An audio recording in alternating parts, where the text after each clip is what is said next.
Good morning, afternoon, and evening to everyone who is virtually joining the second day of GEEF 2022. We welcome back you all. My name is Seo Hong-won, Professor of English at Yonsei University. Yesterday, we had a session on equitable vaccine access, and today we will explore another aspect of health. Now, we will begin our first featured session of the day with a discussion on the current state and milestones of global health in South Korea and United States within the context of COVID-19. This session is hosted by the Institute of East and West Studies of Yonsei University and the Graduate School of Public Health at Yale University. I am happy to welcome Professor Kaveh Khoshnood, Professor of Yale School of Public Health, who will be moderating the session. Now over to you, Professor Khoshnood. Thank you so much. It's a pleasure to be moderating this important panel. As I'm sure you discussed yesterday, COVID-19 pandemic has reminded us over and over again that in order to address and solve global health challenges, it is essential for governments, academic institutions, ministries of health, the private sector, and all other public health stakeholders across the globe to come together and unite. We have also learned that health equity, a key concept in global health, is essential. High-income countries have an obligation to strengthen the capacity of low and middle-income countries to tackle their own public health issues and not rely on those of us in high-income countries to solve their problems. Yonsei and Yale universities have terrific resources and expertise in global health. And today, we will be having a discussion with the leadership of these institutions to get their perspective and insights on how to make global health partnerships most effective. I'd like to start by introducing our speakers. Our first speaker is Mr. Mend, who is an epidemiologist of National Center for Communicable Diseases in Mongolia, working with the National Influenza Center. Mr. Mend came to Republic of Korea to study health policy and financing capacity building in Yonsei University. Our next speaker is Francis Yang, who is a master's in public health candidate at our School of Public Health at Yale University, specializing in social behavior sciences and global health. Francis first came to Yonsei University's Institute of East and West Studies as a visiting researcher, where he worked on studies examining global health ethics and COVID-19 policy compliancy. And I'm really pleased to thank Francis for connecting Yonsei University and Yale University. Our other speakers are Professor Sun Yoon Kim, a professor in the Department of Medical Law and Ethics, Division of Medical Humanities and Society, College of Medicine, and Director of Asian Institute of Bioethics and Health Law at Yonsei University. Professor Kim is also the Director of Asia Pacific Academic Consortium for Public Health, Korea Region Office, and Vice President of International Cooperation and Director of Korean Association for School of Public Health. Next, my colleague, Dr. Albert Ko, the Professor of Public Health at Yale School of Public Health. Dr. Ko's research centers on the health problems that have emerged as a consequence of rapid urbanization and social inequities. He coordinates a research and training program on urban slum health in Brazil and is conducting prospective community-based studies on rat-borne leptospirosis, dengue, meningitis, and respiratory infection. His research particularly focuses on understanding the transmission dynamics and natural history of leptospirosis. Dr. Ko is also program director at Yale for the Fogarty Global Health Equity Scholars Program, which provides research training opportunities for US and low middle income countries post and pre-doctoral fellows at collaborating international sites. And our last speaker is Professor Sten Vermont, who is the Dean at the Yale School of Public Health, trained as a pediatrician and infectious disease epidemiologist, with focus on diseases of low middle income countries. The thrust of his research has focused on healthcare access, adolescent sexual and reproductive health and rights, prevention of HIV transmission among general and key populations, including mother to child. Professor Vermont has become increasingly engaged in health policy, particularly around sustainability of HIV/AIDS programs and their expansion to non-communicable diseases, coronavirus pandemic response and prevention, and public health workforce development. His recent grants include capacity building for public health in Chad, molecular epidemiology of HIV in Kazakhstan, and COVID-19 vaccine studies in the Dominican Republic and in our own hometown, Connecticut. He has worked with schools and arts organizations for COVID-19 risk mitigation and institutional safety. So I'd like to start by asking Mr. Mentz for his presentation.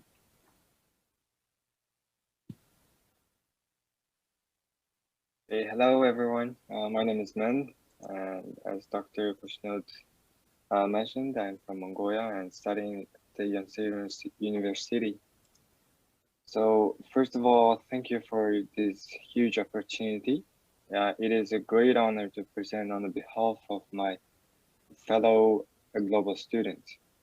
So global collaboration builds cultural understanding and communication skills, knowledge, and awareness of wider world. The beauty of collaborative approach is that it offers such flexibility so students together adapt as a group and proceed further by helping each other. Our class consists of students from US and Asian and African countries. Our colleagues have a vast experience in their expertise areas and contributing in evidence-based policymaking process in their home country. We have all grown and lived in a different environment and context. However, in Yonsei University, we have united as one group with the same goal, and we respect each other's differences and tailor our approaches. When we share ideas and experience from home countries during the classes, it allows us to see the broader picture of our global threats and how they are responding to it. Besides, what we learn from our classes, we learn from each other's experiences and provide support among ourselves to improve our capacity. Not only education and work, it also applies to our individual development. So new people, places, and diverse experiences are what we are all sharing in common, and yet these are the things that unite us. Through the interdisciplinary and cross-cultural exchange, we have gained valuable global friendship and connection and diverse aspects of knowledge and education, global solidarity, a common goal and approach to progress towards healthy lives and well-being for all ages, and strong inspiration from our beloved teachers and scholars. So ultimately, we are global students, experts united under Yonsei University roof, sharing the same goal to dedicate ourselves to promoting and achieving healthy lives and well-being in the global community. Thank you. Over to you, Francis. Thank you, Sol, for setting the tone and highlighting the importance of global collaboration. And many thanks to Yonsei University and IGEE for giving me this opportunity to speak. Like Sol, my time at Yonsei University and in South Korea has been one of formative discovery and individual growth. It has also allowed me to better appreciate the intricacies of higher level institutional partnerships and emphasized the need for global perspectives and thinking in approaching pressing problems in sustainable development. Individual collaboration and exchange are undoubtedly valuable levers, capable of driving innovation and change, but individual collaboration alone is insufficient in our era of globalization. Strong foundations at the institutional level and an embracing of global and systems-wide perspectives are also critical for the future of sustainable development. This featured session aims to zoom out from the realm of the individual and take a deeper dive into the institutional and global frameworks of partnerships in the context of global health. Through presentations and moderated discussion with global health leaders from South Korea and the United States, this session will explore the importance of global thinking in tackling health and well-being for all. The next generation of health challenges are no longer confined purely to domestic and localized bubbles. They now extend internationally across the world in an interconnected web, bridging not only political borders, but also various academic disciplines and forms of life. This session will also lay out the vision and future of global health partnerships from the perspectives of leading South Korean and American academic institutions. Institutional level partnerships are invaluable avenues for promoting knowledge sharing, research collaboration, and interprofessional learning. But they require complex and nuanced planning to ensure success. This session will discuss steps and considerations necessary for ethical, mutually beneficial, and symmetric partnerships, drawing upon the experiences of leaders in global health. The future of such partnerships, taken within the context of COVID-19, will also be discussed. With that, I'm very honored and happy to welcome our next presenter, Professor So-Yoon Kim, representing Yonsei University and the Yonsei Institute of Global Health. Thank you very much.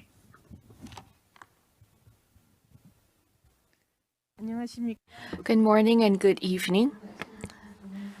I'd like to deliver my greetings to all of you. My name is Kim So-yoon. I'm Professor of Health, Law, and Ethics at Yonsei University. It is my honor to be part of this session, and I would like to extend my thanks to all the participants. In my presentation, I'm going to be discussing the importance of public health and also the importance of institutional collaboration from the perspectives of Korea and the US. Next slide, please. Recently, global warming is becoming more serious, and there's growing attention to the role of global health. We have seen the consequences of globalization, and because of the COVID-19 situation, the role of global health has become more important. When you develop and evaluate health programs in developing countries, you need to consider various social, economic, and political circumstances. It means that you need to apply a more comprehensive approach to developing health programs in the developing world. Therefore, when you carry out a public health project in these countries, you need to consider various aspects, including social, cultural, and economic situations, and the necessity for public health and the engagement of local communities. But when you carry out public healthcare projects in other countries, you may notice that there are several issues you need to consider. In Korea, we do have our public health issues. So some may wonder why we need to go for other countries and help them when we do have our internal problems. And also, when there's low level of awareness among the public, they may say, why do we need to go for international collaboration when we have to focus more on our domestic healthcare system? Because they think that we're using our taxpayers' money to help other countries. So when we say that there's a need for global public health cooperation, citizens may demand that there should be legitimate justification and reason for such international cooperation. And if there's no support from the public, it means that we cannot utilize public resources, and this will lead to further constraints and limitations. Of course, you may still be constrained in using public financial resources, but if there's low level of understanding among the citizens, it may be very challenging for you to carry out international collaboration projects. So this means that it is not only a couple of professors' effort, but also the entire comprehensive effort that is needed to convince the public for the need to support other countries for better healthcare services. We need to understand that the world is connected, and we also need to help our citizens understand that we need to help other countries improve their health systems. So because these will help and benefit our citizens as well. And when we are able to share sophisticated knowledge and experiences among the countries, we will all benefit the entire humankind. So this is something that we need to communicate constantly with the public. Only then we will have a better support from the public for global partnership programs. But I like to also mention that there are many challenges in terms of awareness raising efforts in Korea and also in other countries. So even if there is very good cause and motivation for global partnership, we sometimes have to convince even our colleagues within our institutions. So it takes a lot of effort. There were many events regarding COVID-19, as you can see on the slide. But I think that this pandemic has given an opportunity for Korean people to understand that in terms of global health, we're all connected. Initially, there were many challenges, but as you may know, Korea has been doing relatively well compared to other countries in dealing with the pandemic. And the government was able to promote its pandemic responses to the international community, which helped Korean people feel proud of our healthcare system. So this was such an opportunity. Therefore, compared to before the pandemic, I think there has been raised awareness. Of course, we need to do more. And I know that I need to learn a lot from other countries, and Korean people also think that we still need to improve our own healthcare system. But at the same time, I think a lot of Koreans begin to understand that we have a lot to offer to the developing world. We have a lot to offer to the other countries, and we can make contributions to the international community for global health.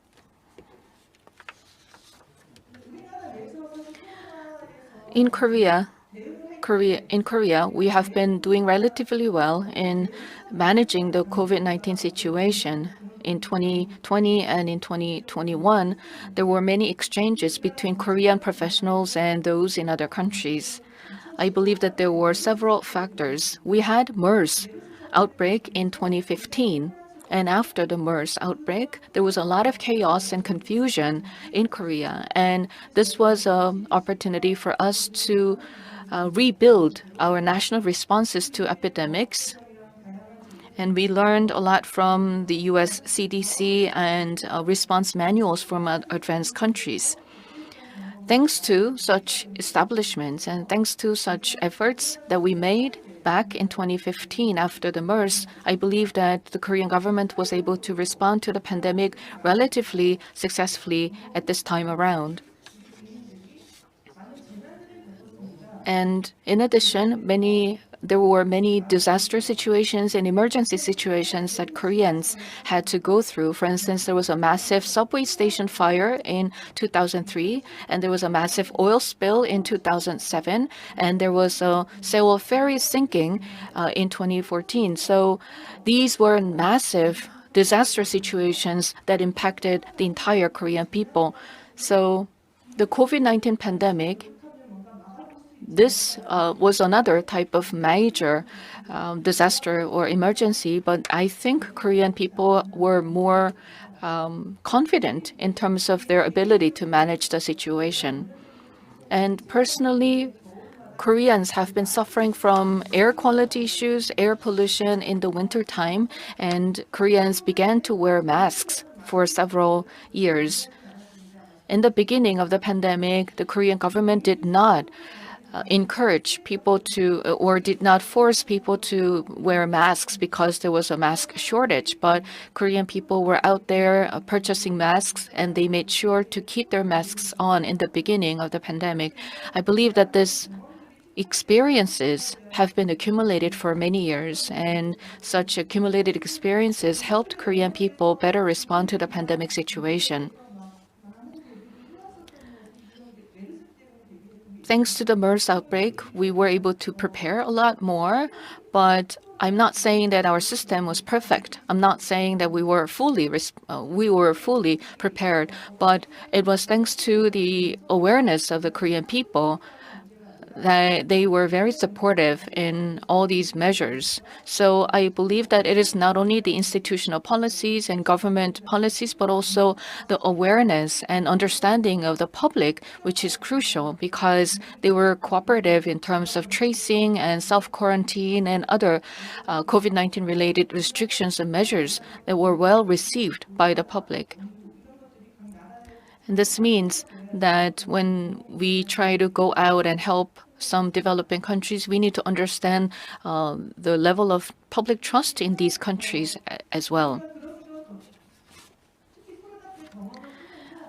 So these were our experiences of the COVID-19 situation. Now, how can we understand the social and cultural context of other countries? This was an area that we focused on. Our institute has been collaborating with institutes of other countries, and what we have been learning is the necessity of understanding their culture and their backgrounds. And through these partnerships, we were able to actually learn a lot from what they were doing. For instance, in Africa, how they were responding to their local health problems and how they were able to deal with them. So we were able to learn lessons from them while they came to us and learned lessons from our experiences. So our partners from the developing world, they were able to see their to-be picture by coming to Korea or by interacting with healthcare professionals in Korea. We are not trying to give them any specific model for them to follow, but I think it is a mutual exchange, and it is an experience where we mutually understand each other and we offer mutual benefits. At first, there was some lack of understanding about the differences between systems of different countries. So initially, when we were pursuing partnership programs, there were many challenges because there was a lack of understanding of each other in terms of our institutions and social and economic and cultural circumstances. But I think, therefore, the first step is to build a mutual understanding. The Graduate School of Public Health at Yonsei University has a long history of engaging with global partnerships. We have about 40 foreign students, and we have classes of maximum 20 students. So including those who are graduating in February, we have a total of 40 students from abroad. And there are many students coming from many different countries. So within our graduate school, many students and faculty were able to engage in global exchanges. And I am also leading the Asia Institute for Bioethics and Health Law.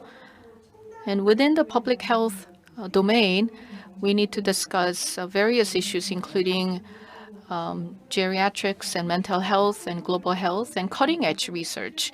And cutting-edge research, I thought, was going to be different from public health. But even when you're conducting cutting-edge research, you need to learn from other countries. You need to engage in global discussions and global partnerships.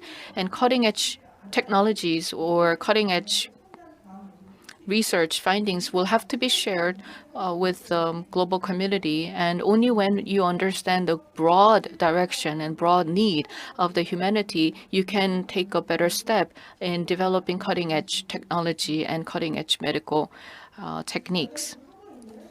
This is a list of some of the activities of Yonsei, GSPH, and our institute.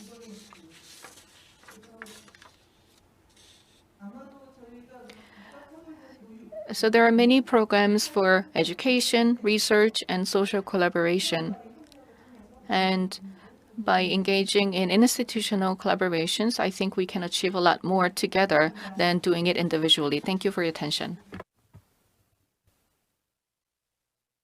Thank you very much. If I could please ask Dean Vermont to make his presentation.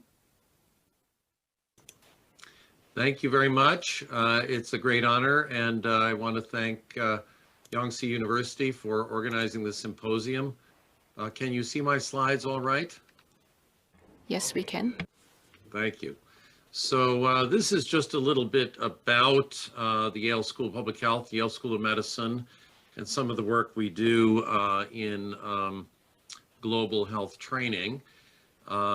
We have a partnership across our medical and nursing and public health schools.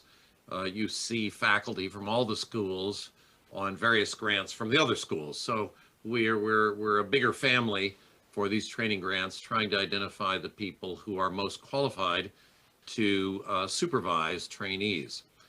We largely get our support from the National Institutes of Health, the Fogarty International Center, and sometimes partner institutes like NIAID or NCI for allergy and infectious diseases, for cancer, and others may contribute. There are two major types of grants, the NIH Research Education Program and then the International Research Training Grants. They typically are multidisciplinary, but they may focus on one disease or one set of diseases.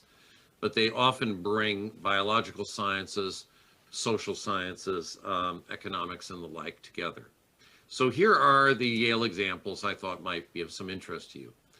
So Dr. Albert Ko is the principal investigator of our Global Health Equity Scholars Program, and he's on today's call and will be speaking with you in a moment.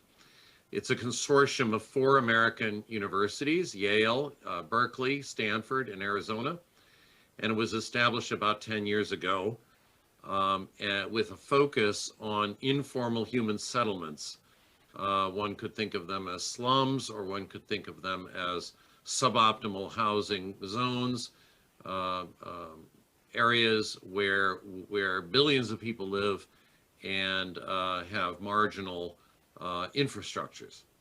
The scope of the training includes a 12-month research training fellowship at one of the partner institutions. We have quite a number of those institutions, 25 of them in 21 countries. And there are about 80 faculty from the US and from the partner low and middle income countries that are participating. And many research areas, I won't go into detail, but they often focus on urban slums, sometimes refugee camps and rural informal settlements, almost always vulnerable populations.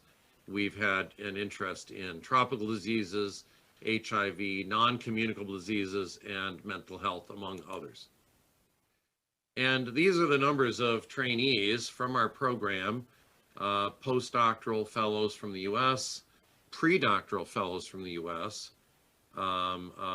students, I should say, and then low and middle income country postdoctoral trainees. And with over 300 peer-reviewed publications, 9 of our alumni have actually become mentors in our program.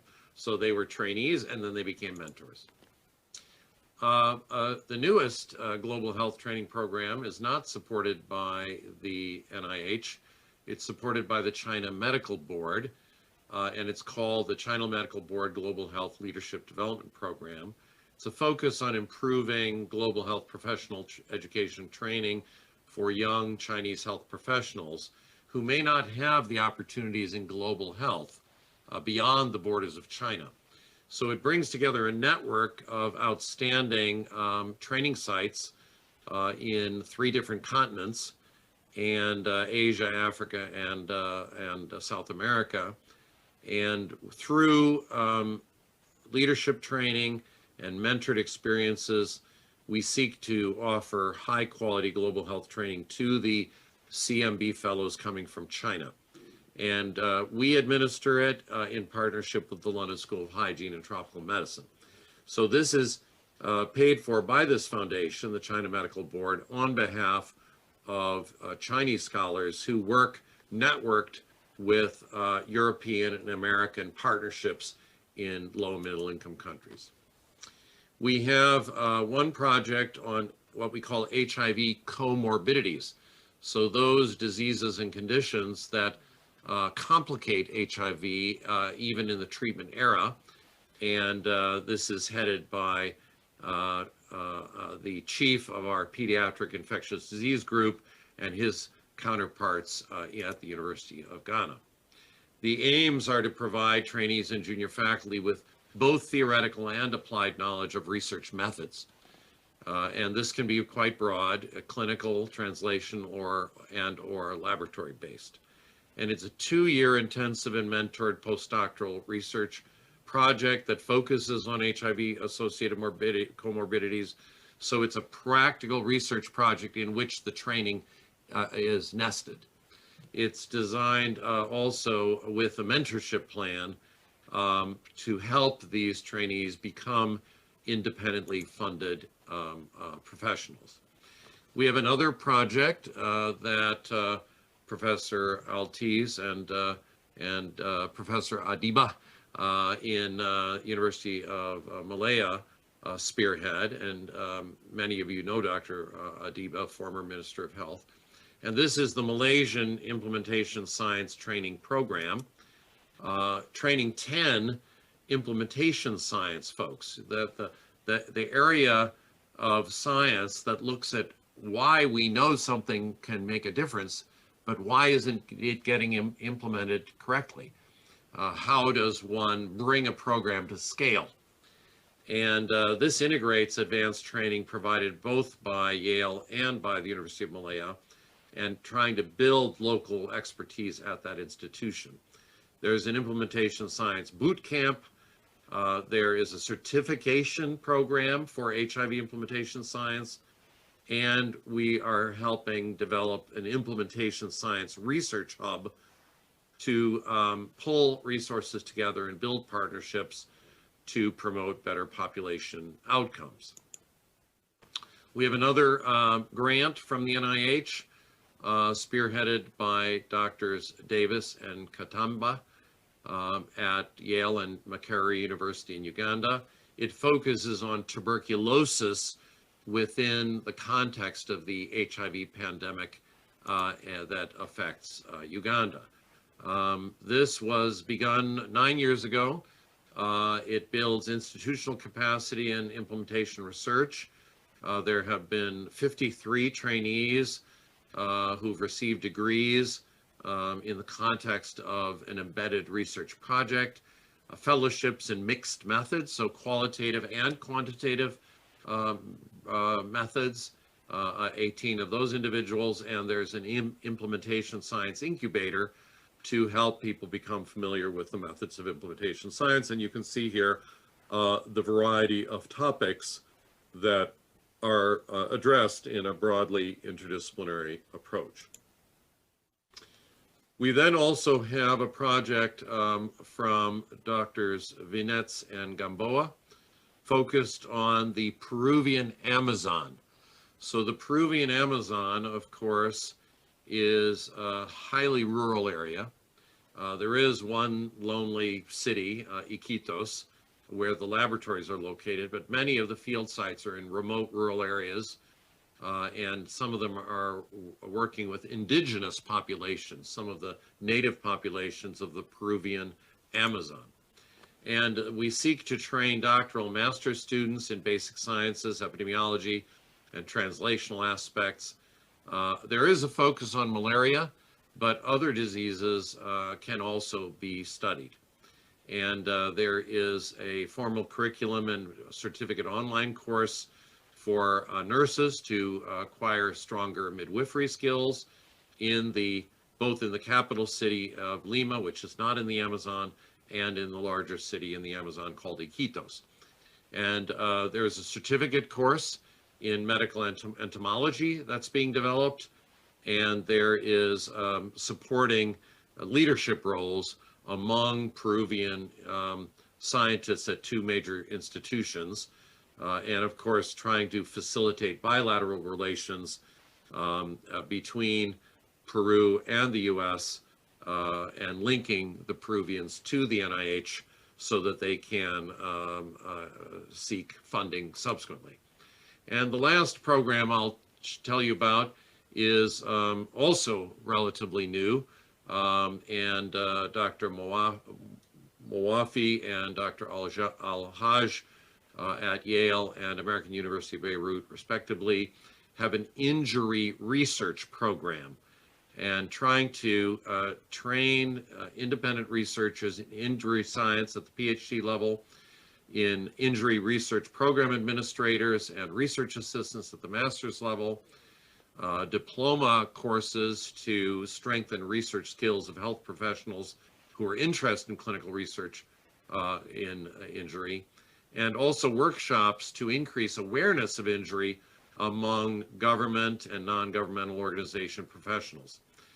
This has included police investigators, school nurses, people working in agricultural cooperatives and the like. And all the degree level trainees are largely being trained at the American University in Beirut, but they come to Yale each year for a short period of time for intensive studies at Yale. Their trainees are assigned a mentor pair, one at AUB and one at Yale, and they engage their research mentors in their areas of research, preferably over a longer period of time. And we work with them on skill building for career development, presentation at scientific meetings, and development of a nascent MENA region injury research network. So here's a group of some of our Ugandan trainees, and I want to thank you very much for your attention. Thank you so much to all our presenters. Professor Kim raised a very important issue. She mentioned that as academic institutions, we rely on government support, and that requires the public, the general public, to be supportive of funding academic institutions such as Yonsei University or Yale University to get engaged in global health work, to partner with international institutions. But as Professor Kim mentioned, that might not be an easy task. The general public may not be very agreement to that we should spend funds with our international partners. So I would really be interested in getting perspective of how can we make the public, general public, aware of the importance of these international partnerships, so they don't see it as some sort of a wasting of our resources, but they see it as useful for global health. I would be interested if Professor Kim and any of my Yale colleagues want to give their perspective on how we can inform general public about the importance of public health. Professor Kim? Yeah. I would be interested in your perspective. Yes, yeah. Yeah, 감사합니다. Thank you for the question. This is a very difficult question indeed, and that is why I mentioned it so in my presentation as well. In Korea, in our society, we have various NGOs and public institutions like KOICA and KOFI. They're engaged in global cooperation, and there are many ministries in Korea. They provide support, including Ministry of Health and Welfare. They provide support for global cooperation.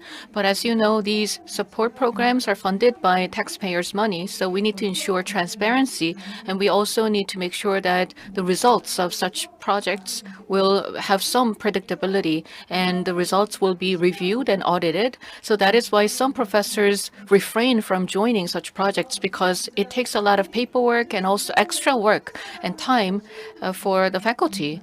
And I think that it is, so I can say that it is very difficult to get such funding, and it is not easy to put together a group of people who are willing to participate in global cooperation. So in many cases in the past, it was more about, let's say, building a hospital somewhere or building some infrastructure or hardware. So in the past, there was a perception that such hardware projects would be abused or they would not be successful or effective in the long run.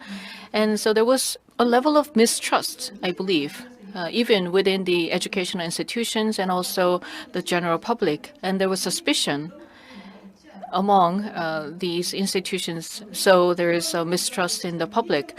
So what I want to say is that institutional cooperation in the long run will have to be carried out for global health at the university level or at the institute level. For instance, a Korean university is working with a university in another country. And this university, because it is by nature an educational institution at the same time, it will have a broader effect on developing the professional capabilities in that country. So rather than giving them some hardware, I think we need to have more long-term engagement at the institutional level, especially educational institutions. Thank you very much.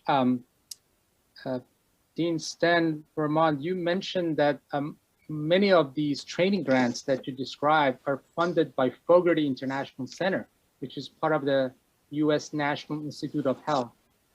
And as I recall, during the previous administration in the United States, there was even a push to cut all the funding for Fogarty. But thankfully that did not happen. And Fogarty International Center, which supports, provides funds for international collaboration, is now being better funded. What are your thoughts about this notion of getting the general public more interested and better understanding of the importance of international health? I remember reports saying that American public, some of them thought that US is spending 25% of its total income for international work, which was completely misinformation. US spends far, far less than that. So what are some strategies to inform the general public about why international health is important? So hopefully that means it translates into greater funds for Fogarty International Center coming to academic institutions so they can do international collaboration.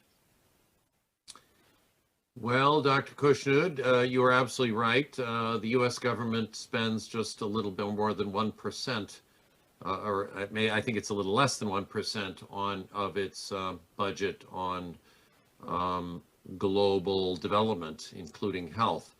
So when the American taxpayer thinks that we're spending 25%, it's wildly incorrect. So that's one thing we can do, is we can point out that our country is actually giving a very modest amount compared to some of our European counterparts, for example, who those countries may give 4% of their income for international work. So I think the compelling arguments include the globalization of the economy of the world, where high income business persons are doing business in lower income countries. It's in the self-interest of the high income countries to control disease, to protect their own business interests.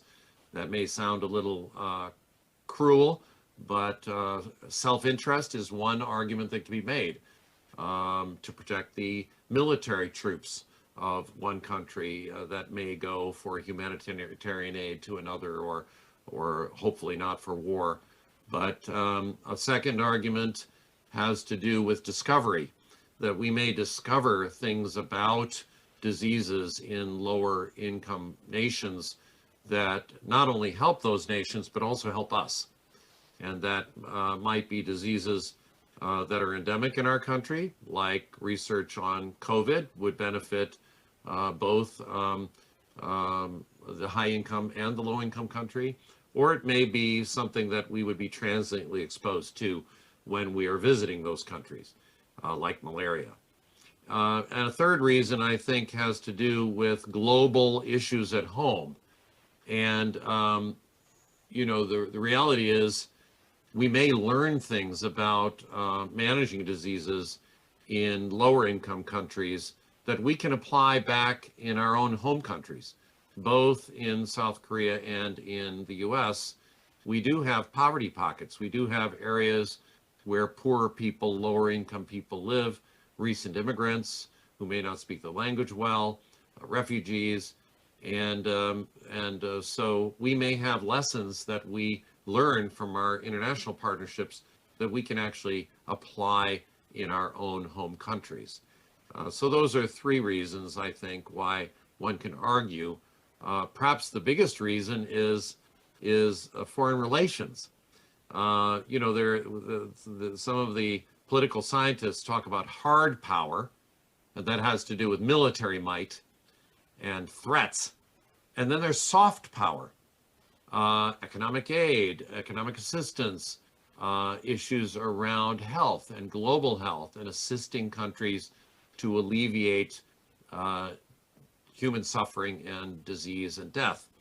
And soft power, we think, can be very influential, improving Korea's relationship or the United States' relationship with low and middle income countries around the world. Thank you very much for that response. And I think it's particularly challenging if there's not a very good political relationship between countries. That will make it even more complicated. COVID-19 has reminded us that international partnership between academic institutions across the world is urgently needed. But I want to ask perspective of the panelists about how academic institutions should prioritize their partnership. There are so many countries around the world. We, as academic institutions, we don't have the capacity to partner with everybody. So we need to prioritize certain countries, certain institutions. How do we do that? How do we come up with that priority list? And also, what kind of health challenges should we be focusing on? There's a lot of interest in infectious disease, and of course, it makes a lot of sense to make sure we can partner with other institutions to tackle infectious diseases. But what about cancer care? What about injuries? What about hypertension, obesity, all those other topics? And the final thing I wanted to ask is, how do we make sure that these partnerships are equitable, that they're beneficial to both institutions? Especially when we're talking about high-income institutions partnering with institutions in low middle-income countries. So those are sort of three things I wanted to ask: how to prioritize our partnership, how do we select among all these countries that really could benefit from our partnership, how do we prioritize the particular health issues, challenges that we want to focus on, and also how do we make sure this partnership is equitable? If Professor Kim would like to start, you're welcome to. 사실 Thank you for the questions. I've been asking these questions myself as well. So these are some of the big questions that I've always been thinking about. I may not have a lot of experiences, but there was a Yohasa University in Ghana, and we have been continuing our projects together for several years. And before this project began, we got some funding support from KOICA for child-mother health in Ghana. So we already had the local experience. We were already there on the ground. So we went there to support for mother and child health. But as we were there, we realized that there was a need for a partner institution. So US University was our partner institute. And then we learned from this institute that they would like to learn cutting-edge technology and research from Yonsei University because we were good at that. Initially, our intention and our scope of work was about mother and child health. That was the proposal that we prepared. That was the project we prepared.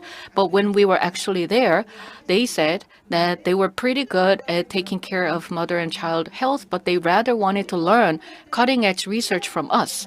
So initially, it was our priority that we had in mind initially, but when we went there, we were not able to satisfy their needs because they had a different idea. They had a different demand. So I think that it's crucial to get the requests and the demand from the partnership first. For instance, they are asking for genetic research, genetic code construction. In other words, there was a very strong need for learning cutting-edge research so that they could be on the same level with us. So I think that listening to the voices of the local institutions is number one priority. Thank you very much.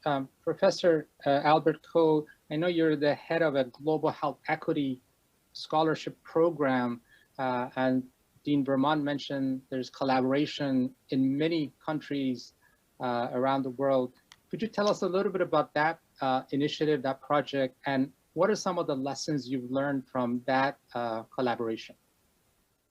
Well, thank you very much, Professor Kushnud. And let me just start off to say that to thank the organizers, and I'm especially honored to be invited to talk.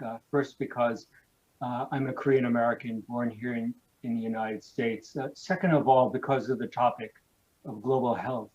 My parents, my father was from North Korea. My mother was from South Korea. My father, my aunt, and my grandmother had tuberculosis, which is really a nice paradigm for a global health problem. And I think third of all, and this resonates with what Professor Kim had earlier said, the amount of enthusiasm that many of us have about the contributions that Korea could make for global health. I think first of all, Korea has one of the longest life expectancies in the world. And so there's much to learn about the social determinants of health and how that can help countries like where I have worked for the last 30 years in Brazil or other countries throughout Africa, Asia, and in the Americas. The second, I think, was just an example that really highlights the potential and the capacity that Korea can offer is the response to the MERS outbreak. And as Professor Kim had mentioned, and all that benefits that Korea, in their response to the MERS outbreak, was able to harness in order to address the COVID pandemic, where in Korea, mortality rates are 20 times less than what we experienced here in the United States. So this is not only a discussion between developed and developing countries, it's a lesson between countries. There's much for us here in the United States to learn from COVID. I think getting to your question, but I'd like to just frame it a little bit more, Professor Kushnud, in your prior questions about how to prioritize partnerships and what kind of health challenges. Well, first of all, I think global health is not a racing boat. It doesn't necessarily speed ahead. This is something more like an oil tanker, which goes slowly but goes far. And I think what we all learned, at least we've learned here in the Global Health Equity Scholars Program, our Dean Vermont, who's a hero of the AIDS epidemic, is that really long-term investments and long-term objectives will provide much greater benefits than short-term investments. And really when it comes down to it is that people make a difference. It's not necessarily equipment or buildings or monuments as Professor Kim said. So when we're thinking about long-term capacity building, we also have to think about long-term training. And that's the core value of these training programs. These training programs are not just only by the National Institutes of Health for international centers, but also throughout the world. The United Kingdom has them, France has them, and hopefully Korea will be building their robust training programs to build capacity in people capacitated to make a difference abroad. I think the last point I'd like to make is prioritizing health challenges. So we're at a time where we're in a transition when we think about global health. Before it was much of the, global health, the global benefits, the major achievements of global health were made by infectious disease physicians and epidemiologists, such as yourself, Professor Kuchnud, our Dean Vermont. But that paradigm is going to change. If we think about the future and what's going to be driving health, it's going to be not necessarily disease oriented, but it's going to be process oriented. And if we think about what our children and our grandchildren have to face, whether it's climate change, rapid urbanization, rapidly aging population. Those are the challenges that are going to spill over into deleterious health impacts. And so we have to prepare a new generation of global health leaders who are going to be more process-oriented than disease-oriented, who are able to not only do mitigation, but they're going to be able to do adaptation.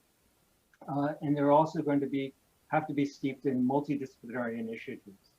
And then finally, I think among all this, we're living in a dramatically, increasingly inequitable world, where differences within countries, in our own country here in the United States, or between countries in the world, that gap is getting wider. And that's, again, resonates with the core values of the Global Health Equity Scholars Program, is how to address not only issues and the needs of countries and populations and people, but how to address these issues of social inequity at various scales and how that influences health. Thank you very much, Professor Ko. I think you mentioned the need for new leadership in global health, and that's absolutely true.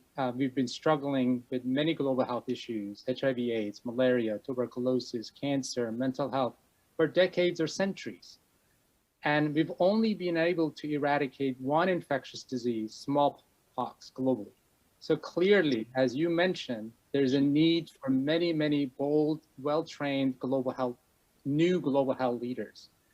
I would be interested in both the faculty perspective as well as the student perspective on how we can inspire more students to get passionate about global health, and also how we can train them well in our own academic institutions for them to tackle global health issues. I don't know if Professor Kim, if you would like to start by saying how we could train and inspire more students to get interested in the global health field, and also train them so that they can make a difference. Thank you for the question. That is also one of the issues that I've always been thinking about as a faculty member who's teaching and training our next generation. I don't have an answer myself, but as you may know, it is not only just teaching them some theories one directional, but rather engage students in a collaborative manner. I believe that on-site experiences and experiences on the ground is crucial. Because of the COVID-19 situation, we were not able to invite foreign participants and help them go and look around. But I think that it is actually important to go to the site. For instance, a site in Ghana, we make sure that our students go there and visit the local site and get first-hand experience. And we also send students to WHO for internships, 3 months and 6 months internships, such hands-on experiences so that they can see firsthand what is happening on the ground. Giving such opportunities to our students and trainees is crucial because they can grow a lot and they can absorb a lot and learn from these experiences. So I think we need to expand such participatory opportunities for students. It's not just learning from the textbooks, but rather be on the ground so that they can have all these experiences firsthand. Thank you so much for that very useful comments you made. Dean Vermont, what are your thoughts about getting more and more students inspired about global health and also training them to make sure they are prepared to tackle these various global health issues? There has been considerable interest in our students, our public health students, our medical students, our nursing students, even our undergraduate students in global health. One can point perhaps to the HIV/AIDS epidemic, now of course COVID-19. There has been a lot of attention to the work of Paul Farmer. There have been leaders at many American institutions who have put global health on the map. Dr. Albert Koh is a perfect example, and you are, Dr. Kushnud, putting global health in front of students who get very excited about the impact that they can have in global health. You know, you can work hard in your career in a high-income country and you can improve health this much. But if you put the same amount of effort into a low-income country environment, you can improve it this much. That sort of metric, that the inputs yield a much greater output when you have greater health needs. And many students understand this well and are believing in soft power. They're believing in their high-income nation, be it the US or Korea, is able to make a difference in the world by doing the right thing, and at the same time building friendships across countries and across nations, across peoples. So we do need to offer our students a rigorous curriculum. Global health has to be taught just as rigorously as health for the US or Korea, and it often is made even more complex by economics, by anthropologic issues, by health systems issues. So we need to be tackling these issues very rigorously as academics and preparing our students so that if they go into global health, they're doing so responsibly and effectively. Thank you very much. We have 2 questions in the chat box, but before I get to those questions, I'm going to turn it over to Mr. Mend and Francis Yang. As students, you both seem very interested and passionate about global health. Could you tell us what got you interested in global health, and also what can academic institutions do to support students like you to become leaders in global health? Mr. Mend, if you would like to start, tell us what got you interested in global health. All right, thank you. So to be honest, the greatest admiration for global health came from movie. And it was a movie from The Contagious. So just by looking at the movie, I realized that, you know, just as the Dr. Werman said, how much that this much of effort could be bigger in different countries, in a different context, in a different situation. So that was the biggest motivation that I've interested in a global health. And for institutional organization, I think, for example, I'm sitting in the Yonsei in Seoul, so it's a very, very big opportunity for me and for our country. So using these resources and all those things I've learned back to my country, so I can encourage more students to come here and collaborate with the other international, at the international level, and, you know, to aim for a better future. Thank you. Thank you. Francis, what got you interested in global health, and what can institutions do to help you grow as a global health leader? Thank you so much, Dr. Kushnud, for your question.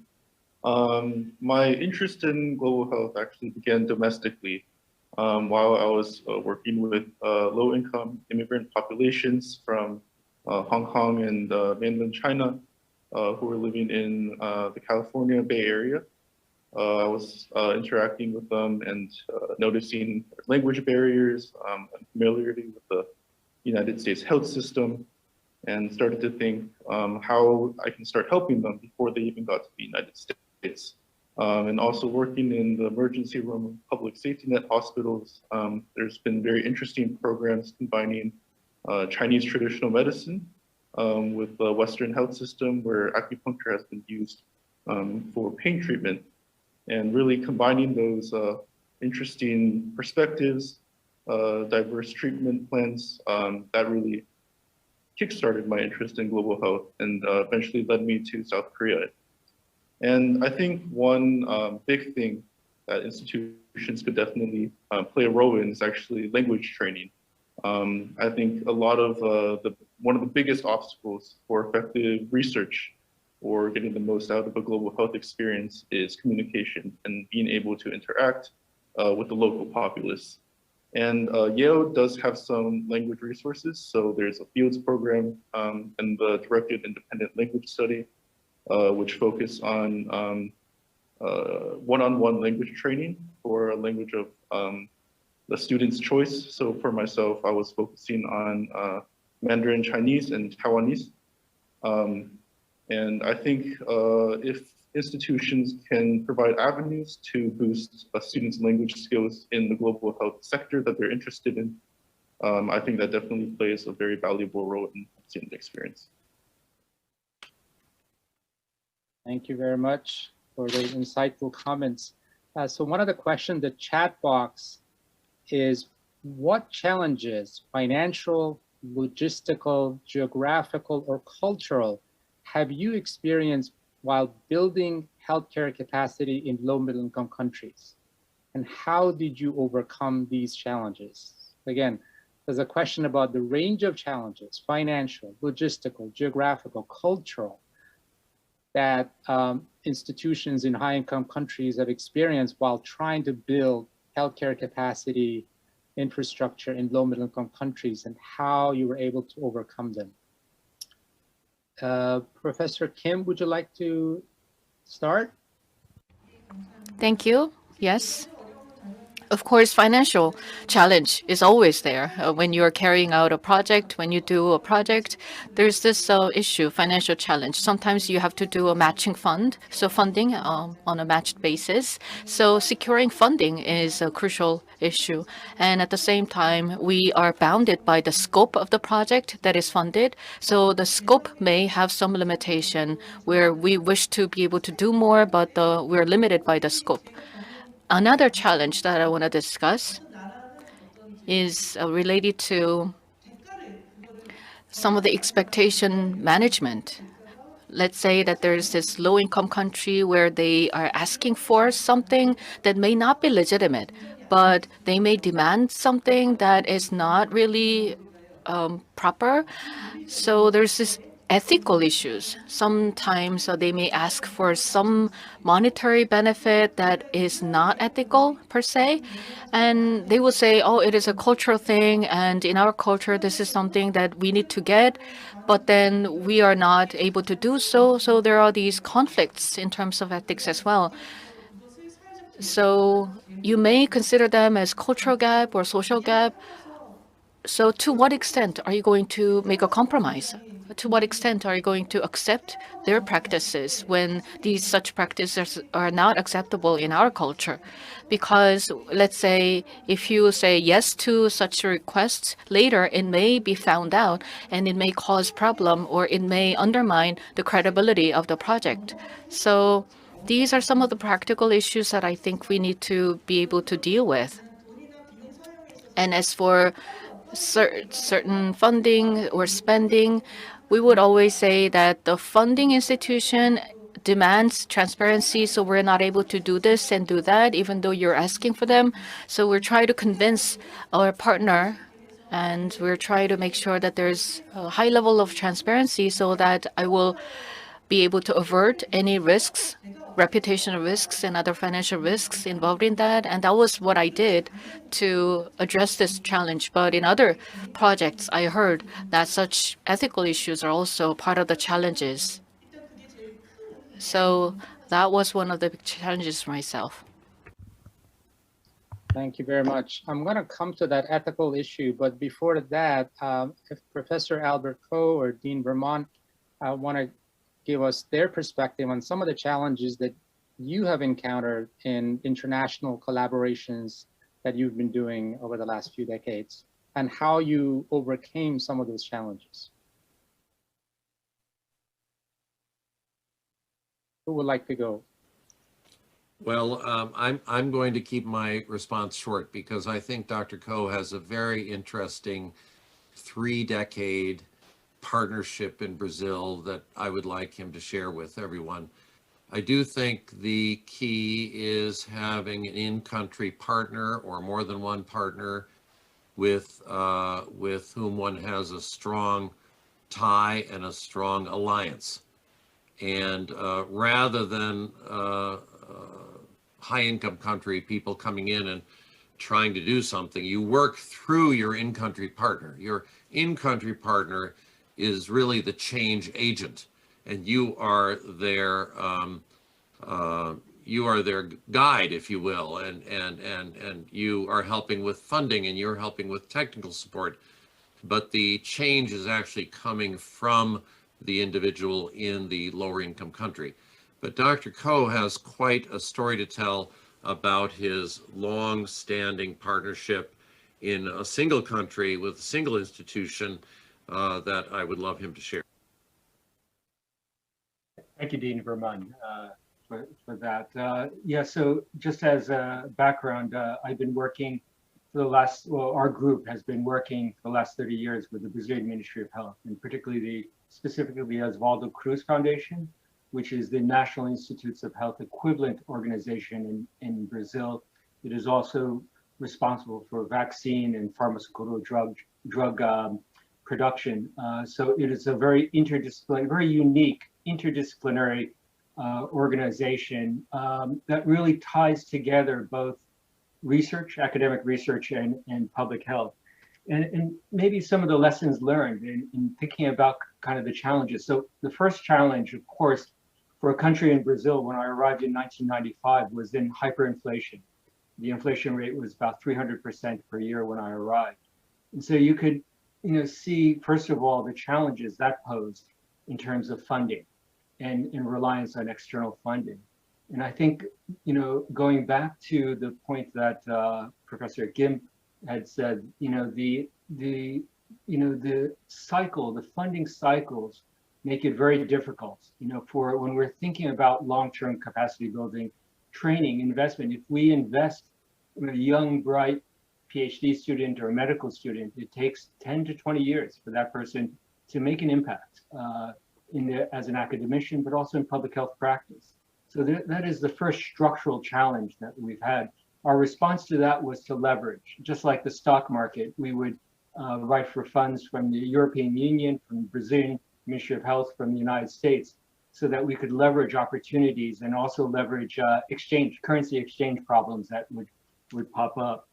The second problem that, structural problem that we had to face is really the divide between academic research and public health practice. In the end, all of us strive to save lives, to improve the well-being of our populations, but from very different angles. And just as in the United States, we have those divides were very acute in Brazil. And this is one essential component of global health, is how to navigate and how to create synergies rather than challenges. The priorities for academic research is often grants and publications. The priorities for public health practice or public health practitioners is often how many programs you set up. But in the end, it's creating that synergism. And we've done that in Brazil by working with particularly the Brazilian Ministry of Health and the Oswaldo Cruz Foundation, which was intrinsically multidisciplinary and combined both academic research and public health. A good example of that was the first yellow fever vaccine was actually tried and tested in Brazil, created, developed by the Rockefeller Foundation back in the 1920s, but produced, implemented, and evaluated in Brazil. I think the third issue is the issue going back to really the importance of social equity. In many countries, instead emphasize the importance of in-country partners. But in many times, the in-country partners that we work with come from very different communities and very different classes than where the largest disease burden is within those countries. In trying to navigate those differences, not only between countries, but within countries and within classes is key. And one way that we've done that was to create a community participatory model, which combined not only the researchers in the Brazilian Ministry of Health and universities, many of them coming from the upper classes, but including people in communities. And for ourselves, urban slum our informal settlement inhabitants, and having them have a voice in not only implementing the solutions for the public health prevention for their communities, but also developing those solutions. So those are just three examples of kind of the structural problems that we had to face. And I think probably resonate throughout, many people's experiences, within global health. Thank you very much. The notion of global health ethics has come up a number of times by Professor Kim. Francis, I know, has an interest in global health ethics. I would like to ask your perspective on how we can ensure that our students who are interested in global health work are well prepared in anticipating the kinds of ethical challenges that are very likely to come up when they start getting involved in global health work. What sort of training can we offer them? How can we prepare them? I would love to get both the faculty perspective, but also I want to ask the students, particularly Francis, who has an interest in this topic, about what kind of training may work in order to prevent sort of students not being prepared to deal with ethical issues in global health work. Professor Kim, I know you have a particular expertise in ethics. I really appreciate to get your comments first.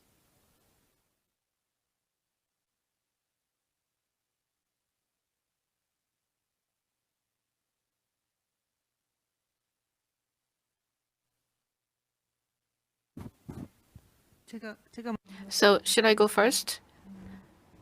Yes, please. 예.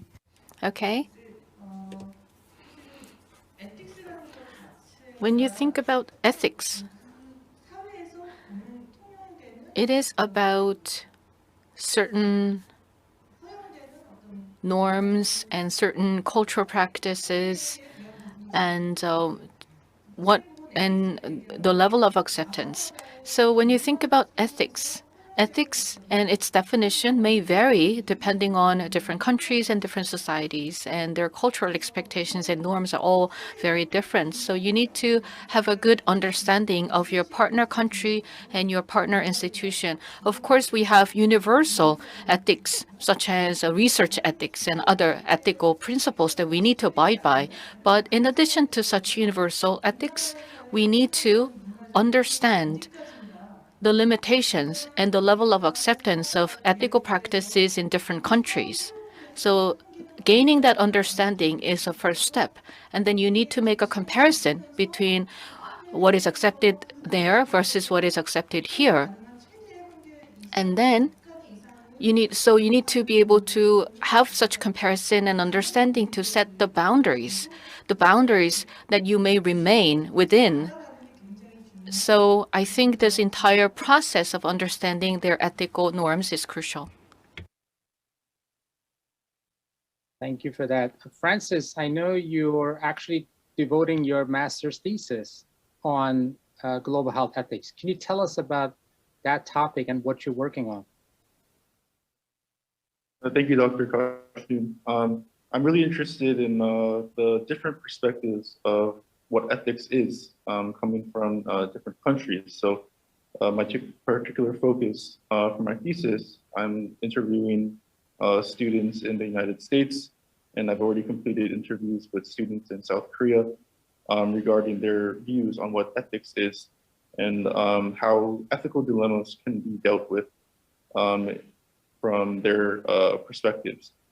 And I think a big really theme that I think should be emphasized is that not only is the theory of ethics very important, and this can be developed in classroom training, as that's how I first encountered it through actually Dr. Koshnud's course, but also getting to the field and talking with local experts and who can help guide you through ethical perspectives, cultural differences.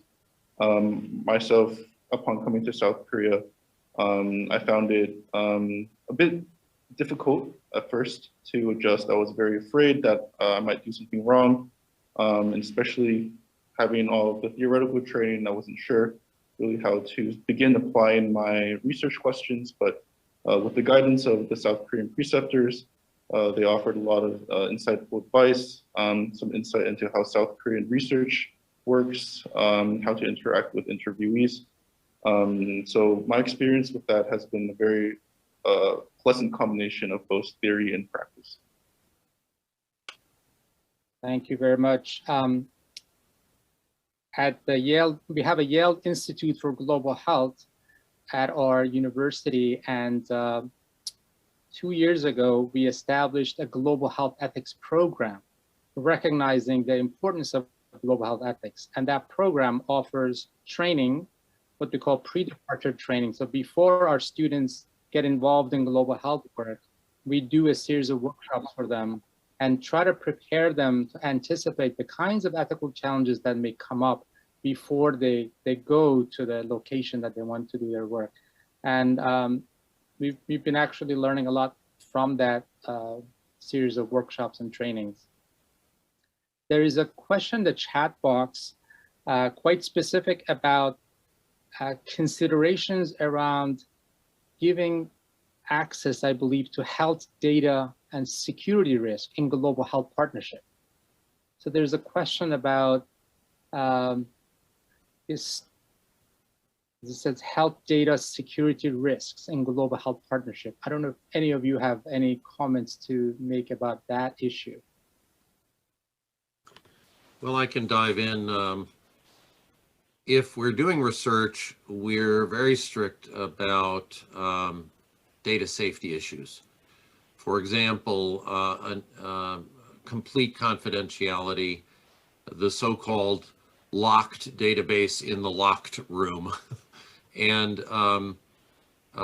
beginning to anonymize the data as soon as is feasible. And you may have a key where you can unlock an individual's visit so you can link the individual, but there's no need to be using names and addresses and this sort of thing. And you keep your research database scrubbed of specific identifiers. And if there are some identifiers, you have that database under very strict security. So that has been our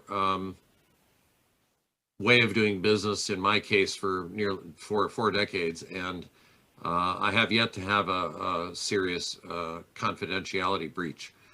I have, however, had in clinical environments where I've been collaborating with clinicians, say in the President's Emergency Plan for AIDS Relief, the so-called PEPFAR program in Africa, where there have been breaches of patient confidentiality from the clinical database. And so the training and retraining of staff around patient privacy, confidentiality is absolutely essential. And you have to train each new staff member. You have to reinforce that training so you don't have these sorts of devastating confidentiality breaches. Thank you. Professor Kim, any comments about this health safety data, safety of health data in your partnership with global institutions? 예. 사실 저는 우리 Well, I think within Korea, there is a lot of research being conducted concerning data safety, and I'm also conducting such research. But what about international cooperation? That really is an issue at hand. When we do global health programs, at times we find that there's no awareness about data safety in the local areas. And when we go through IRB, of course, there is data collection, and we do utilize the collected data, but there is very low awareness of data safety sometimes, and at times there is not a properly established internet or computer environment. And so locally, sometimes there are great challenges. If we are to expand cooperation to perhaps genetic engineering, and if we were to use a cloud environment, then there could be a leak of data to the perhaps cloud service providers. And so some people ponder over whether or not to conduct such projects at all. Well, theoretically, we would like to have data safety at the level that we see in Korea, but at times that is quite difficult. Thank you very much. We are approaching the end of the time frame, and I'm not seeing any other questions in the chat box.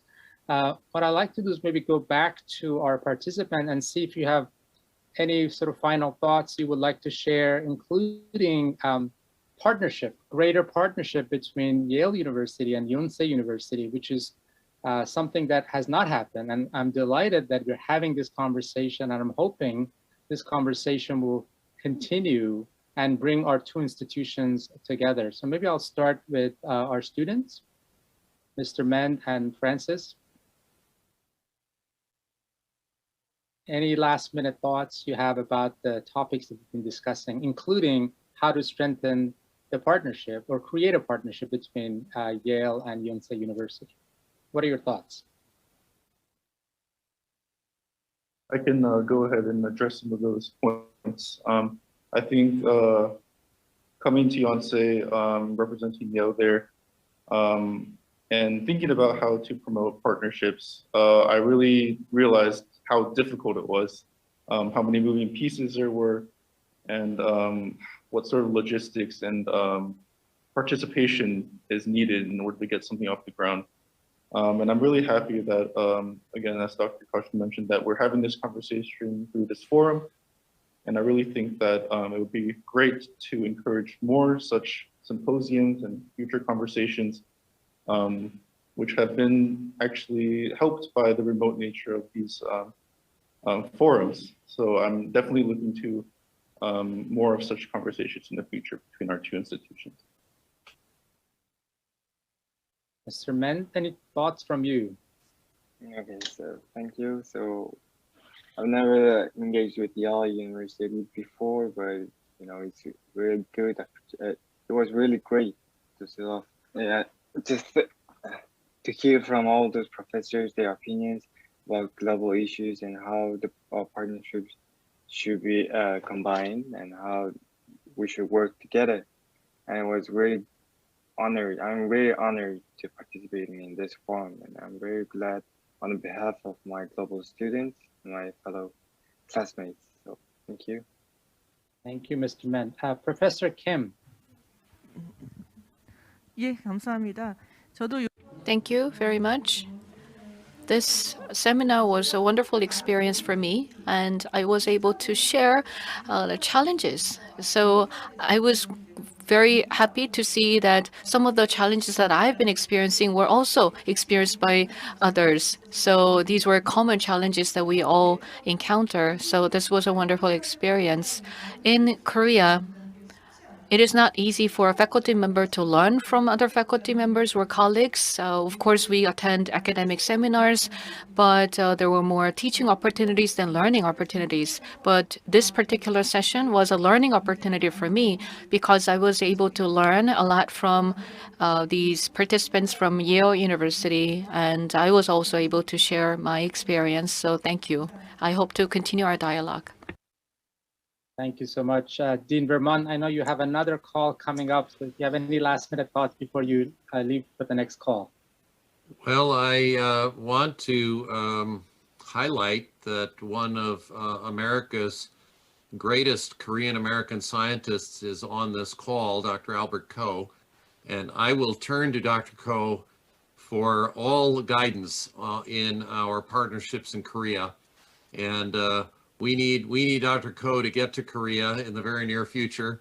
COVID has prevented him from making his periodic visits, and the notion of Yale working closer with Yonsei is very appealing. And we could even have the kind of triangle relationship working in low-income countries, but bringing the strengths of both our institutions to those sorts of projects. Thank you. Thank you very much. Dr. Ko. Yeah, thank you again, Kavi, and thank you, Sten, for those very nice words. I can't add anything more than what the other speakers have said. That it's an honor to be participating in this panel. I've learned a lot, quite a bit from the presentations of Professor Kim and from Dean Vermond and the students. There's much work to do ahead, and doing it together is always good, better than doing it separately, especially in terms of global health. So we look forward to future collaboration with Yonsei University, and especially with training of students such as Mr. Yang and Mr. Men. Thank you so much. Thank you, everybody, the panelists, for a wonderful conversation. Hope the participants benefited from this conversation, and hope to see you soon. Take care, everybody. Have a good day. Bye-bye. Thank you, Professor Kosnud and panelists, for your discussion on the challenges you face in global health. I was particularly impressed by your concerns about the next generation of global health practitioners and the questions of social equity and other ethical issues as you approach the local aspects of global health. Thank you again for this discussion. I know that in the States you've been trying to fit this hour, and we woke up a bit early for this here. And I hope that the Yale and Yonsei collaboration will continue and prosper. Thank you very much. Thank you very much.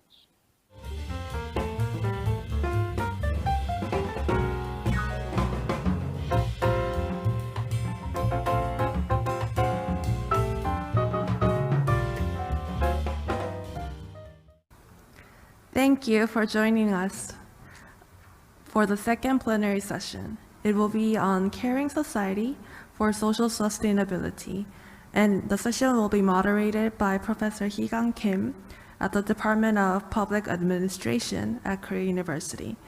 Good morning, Professor Kim. Hello, welcome. We will begin the plenary session of Global Engagement and Empowerment Forum on Sustainable Development 2022. I am Hee-Gang Kim from Korea University and the moderator of this session. The theme of this plenary session is Caring Society for Social Sustainability. While the COVID-19 has threatened our everyday lives for more than 2 years, the meaning of care is becoming more and more important to us. The plenary session proposed to revisit the meaning of care and in the era of pandemic and expand the application of the new meaning of care. So such a proposed 3 distinguished speakers representing each field of our society, economics, political science, and art, are invited in this session. I am very honored to introduce these 3 speakers to you. First, please welcome Professor Nancy Forbre. Hello, Professor. And Professor Forbre is Professor Emerita of Economics and Director of the Program on Gender and Care Work at the Political Economy Research Institute at University of Massachusetts Amherst, and a Senior Fellow of Levy Economics Institute at Bard College in the United States. She is the author of many books, including The Rise and Decline of Patriarchal System, Greed, Lost and Gender, and The Invisible Hurt. Hello, Professor. And next, welcome Professor John Toronto. Hello. Professor Toronto is Professor Emerita of Political Science at the University of Minnesota and the City University of New York. She is the author of many books, including Moral Boundaries, Caring Democracy, and who cares how to reshape a democratic politics.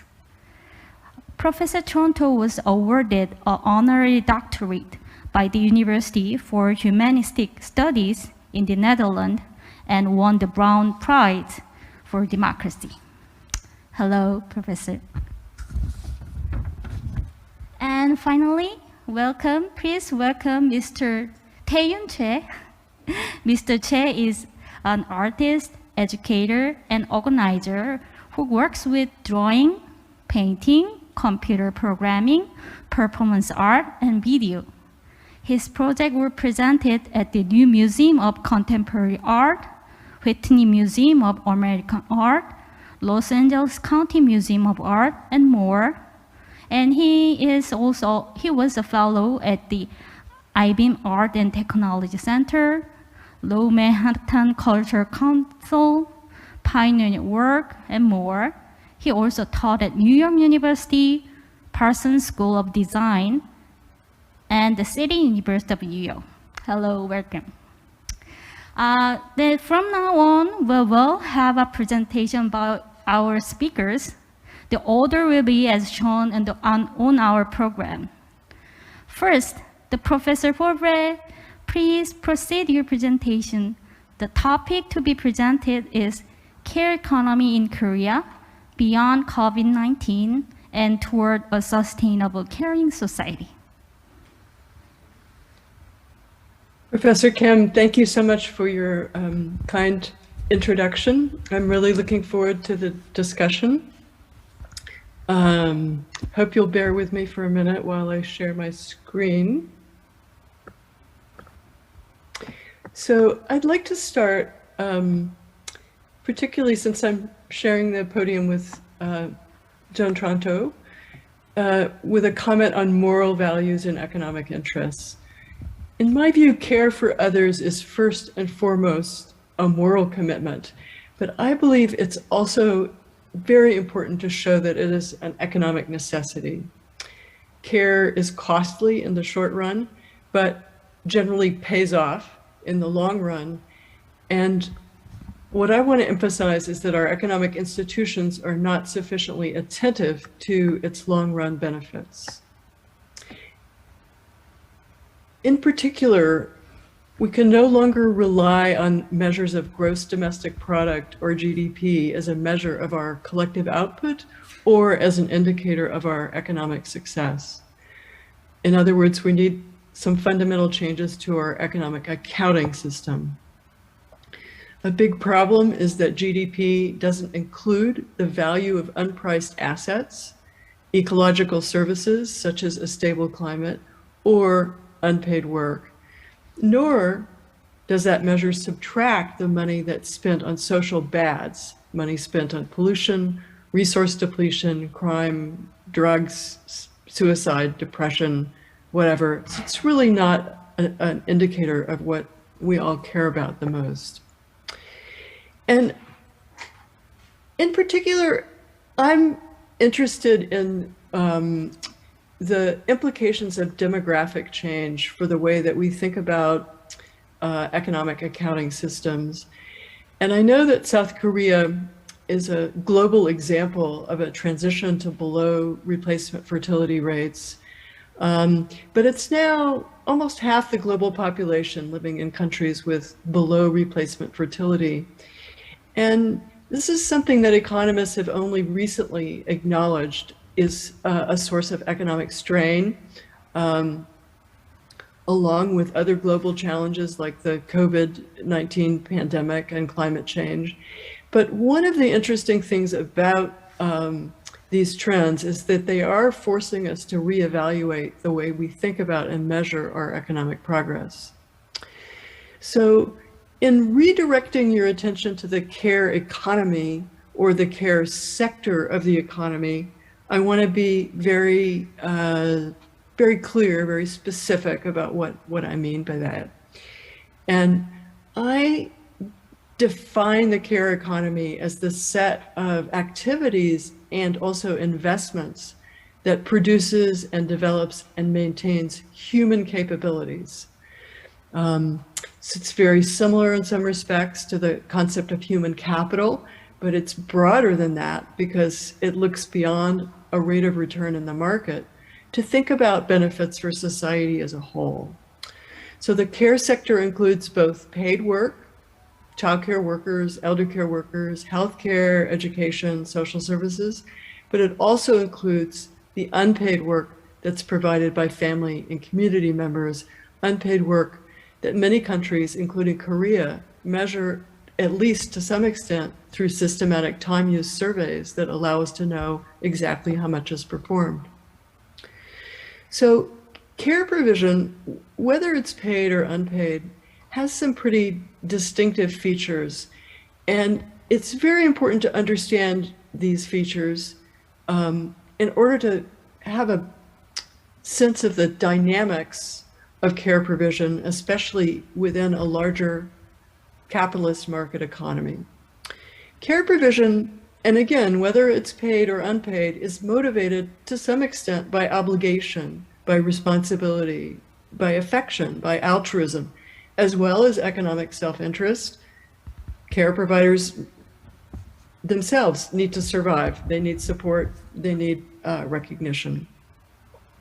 Care provision is less about voluntary exchange in markets, which is typically the focus of economic analysis. And it's more about transfers of time and transfers of money to dependents, children, the elderly, the sick, people suffering from disability.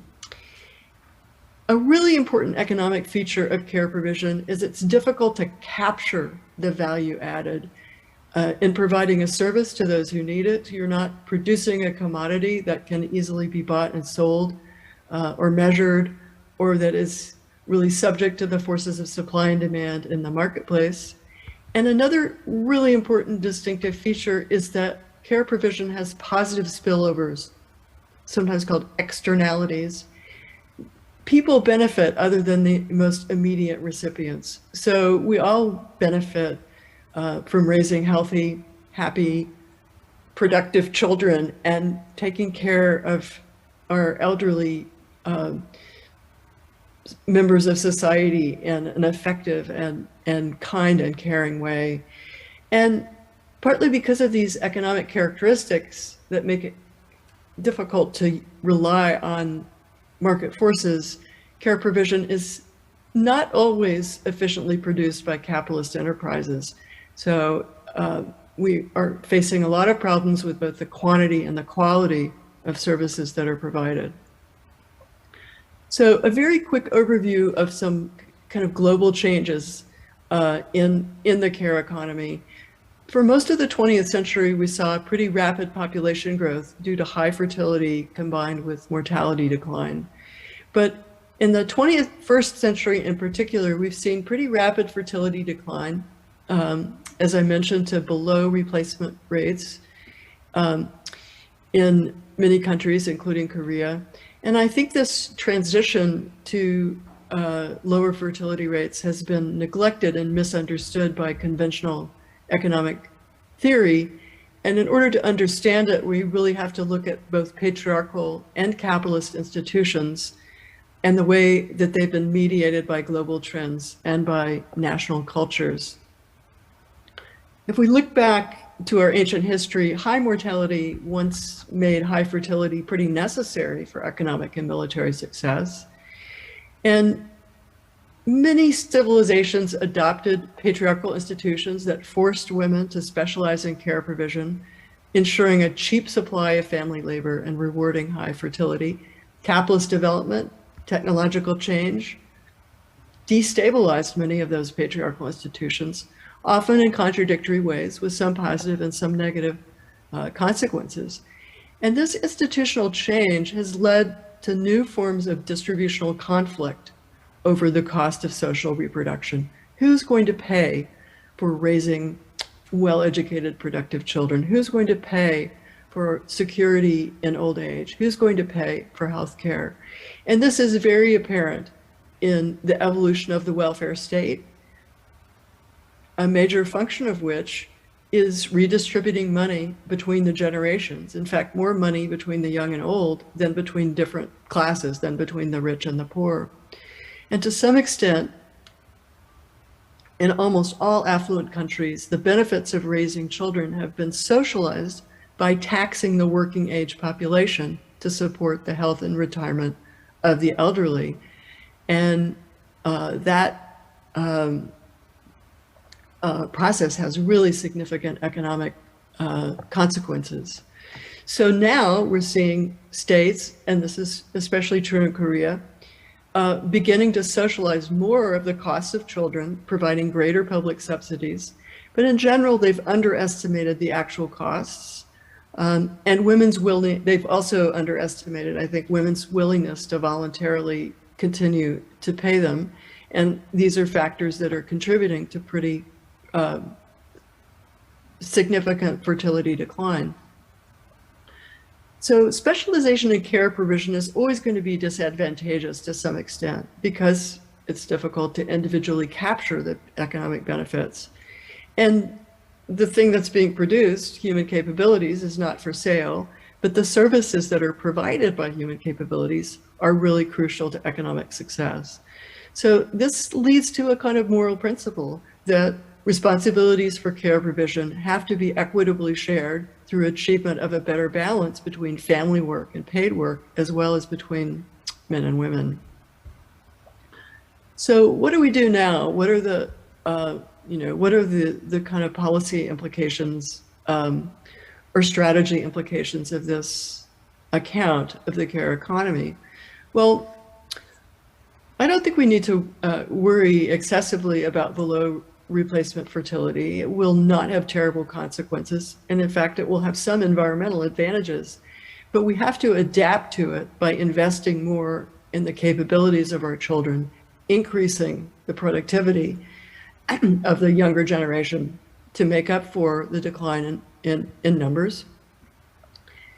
But eventually, as global and national populations decline, which is pretty inevitable, we're going to have to learn how to stabilize them. And this is a problem that's fairly similar to the problem of stabilizing global climate. It's one that's likely going to require a lot of cooperation and a lot of new social institutions that need to be developed in a collaborative and democratic way. But it's also going to require a pretty fundamental reorientation of priorities away from economic growth defined in terms of gross domestic product, things that are bought and sold. And it's going to require recognition of the intrinsic and also the extrinsic value, that is the long run economic value of producing and developing and maintaining human capabilities in an ecologically sustainable process of economic growth. So COVID-19 has taught us a lot, but here are the lessons that I would emphasize. Economic growth itself does not deliver health and well-being. Spending on children and parents is not a bribe or a waste. It's the most important investment that we can make. Spending on a large elderly population is not a burden or a source of unproductive spending or something that's going to slow growth. It too is an investment. It's an investment in our own hopes for longevity and a reduced depreciation, as it were, of human capital. So I'm going to end with a few useful resources to connect you if you're interested with what I see as a pretty global movement to bring care to the forefront of the economic agenda. The United Nations has sponsored a global alliance for care. There are a lot of resources there and a lot of activism that is emerging around this global alliance. There's a new project called the Wellbeing Economy Alliance. The Scottish economy has kind of stepped forward, insisting that it's going to develop a new economic plan that's going to really highlight well-being rather than economic growth as conventionally defined. And I'm hoping and optimistic that other countries will also be joining the Wellbeing Economy Alliance. The organization Oxfam,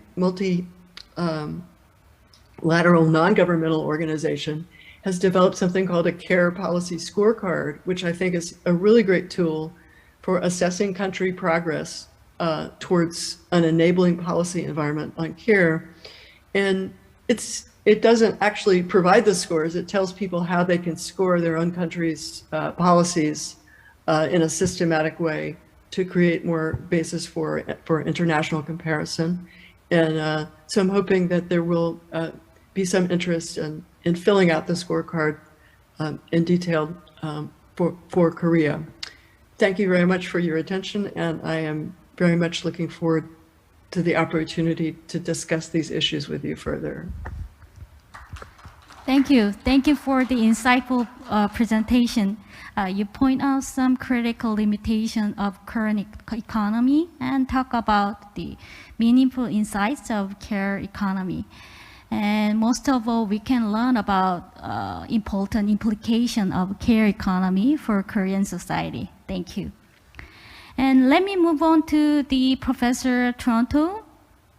Please proceed your presentation. The topic of presentation is care advances, sustains, and enhances democracy. It is an honor for me to be here and join you. Thank you, Professor Kim. Thank you all for the organizers for inviting me to this important discussion in this context. And I want to thank the organizers for the invisible, caring, organizing work that they've been doing. Caring democracy provides a way to create a more sustainable form of life. Social inequality, unlimited exploitation of our human and natural resources is making our current global way of life unsustainable. At the moment, because we've paid so much attention to care during the pandemic, I have a tiny bit of optimism that perhaps people are beginning to pay attention to care. But we need really to think quite radically differently about a politics of care in order to achieve the kind of economic changes that my dear colleague Nancy Fulbray has suggested to us. But democracy and care seem to be contradictory. Democracy is about equality. Care is about helping take care of people who are, as Nancy just pointed out, often dependent. How can people who are dependent be equal? Forget it, leave care out of democracy. But in fact, care starts from everyone's interdependence. It starts from the idea that people are always going to be relying on one another, whether they see it or not. And those people who think they are independent, those of us who are relatively self-sufficient adults, seem to be ignoring the reality that we began our lives in extraordinary dependence. We will probably end our lives in extraordinary dependence. And that every day we depend upon others to provide us with goods and services which make it possible for us to go on living what we think of as our autonomous lives. Those people who are interdependent, those people who are at the top often don't even see the care work being done for them. And as a result, they ignore it. And the end result is that we end up with a really unjust situation. Let me begin with an empirical observation. This question has been asked by public opinion people for a very long time. It's the question, do you agree or disagree that most elected officials care what people like them think? And it wasn't until recently it suddenly hit me. This is a question where they actually use the word care. They ask what officials think. And the median was that 64% of people disagreed with this question. In Korea, you can see it was 62%. In the United States, it was 71%. So people don't think elected officials care much about them as ordinary people. And by the way, political scientists who have looked closely to see whose political agenda actually gets implemented discover that it's not the people's agenda that gets implemented. Quite the contrary, it's the agenda of those who are wealthy. Gillens and Page go so far as to call the United States an oligarchy, not a democracy. To me, what's extraordinary about this is not only the fact that officials ignore citizens, but the fact that citizens don't seem to care very much about the fact that officials ignore them. Why aren't people angry or upset? Now, it may be because they're apathetic or powerless. But I think a more productive and disturbing idea is that people accept the situation because they believe it is acceptable, because they agree implicitly with the argument that the political leaders have more important things to care about, and what they care about is the economy. Going forward, I'm going to argue the problem is with wealth care. And I will argue that if we think about the problem in this way, then we will recognize how we can fix it. Wealth care is a new term. I'm sorry to use it, but it comes from Harry Frankfurt's very nice essay called The Importance of What We Care About. And what I mean by wealth care is the growth of wealth is the central value, activity, and purpose of a society, and that a society's reward should go to those who create and grow wealth, since they are the most worthy members of society. Now, this is similar to winner-take-all capitalism or neoliberalism, but the emphasis here is on wealth as a value and a justification for political action. Wealth care is deeply familistic. It's about passing wealth on to the next generation. And it is in that way patriarchal, biased by race, religion, ethnicity, and so on. People who are really wealthy use the state to generate wealth. They use all kinds of mechanisms to make the ends of the political system somehow conform with their production of greater and greater wealth.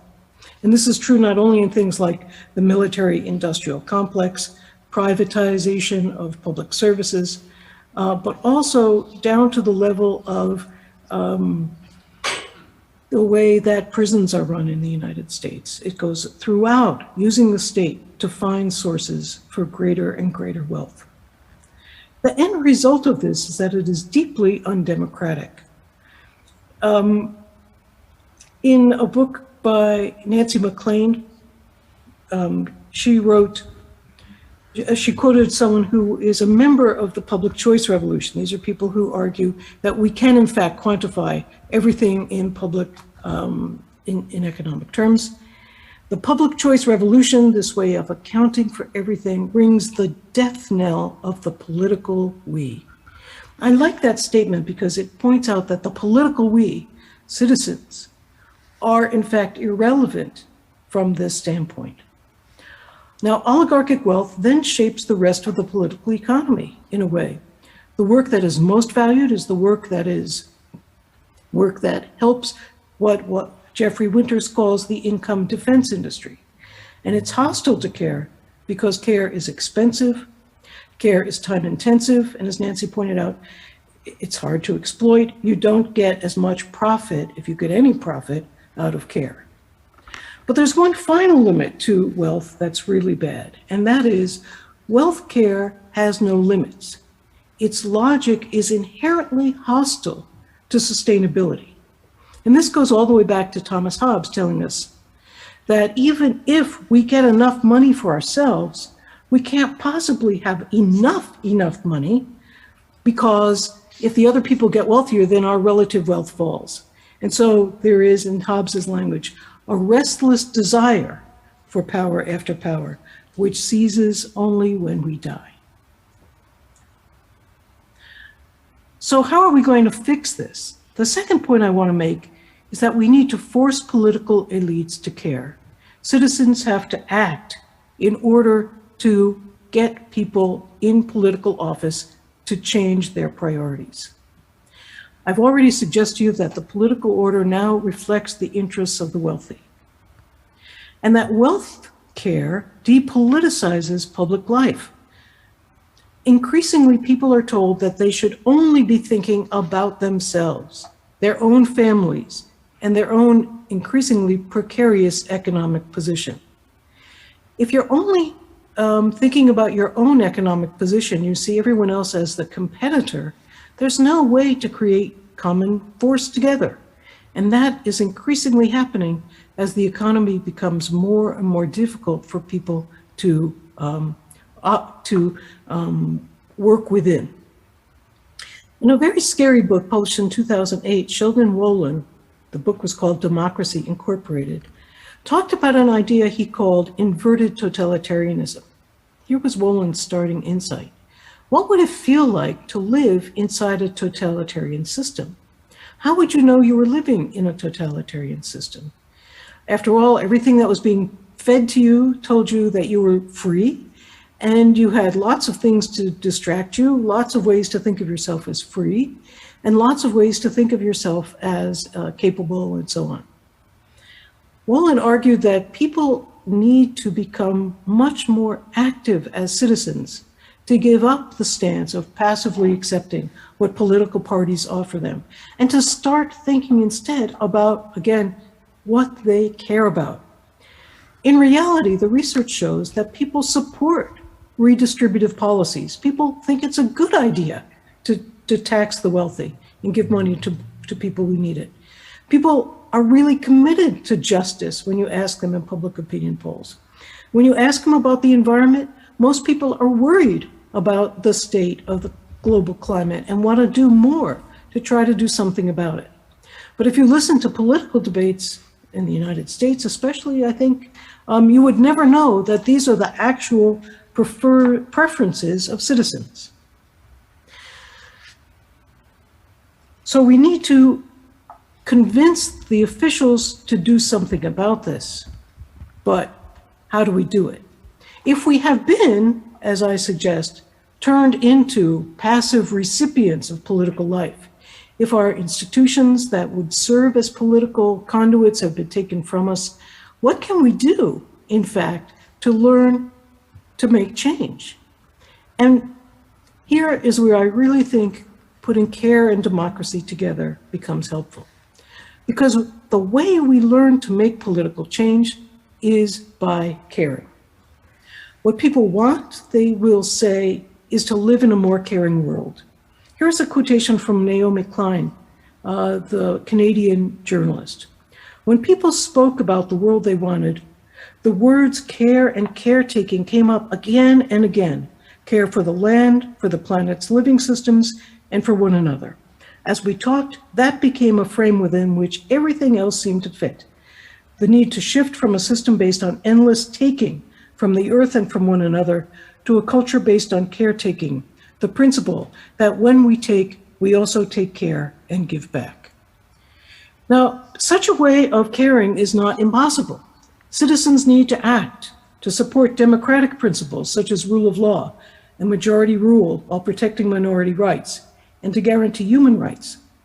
But they also need to recognize that in order to be a democratic citizen, you need to have the character of a democratic citizen, which requires that you be interested in others, that you be willing to do, as the political philosopher Daniel Allen says, you have to be willing to talk to strangers, and you have to be willing to learn from them. The way we learn to do that, to be empathetic, is through our own caring practices. So what do? We follow the advice of Emma Willard, who said, we need to do everything. From the bottom up, movements need to operate in caring and democratic ways. The Black Lives Movement, for example, is able to do so. And from the top down, government policies also can spur citizens to care. For example, after World War II, the United States passed the GI Bill of Rights, and gave enormous benefits to the men, mostly men, who were returning from war. Lots of problems with that policy, but one of the benefits of it was, even if you control for education, class, people's backgrounds, the people who received those benefits did more in civil society and public life. They became members of groups, they supported people, they joined teams, they helped others out. And when asked about it, they said the reason they did it is because of the benefits that they had received. So life experience of care can become a guide to political life, which makes me more optimistic that our experience in the pandemic may be a way for us to open up some of the cracks in the political system and point to the ways that what we care about is not what we should care about. We should care about people, the planet, and not only about wealth. So care democracy can turn these vicious circles of disengagement, fear, and competition into virtuous circles of trust, solidarity, engagement, and care. Overcoming inequalities in existing democratic societies will be a key way to global sustainability. Thank you very much. Thank you, Professor Toronto. That was like the intuitive presentation. And you present not only the concept of caring democracy, but also suggest some practical directions to change politics for the, to reach the caring democracy. Thank you. And finally, let me move on to the Mr. Choi. Please precede your presentation. And topic of presentation is distributive web of care. Go ahead. Yes, thank you. And thanks to both of you who presented earlier, and super happy to be here. 안녕하세요, 반갑습니다. It's just by a pure coincidence and luck that I'm presenting here. I'm a visual artist. I'm very new to this field, and I have to thank Professor Kim Young-mi, who invited me, and then also Higang for moderating. And I used to live in the United States, and I would go to conferences, and the first thing that I would do is actually to look up the indigenous tribes of people who came before the colonizers and give acknowledgement to the land and their history. And I was actually thinking of doing that for here, and it turns out my grandfather used to live in the mountain just around the corner. So I was like, hi, Grandpa. He passed away, but here I am. So as a visual artist and a storyteller, I work with technology and also educational performances. And I'm really interested in human relationship to technology and the built environment. And I think the biggest thing that the artist can do is to ask questions. And I like to ask questions about contradictions, because contradictions, it bears a lot of truth in them. Sometimes the contradictions are violent, but that's just the reality of our lives. In this talk, I ask, how can we degrow the abuse of power? And what do I mean by that? Is that sustainability and development, in other words, growth, are oftentimes in contradiction of each other because of the inherent power structure in the idea of growth.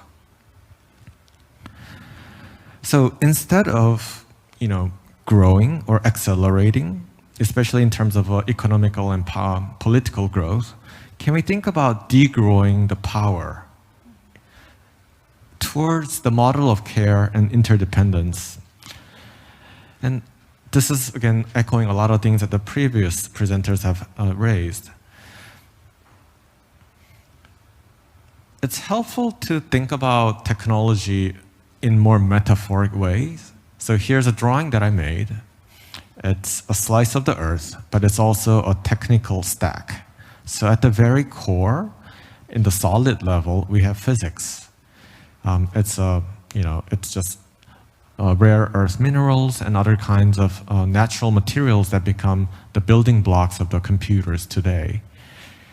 And we beam through all these levels of abstraction, and we have code, we have algorithm and applications and networks. And we expand over to the more invisible layer of the cloud computing.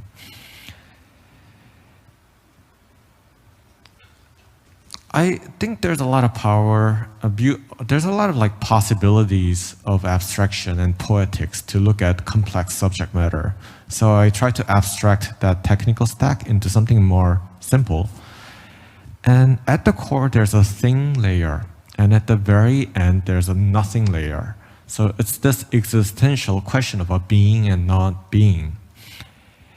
And this really mirrors how electricity works, of zeros and one, and how logic works, true and false, which are all the building blocks of computers. And this approach of thinking about computers are important because the society that we live in actually imitate how technologies are built. which is a problem in itself. The internet is arguably the most important invention of our lifetime, and it has a really interesting history. Initially designed as a communication protocol and a network for for the military operations, it also became a kind of a utopian home of sort of the outcast of the academia and the kind of counterculture. But the reality is that it kind of became a giant shopping mall. And I had a chance to meet some of the early pioneers of the World Wide Web, and they were saying, like, we are really surprised that 5 handful corporations actually are dominating the internet. They had a much more optimistic view, or possibly a democratic view of how it could be used.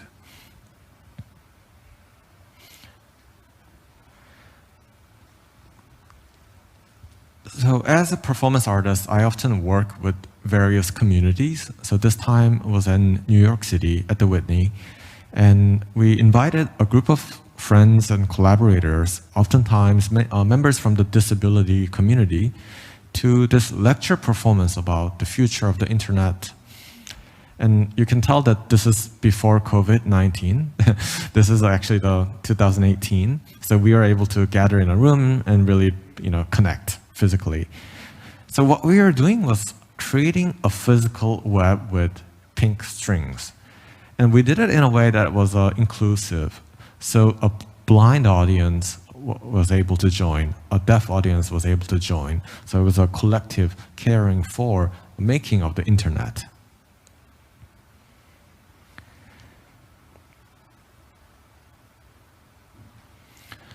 The key message in this work is, can we think about care instead of control? And you can recall that control is a really important part of technology. Most of the internet protocols are about controlling one part of the machine to the other part of the machine. And also building things, like technical things that reflect the vision of decentralization and also care. And here is a small computer that is serving a local Wi-Fi, a peer-to-peer network, where the audience member were able to join locally and experience a garden, a virtual garden. Here's a short video clip of the event.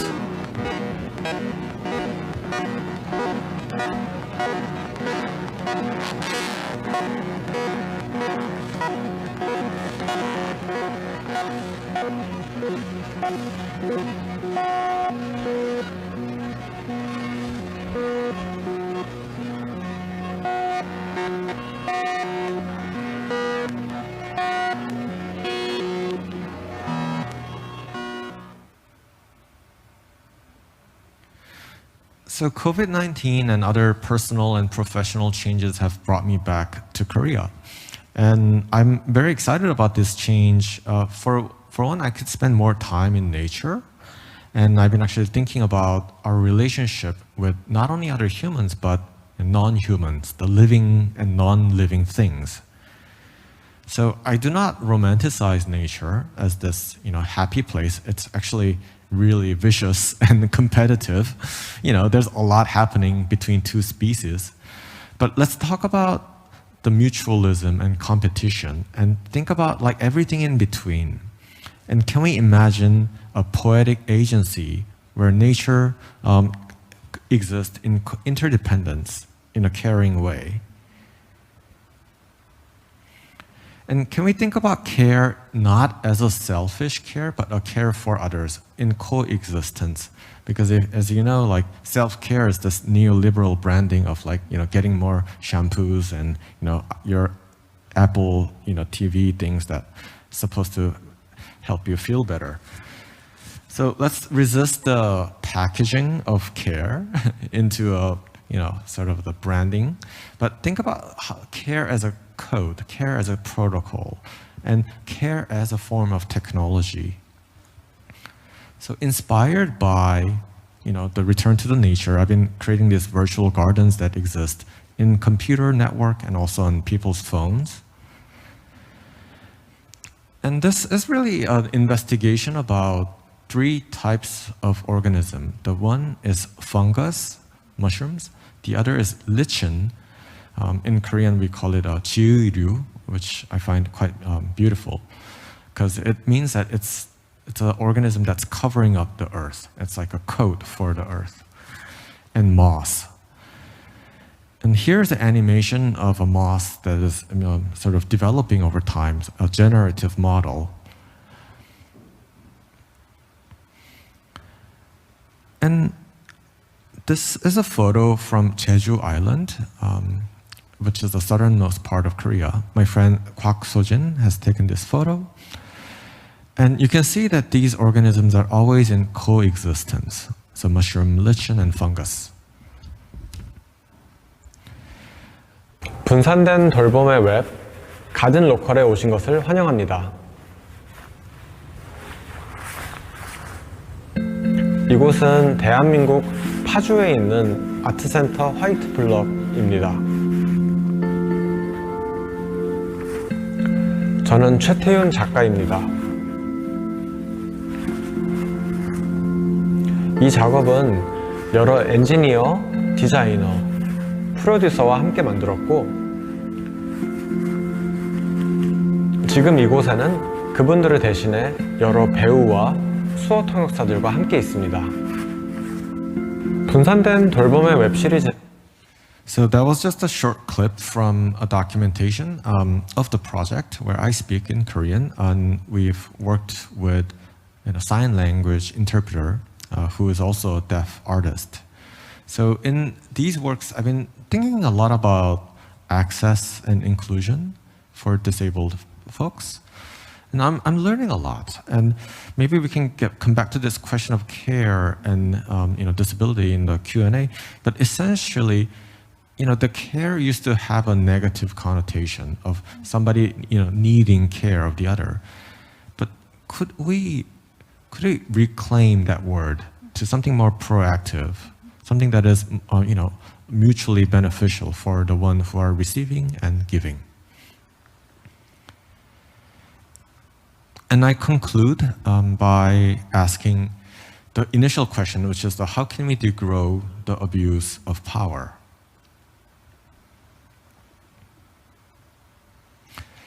Can we unlearn the conventional model of growth, which is based on acceleration, accumulation, and sort of, even the sustainable development model, it really it's built on the context and the framework that the growth is positive. And can we redefine that growth, or actually ask, should things grow at all?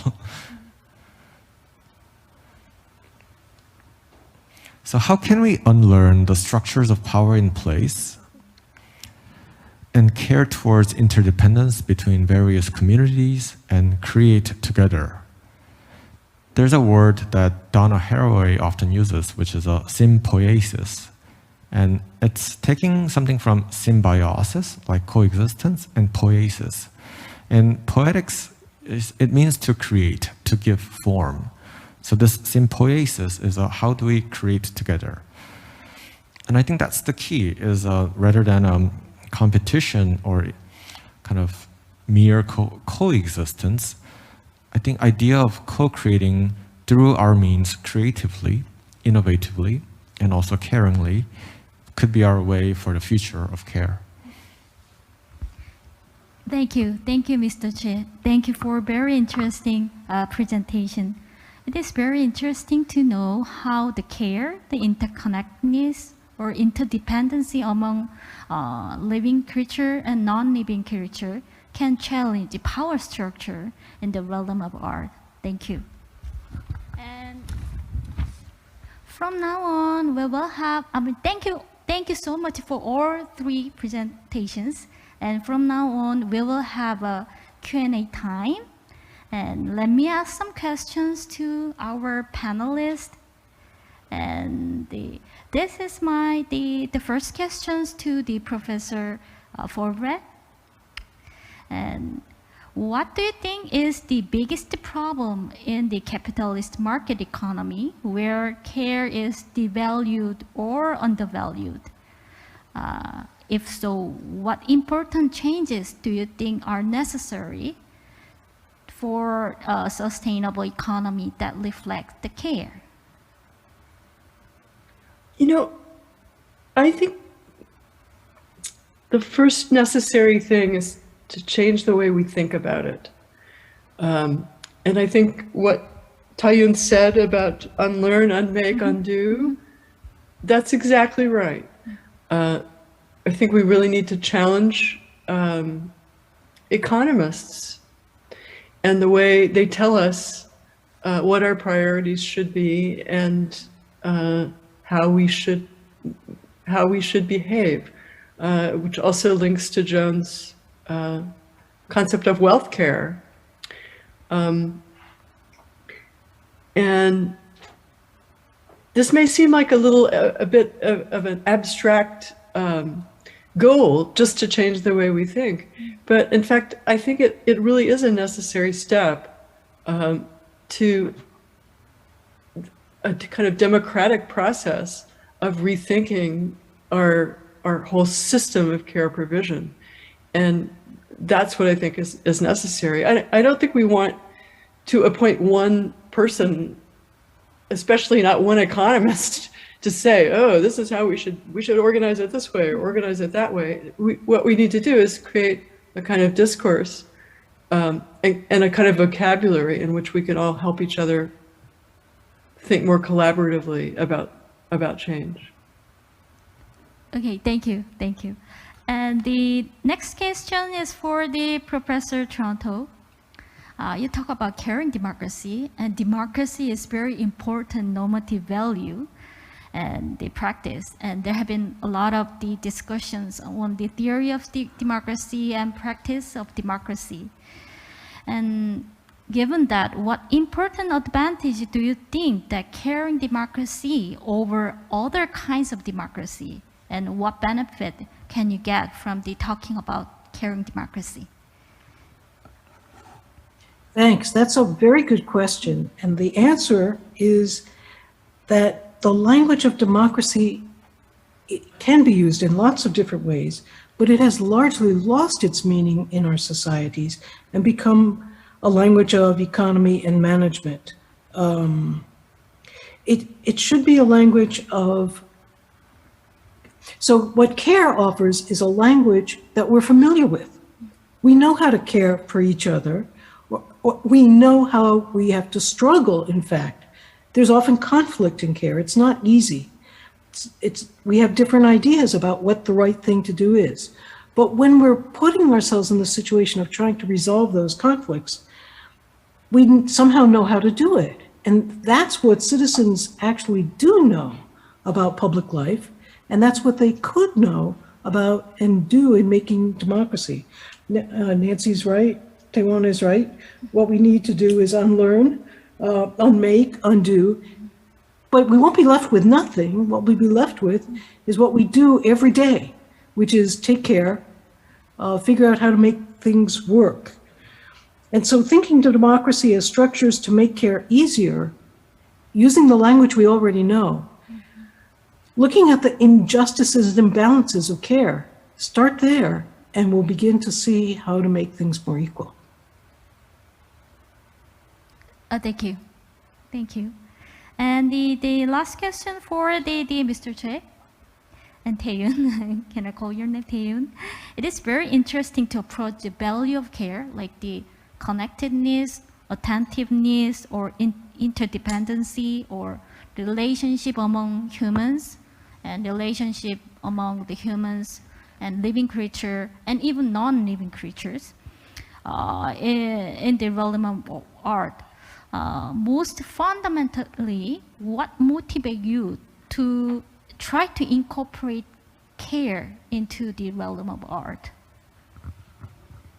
Yeah, you know, there are a few backgrounds for it, but most importantly, I was being informed and inspired regarding the conditions of labor economy, including domestic workers, informal workers, that's what it's called, people who sort of don't have a legal status to work, and also domestic work, obviously, and the issues of migration of the labor force.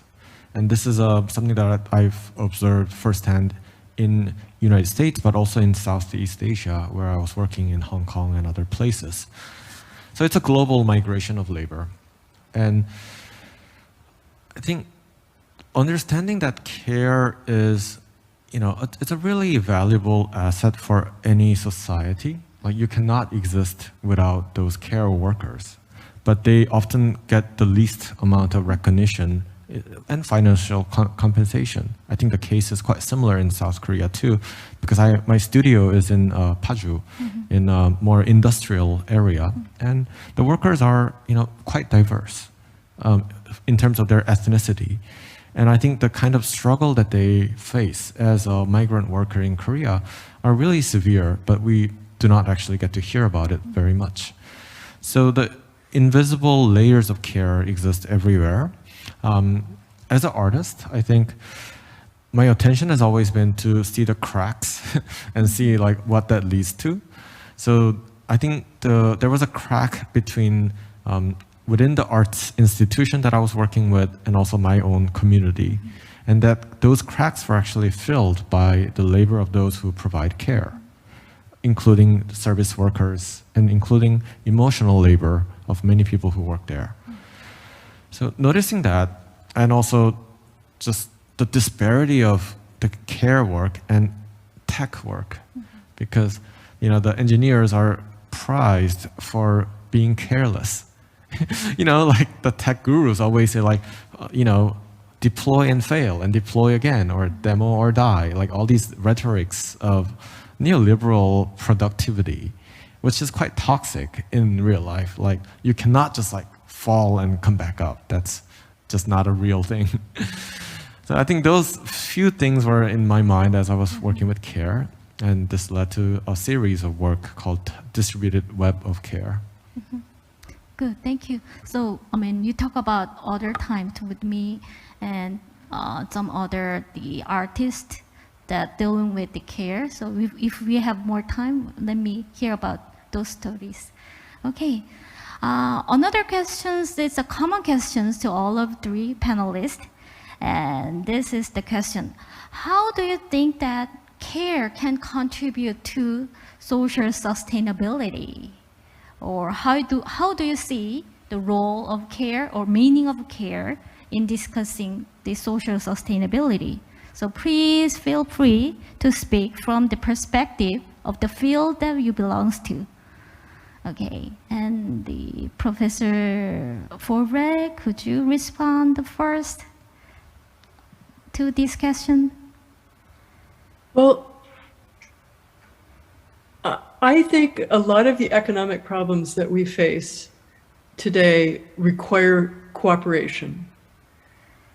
Global climate change is a very good example.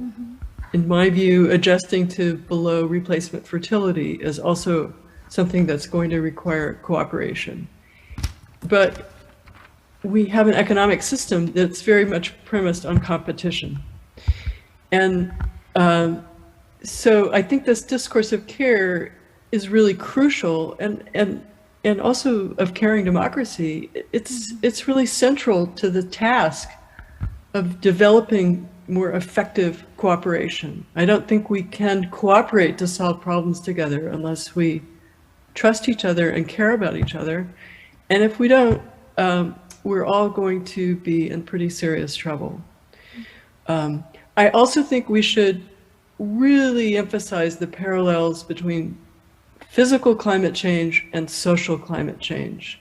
And I think a century from now, we're going to look back on this period as one in which our social environment was degraded. Our ability to be with one another and to work together has been degraded. Our level of mental illness and unhappiness and depression and abuse and crime, these are all social pathologies that we should be monitoring and measuring and trying to minimize the same way that we think about global warming. We should think about social cooling, or I don't know. So let's put sustainability, let's think of sustainability in both physical and social terms and bring care to the forefront there. Okay. Well, you discussed about the cooperation. Is there any like global cases that to achieve the cooperation for the social sustainability? Well, I think that the links that I provided at the end of my talk, I think represent what I think are kind of nascent efforts, but there are many, many others. And just a lot of efforts to reach out and coordinate. And I think one of the really interesting features of it is it's very international. And so it's already framed as a project that can't be conducted on a, in a single country. I happen to think that UN Women is an organization that has been very much in the forefront of efforts to promote a care agenda, and the UN is a good example of an international multilateral organization that's has had limited success because of lack of cooperation from member nations, especially the most powerful and self-interested members. But I think that's something that we could change. Good, thank you. And the Toronto, could you respond to these questions?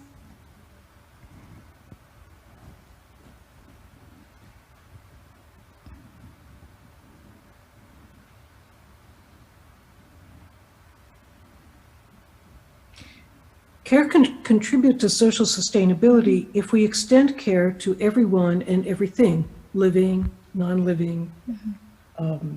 All of those things have to somehow be supported. Tae-Yoon, thank you for mentioning the need to support domestic workers, the people at the bottom. And another example of the kind of international cooperation that Professor Fulbright was just talking about, of course, is the International Labor Organization's development of a domestic workers agenda and support for those workers and their rights. We know what caring can feel like. We know how to think about it. But care can also help us bring issues of sustainability down to the concrete question, what can I do in a way that is not just individualized or self-serving? And how can I, in my daily life, contribute to sustainability? As long as people think that it's somebody else's problem, it won't get solved. And the only way to make people begin to recognize that they have some stake and some ability to change things is actually to try to change them. Good, thank you. What can I do? That's the important question even for me. And Tae-Yoon, could you respond? Yeah, and also thanks to Nancy for mentioning not only the physical degradation, but social degradation that we experience. Yes. I think we need to speak about polarization in our society in many different ways. And let's just be real, it's like, can you actually care for somebody who you do not agree with? Can you care for somebody who defy your existence and make it really hard for you to stay in a certain country, for example, or somebody who does not care for you in return? Interdependence is such an attractive idea, but it's also quite idyllic.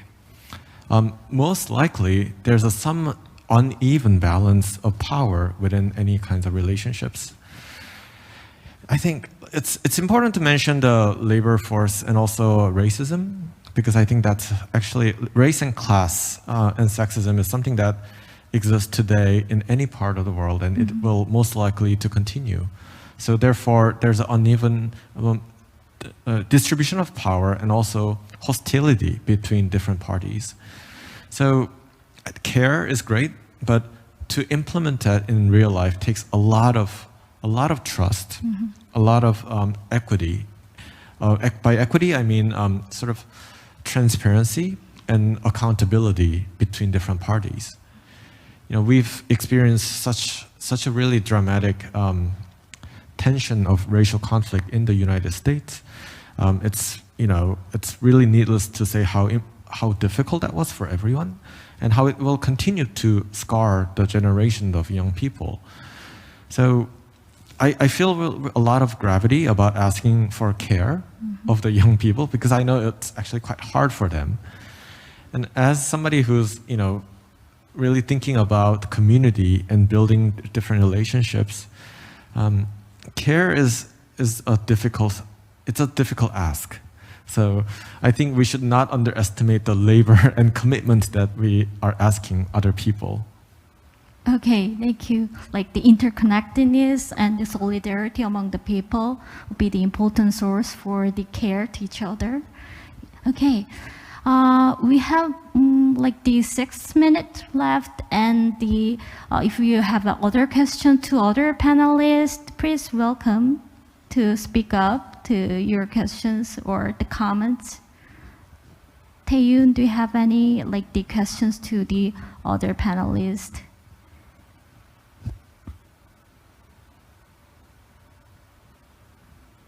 Not right now, but I'll be happy to just chat for 5 minutes with you.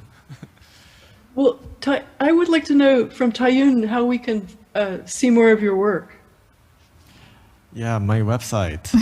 All right, tell us your website. Yeah, just taeyoonchoi.com. Okay.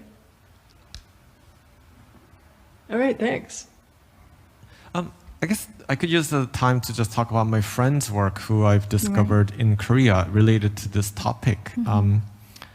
Higang asked, are there other artists and designers working with care? And I said, yes. There's a book by Kim Da-eun, and the title is Motherhood, Artist and Care, Self, Motherhood, Artist and Self. And it's a bilingual book, and it talks about just the labor of being an artist and a parent. Oftentimes, a primary parent for their child. And she's working on her second book about fatherhood. And I think that's actually a really interesting thing.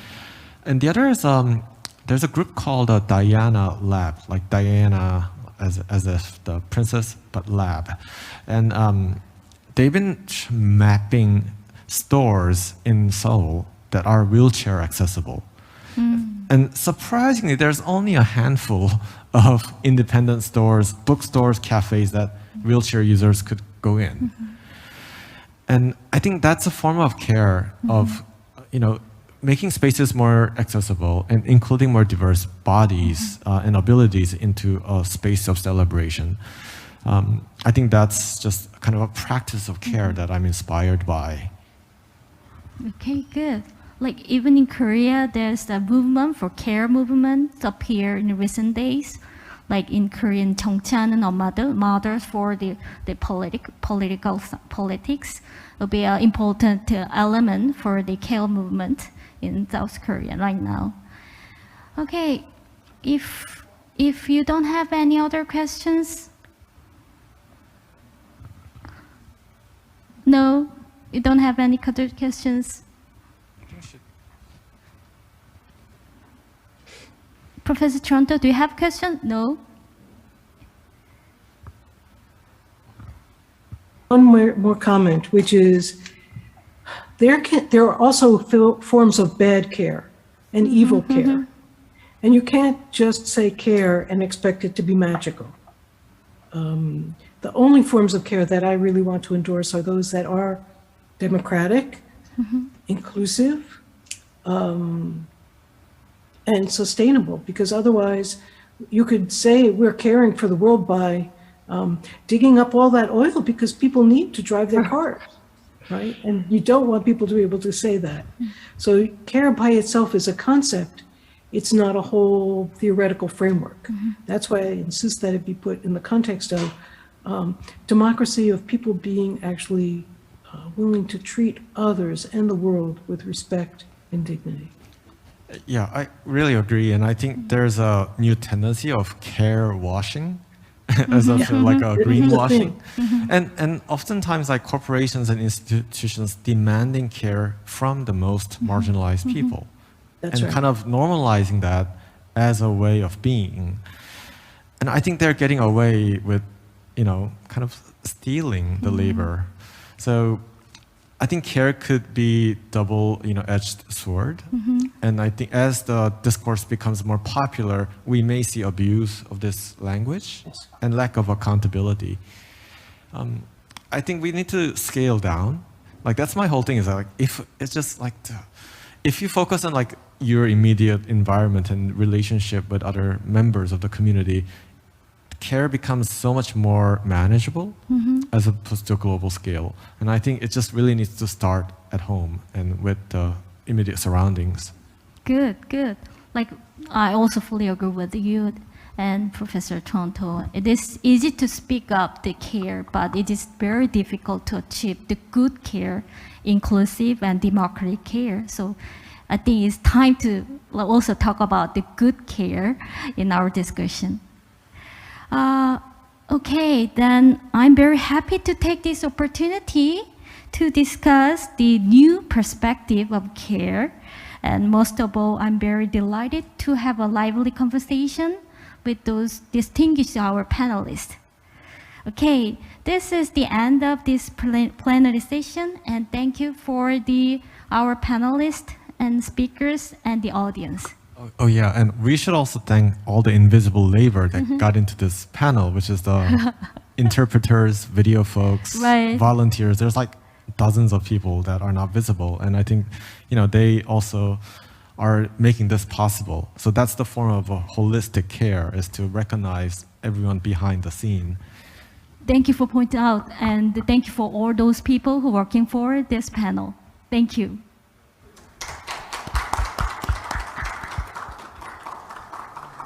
Thank you, Professor Kim and panelists, for reminding us that care was and is always a part of our social fabric.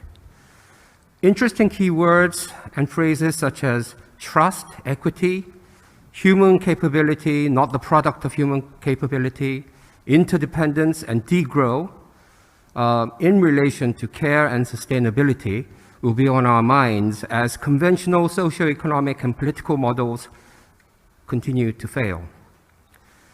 Labor and commitment and inclusive are also words that will also resonate. So thank you again. Now we will have a brief break and we'll resume at 10:30 a.m. Korean time. Thank you.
Welcome back. This third and last plenary session invites distinguished experts from seemingly unrelated fields such as smart city, artificial intelligence rankings, peace, urban regeneration, and university rankings to talk about innovative scientific methods and indices that can help organizations and communities assess and overcome difficulties caused by the current COVID-19. This session will be moderated by Professor Kim Kap-song, Professor of Department of Urban Planning and Engineering and Vice President for University Planning and Development at Yonsei University. Professor Kim, over to you. Hello, this is Kap-song Kim from Yonsei University. As a moderator of this session, I want to comment on the background and rationale of this session. 17 Sustainable Development Goals were selected for a global plan for an environmental, economical, and social sustainability future by the United Nations in 2017. However, at the time, we did not expect pandemic like today. There are many studies that show the social disparity has increased due to the pandemic. For example, because of the online education has made it more convenient not to go to school, but it is pointed out that the education decline of the children from the low-income families because of the differences in access to educational opportunities. Therefore, it is very meaningful to reconsider 17 SDGs and explore their relationships with the pandemic. The purpose of this session is to provide a place to discuss the various ways that is 4 indexes can be organizations and communities access and overcome difficulties caused by COVID-19. We invite 5 distinguished speakers from Yonsei and Times Higher Education. At first, I want to introduce the Professor Lee Jung-hoon. He will present Smart City Index related to the SDG. He is the Professor of Graduate School of Information, Yonsei University. And second speaker is the Ki-hoon Lee and Jung Gil-go. They are the professors of the Yonsei University, and they will discuss about the AI rankings. And the next urban regeneration is presented by Professor Kim Young-chan. Lastly, Mr. Phil Batty will present university impact rankings. He sent a video instead of a participation here. After the presentation, we will have a discussion time with Michael Lineman. He is the managing director of Freshman Herald. And due to the time limit, I'm so sorry about to give only 15 minutes for each presentation. After presentations, we will have a discussion time with all panelists. So I turn the mic to the Professor Lee. Please start your presentation. Good morning. It's a great pleasure to be here, and it's my second time to coming to GEEF and presenting my work as well. I'm going to talk about the Smart City Index report, and this is our first time to actually announce it through this platform as well. After the pandemic, we've been going through a lot of new socio-economic urban changes, way of working or way of living, or way of even the playing has been changed, and especially we've been working, and this is a kind of impact into the different places in urban spaces as well. We also has got a lot of large gap of digital divide during the pandemic, that the vulnerable people couldn't get the internet access and didn't able to actually live through this period as well. Also, the economic challenges with the changing with the labor forces, that a lot of SMEs had a very difficult time. And industrial change itself has been changed through the online business has been growing up, while some traditional industry has been damaged, impacted negatively as well. So there are a lot of challenges here to resolve this, and obviously we need a new innovation through this period, and actually new way of actually thinking to actually bring out new innovation as well. So I'll see the smart city as a regional innovation platform, and there where actually the people are, citizens, and also the private and public stakeholders are actually all working together and to bring out the new innovation. And that's the kind of what I see as a smart city for the last 10 years. 2022 Smart City Index is actually third edition. We began to do it in 2017. The model was being developed in 2012 in Stanford Graduate School of Business, as to why I was in sabbatical as well. There are 8 perspectives to see how the cities are transforming to the smart city, and also more than 3,300 of smart city services, infrastructures, and project and living lab has been analyzed around 31 globe, around the cities around the globe as well. So if I share some of the results here, that obviously we look at the whole sector of the services, or what kind of smart city services are actually providing within the city.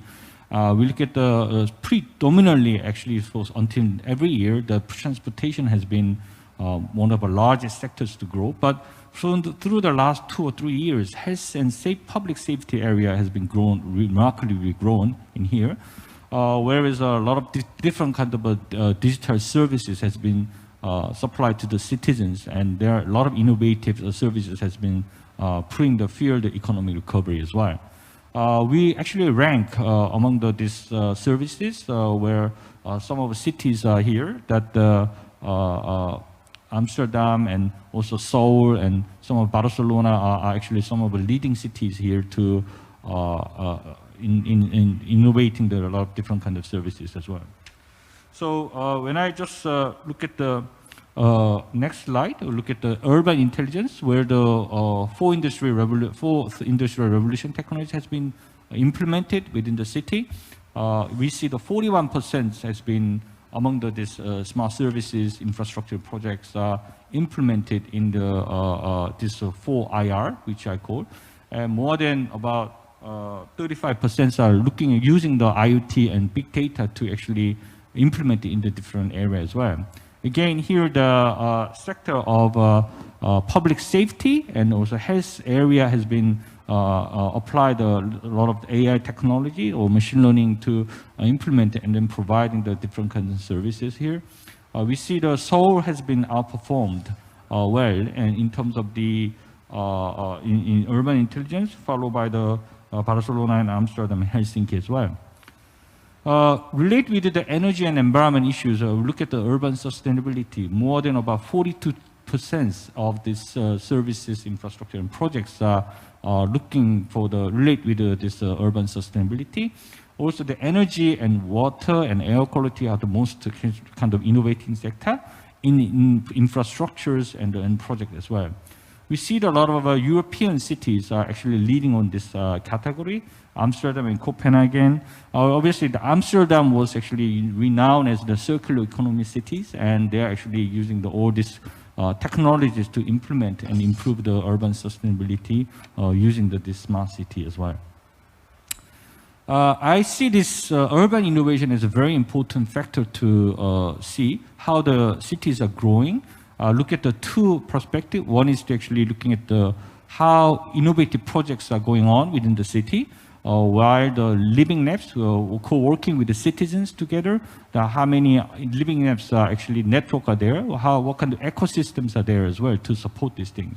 So I look at Amsterdam has got the most highest living labs among the 31 cities, as Helsinki is the most innovative city. They're doing a lot of different kind of a project, including robots and as well.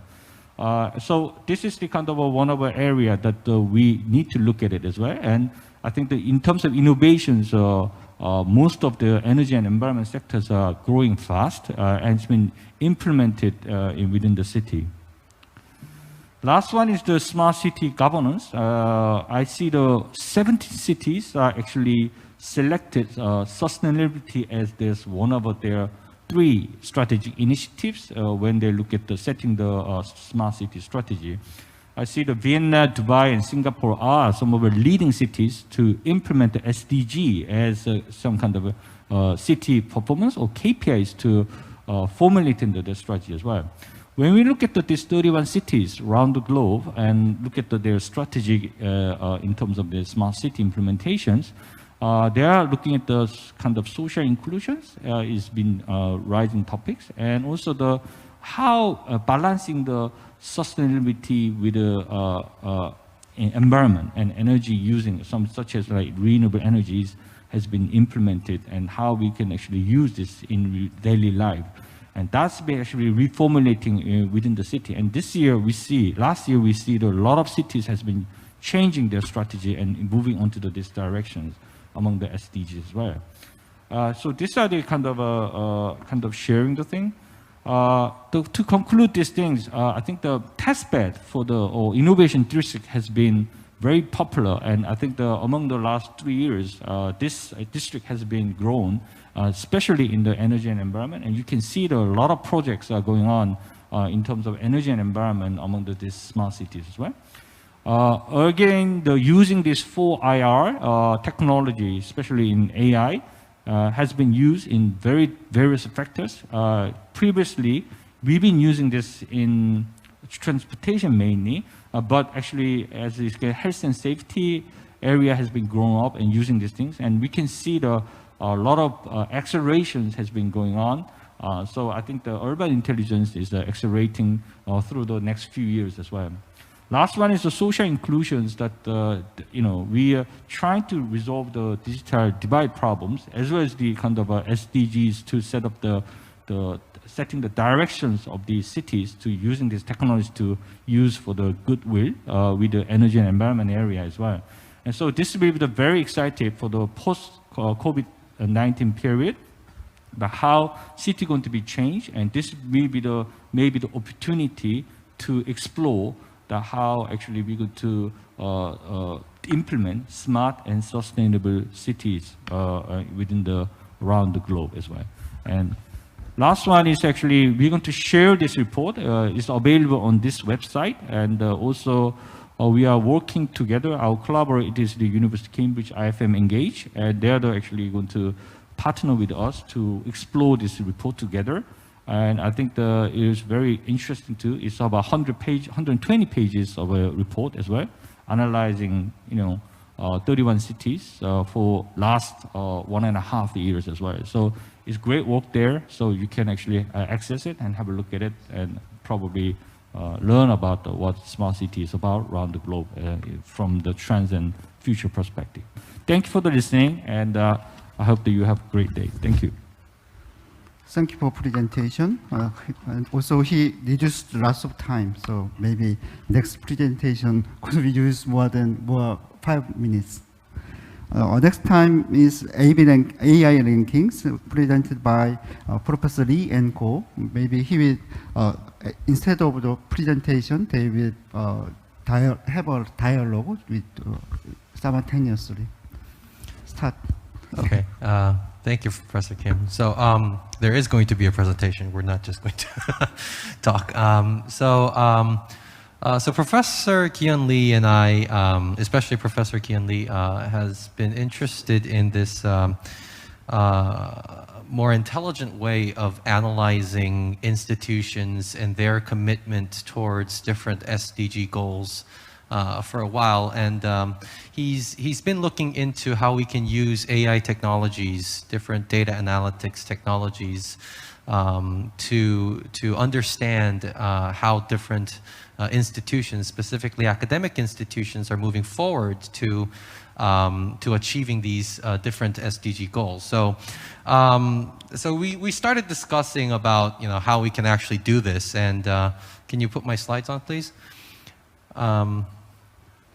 And we started a little work together. So traditionally, so these are some of the metrics that you would use to understand SDG engagement of a certain institution. For example, institutions like THE would capture data quantitative data and metrics to evaluate them based on certain criterias in a very manual manner, right? So you would collect the amount of electricity that you use, you would collect the amount of water usage, you would look at the amount of scholarships given on a need basis, et cetera, et cetera. You would use these metrics to evaluate the SDG engagement level of an institution. Another way, for example, like Elsevier takes is exploiting the keywords that different researchers within the institution are working on. So they would analyze all the different articles and their keywords listed in their database, and based on that information, you would try to get like an implicit understanding of what the researchers within that institution is focusing on.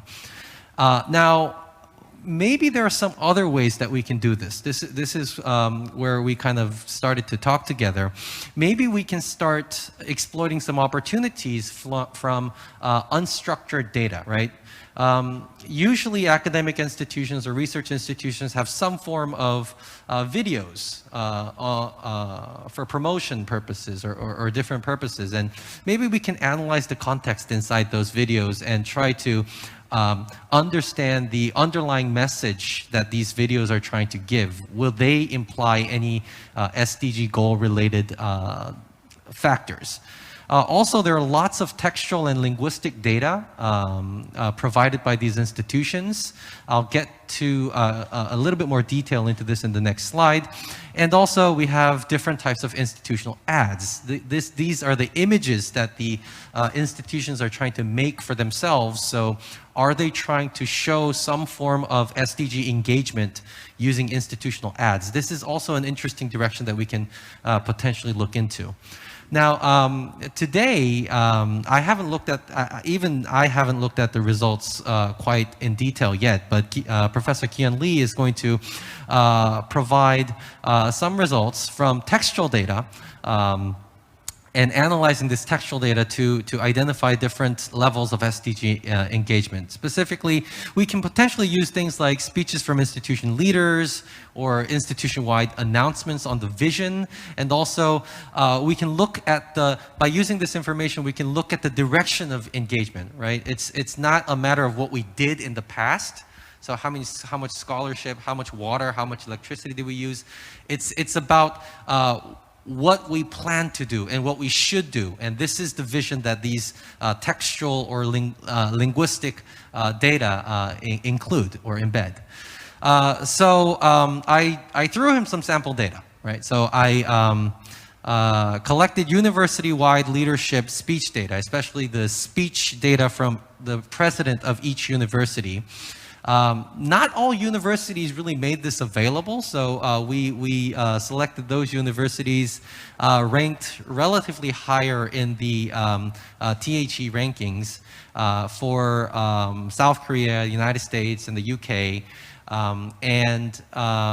We went through the website and we tried to grab all the presidential speech data. Unfortunately, we could we found all five for the top 5 THE ranked Korean institutions, but for the UK we were missing some data. So we have Harvard, Stanford, MIT, Yale, Duke, and the University of Cambridge as international institutions. And for domestic institutions, Korean institutions, we have our own Yonsei, Seoul National, Korea University, Hanyang University, and Sungkyunkwan University. So starting from the next slides are how the model is actually designed. So I think Professor Ki-Hyun can take it from here. Okay, thank you, Professor Go. You threw the data and I analyzed the data using the model our research group actually made. Is the slide on right now?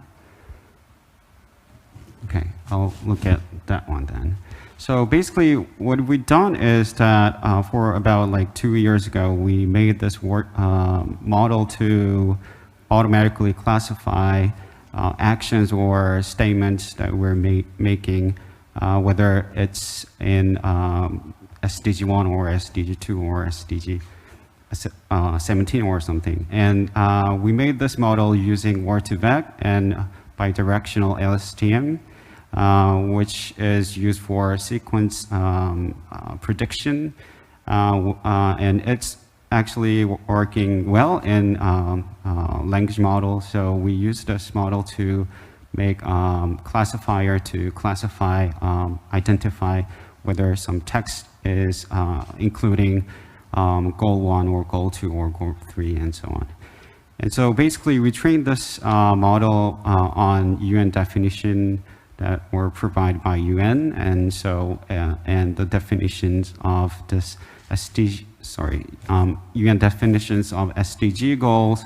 SDGs actually include goals and targets and indicators. So we use those data to train our own model and made this classifier.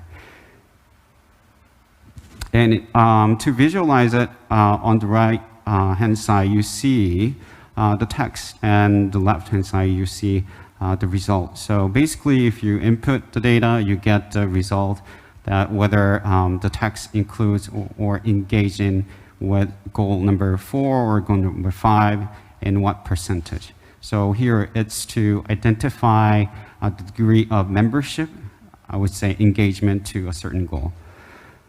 So based on the data that Professor go through to me, I had this result. And so on the left, you see international ones, and on the right, you see the Korean ones. So basically, you see we could find that universities are seeking SDGs, but here we see that spiky radar chart here, which means that it's imbalanced. So universities are working or promoting that they are doing this kind of good things, but with respect to this SDG 17 goals, we're kind of skewed and biased. So if we could see the result in detail, you can see that international ones or international universities are actually working more on like partnership or like I cannot see the goal number 9 right now. Industry innovation and infrastructure, whereas the Korean universities are right now, you see, and you see that are heading for more reduced inequality and somewhat different from international universities. So you see the difference from this radar chart, and you see the numbers on the right side are kind of indexes. Here, I want to emphasize that these indexes are not, the numbers are not for ranking, because these numbers are to show that we are in this status quo of engagement of SDGs, and mostly it's under under 6%. So which means that we are not that good at engaging in this SDG goals. And next. So if we look into the Korean results, Korean universities, we could see that goal number, with respect to goal number 4, quality education, before and after COVID-19, we're losing, I guess, the quality education right now. And if we see the gender equality, Yonsei University is actually working well on gender equality before and if you look at the before and after COVID-19. And actually, Korea University is doing well on goal number 9, which is industry, innovation, and infrastructure. And we see that, next please. for climate action, most universities not doing well comparing to pre-COVID, but Seoul National University is doing well. And we could see this kind of difference as well by using this measurement. And lastly, we could see that partnerships for the goals, Korea University was doing also well if we compare the result of pre-COVID and post-COVID. Is it really so? Well, I do think this is a very interesting result because if you look at the data, so can we share the slides, please? Yes. So can you put the slides larger so that people can actually focus on the slides? So if you look at the data, the first thing that I was interested in, I was surprised actually, was that I actually thought that the Korean institutions were really focusing on the industrial engagement related issues, but it looks like we're way behind. I guess we're way behind in emphasizing that enough through the leadership messages. Yeah, we should remember that this is not about what university did, but universities are seeking for, right? Yes, yes. That's what they're saying, yes. And I guess this pre-COVID and post-COVID results are also very interesting, especially which one was, so this is quality education, right? So it seems like the green lines are the post-COVID lines, and the yellow lines are the pre-COVID lines. And I think Yonsei University is the third row, right? So if you look at the third row, Yonsei is doing really well, to be honest. Not that I'm teaching here, but we're doing pretty well. Compared to this, other institutions, whoa, long way to go, guys. So I think it definitely has an impact. Even for Yonsei, we do see a lowering trend after COVID. So it looks like there has been, I think this suggests that using this information is a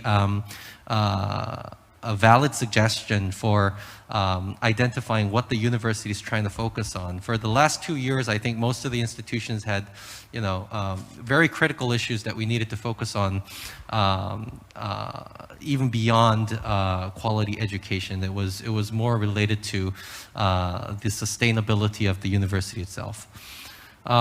So a few discussion topics that I would like to throw is to you, I guess, Professor Kian, is that the data itself, I did give you the data, but were you able to observe any type of bias in the data or noticeable challenges in the, so I do know that the model itself was trained for English, the English language, so you had to translate the Korean speeches into English and then feed them into the model.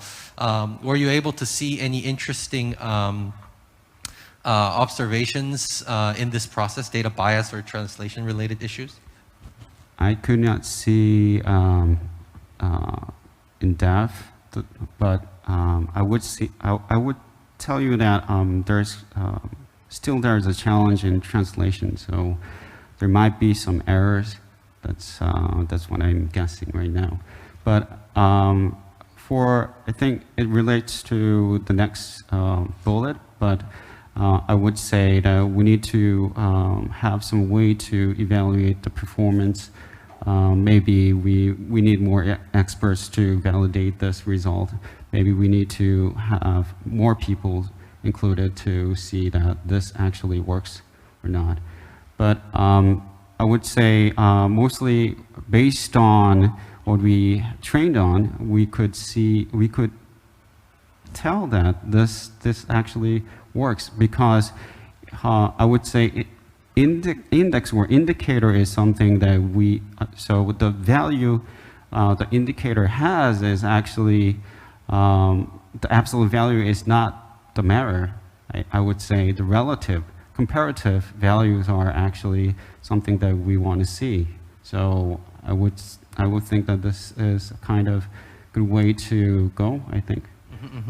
So yeah, that's if you put up the slide just one last time, that does relate to my second discussion comment that I had relating to the actual generalization of this AI classifier, whether it can actually serve as a real metric for practical evaluation. I guess you nailed it, and the point is that the absolute numbers that we see here from the classifier are very small, right? So the differences, if you compare different institutions themselves, are going to be very small to begin with. So you're really comparing on a scale of 1 to 100, is 0.1 higher or 0.2 higher? You're really there. So I don't think this at the current point can serve as a direct metric for comparing institutions, but within an institution, I think it does give some meaning on the direction that the institution is looking into, and that's where this contextual data-based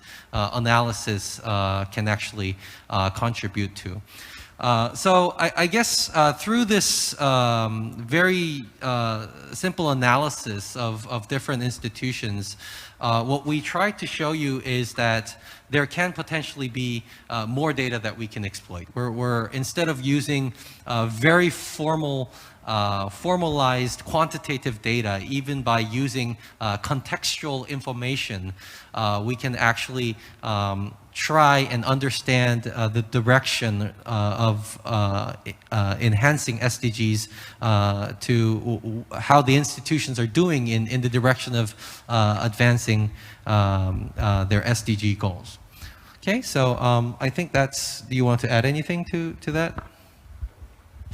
I guess we're out of time. Yeah, I think we're out of time. Okay, thank you. Thank you for presentation. I have a question to you, but if you purposely, I want to very curious about the mechanism. Is only the text mining, or there are some quality control can be controlled? For example, they just comment on word, that is the more credit, or they giving some implementation planning, something like action plan, something like should be proposed by the leaders. So at the time, maybe the weight should be different. So that kind of thing is can be handled with these models. Okay. First of all, I want to emphasize that language models are based on languages, words, which means that, and it assumes that our thoughts are bounded to words. So, and also it assumes that the words that we're using, some words are used with a certain other words frequently. So those kind of patterns are captured by this, by directional LSTM model. And before that, we had this word2vec, which gives, I would say, I want to translate this into easy words, so sorry for the delay, but I would say word2vec actually gives us the relationship between the words. And based on those relationships, we can calculate what words would come next to the words that we have seen before. And so basically this sequential learning or sequence prediction gives us some space for us to identify whether some text is in some category or not. And here we have kind of finite and well-defined categories, which are goals and targets and indicators. So, so this actually gives us good model because the words are restricted and finite, and so it's I would say basically it's because wordings or what we're speaking, what we're saying are actually have patterns, and that patterns can be captured within the sequence. So that's how it works actually. But I would say more if we have more time later on. Okay, thank you. So next speaker is Professor Youngchan Kim. He is a professor of Department of Media and Communication, Yonsei University. He will present about urban regeneration. Okay, good morning, everyone. I want to first thank everyone who's involved in organizing this very meaningful event. Basically, today I'm going to share some of my thoughts about indicators that we may use to evaluate the success and failure of urban regeneration, mainly from a communication perspective. You'll find out what I mean by communication perspective later in my talk today. When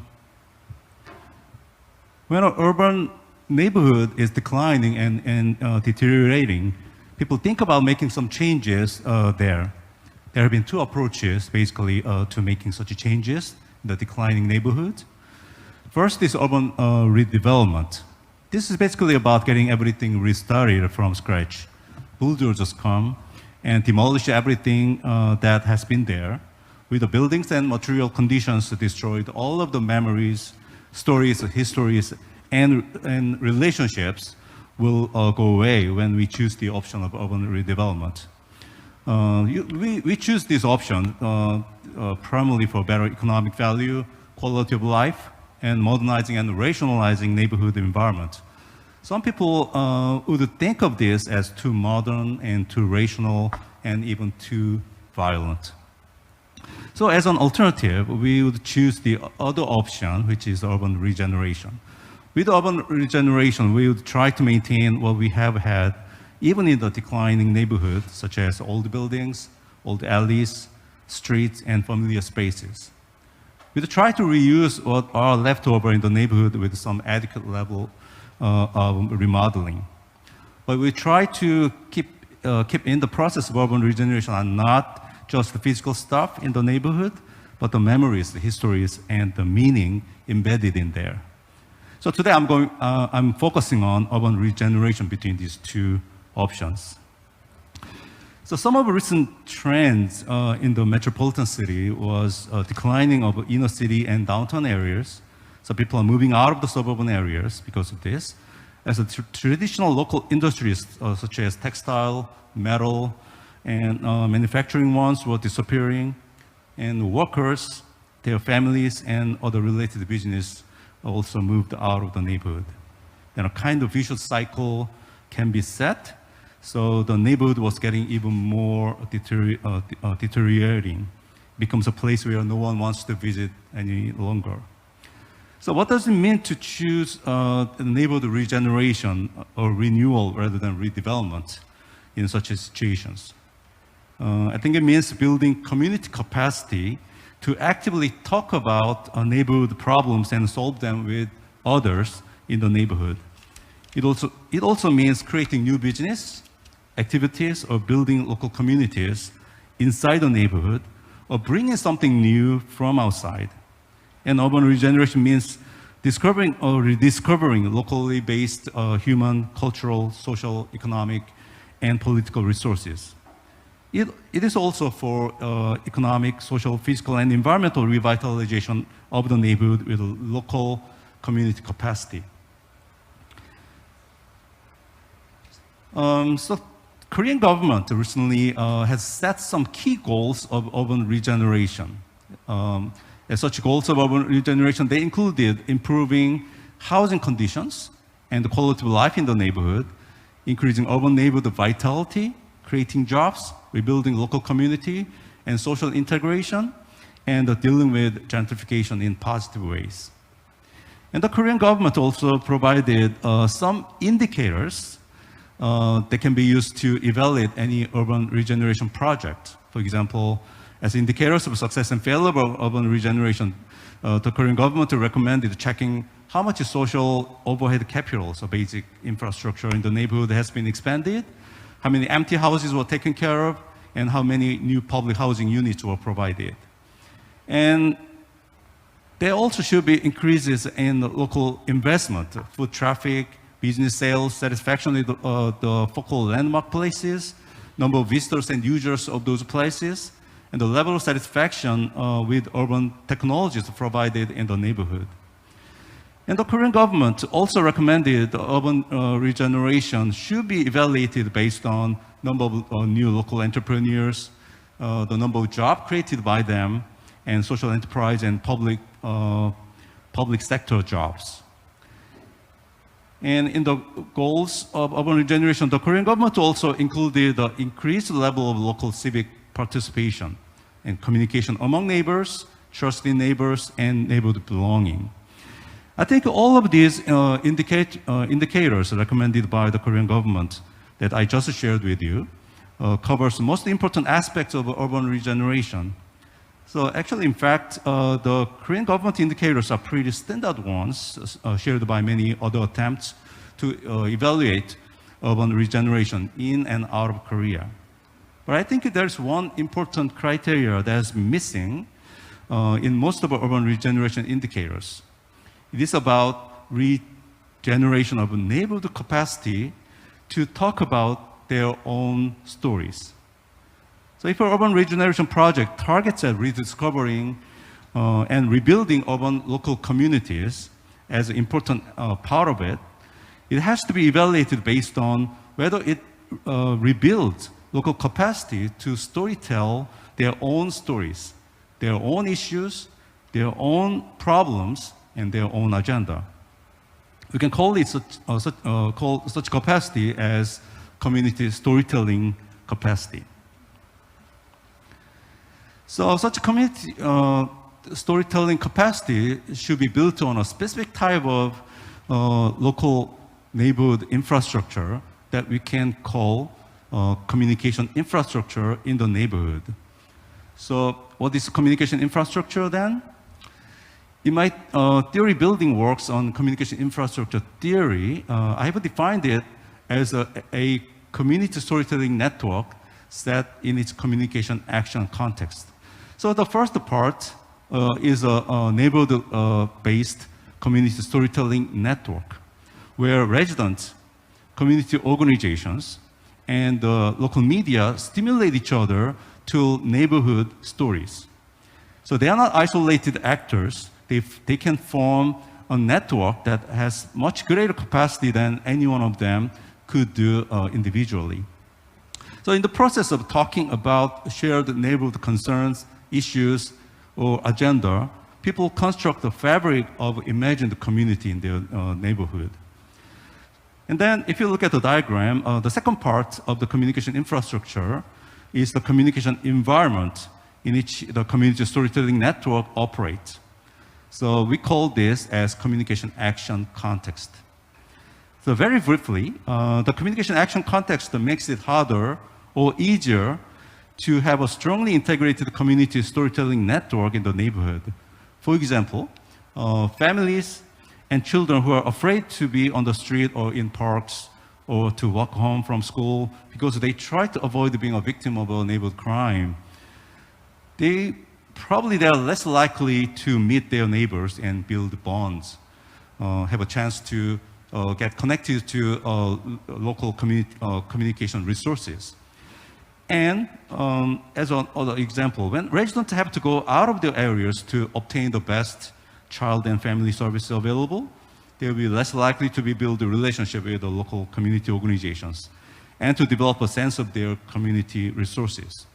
So most of the urban regeneration project, I think, seems to have focused on the renewal of a physical, social, or sometimes cultural aspect of a communication action context. Not many projects focus on developing community storytelling network. So, but from a communication perspective, especially communication infrastructure theory perspective, how much community storytelling network is built and strengthened should be considered as one of the primary goals of urban regeneration. And it has to be measured in the process of evaluating the urban regeneration project. So it's because the local community capacity to build a community storytelling network is the key to generating local community. With the community storytelling network, all the local stakeholders, including residents, would become more active participants in the process of changing their neighborhood. One of the side effects that we have discussed in many different situations was, especially in the context of urban regeneration, is gentrification. Due to gentrification, existing residents can be excluded from any benefits of urban regeneration. It will also have very negative impacts on local communication infrastructure. The indicators of urban regeneration should include something about how much urban regeneration deal with the problem of negative type of gentrification. I don't have much time to talk about gentrification per se today, but I still want to mention one new aspect of gentrification from, again, communication perspective. Recently, such gentrification has been expanded to have to what I have called media gentrification. So more and more local spaces are actually disconnected from nearby people and places, while only connecting to virtual relations and virtual spaces, and sometimes virtual customers. For example, many local stores, such as restaurants or even bookstores, only exist on Instagram without having meaningful relationship with the local neighborhood they physically belong to. So this also may have a negative impact on the local communication infrastructure that will work for strengthening local community storytelling network. So we need to develop indicators about how much each urban regeneration project address even this media gentrification problem. So the simple conclusion of my talk today is that the most important indicator of one of the most important indicators of urban regeneration should be about whether it strengthened the local communication infrastructure that will help local stakeholders meet one another to talk about their own local stories, not the stories from somewhere else. So if we take a communication infrastructure theory perspective, the success or failure of urban regeneration should be evaluated at least with the measures of something like, I think the font is a little small, so I'm not sure how, whether you can really read them.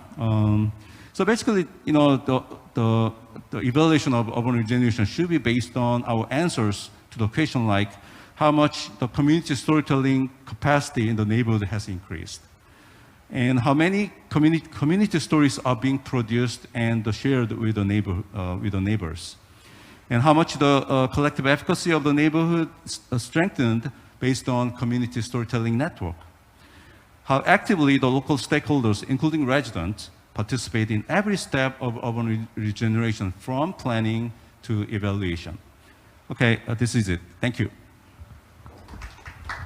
Thank you for the presentation. I look forward to some index, but there is no numbers.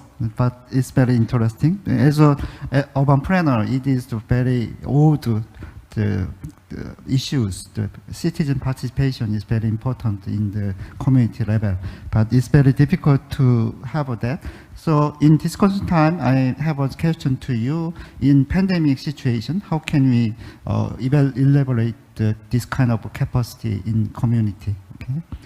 So next presentation is Mr. Phil Betty. He is the THE, the organization. So he will present university impact rankings instead of the stay here. He sent a video recorded, so we watch the video. Hello, I'm Phil Beatty. I am the Chief Knowledge Officer at Times Higher Education. It's an absolute pleasure and an honor for me to be speaking at such an important event, at such an important time for humanity. I'm going to be talking today about the Times Higher Education Impact Rankings and how this new way of measuring excellence in global higher education is going to drive forward the agenda to meet the Sustainable Development Goals, and how it's going to empower universities around the world to deliver on the SDG agenda. I believe there is something of a great reckoning coming for global higher education. Fernando Ramirez, who was part of the UNESCO International Commission on the Futures of Education, a Harvard scholar, told Times Higher Education recently that in recent decades, the public and politicians are increasingly asking, what good do universities do for society? Who do universities serve? I think that is causing a reckoning, he says, within the higher education community, perhaps of comparable significance to the reckoning that led to the last major transformation of the university in widening access after the Second World War. There is this real sense that universities have to redefine their public mission, their social good, and really drive that forward. This has been exaggerated and heightened, I think, by dramatic changes in our world. We've, of course, had the implications of climate change becoming more and more clear to us all, the bushfires in Australia, for example, and of course, the tragic pandemic that has changed the world forever, devastated lives across the entire world, shut down borders for so long. These are challenges that universities are in the strongest position to help tackle. Their research, their knowledge, their teaching, their education, their outreach will be the key to solving some of the world's most challenging problems. And universities are increasingly understanding it's part of their mission. This is Dame Nancy Rothwell, the president of the University of Manchester.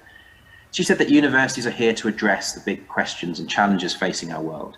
And there's no better framework for this than the United Nations Sustainable Development Goals, which apply to all countries and sectors of society.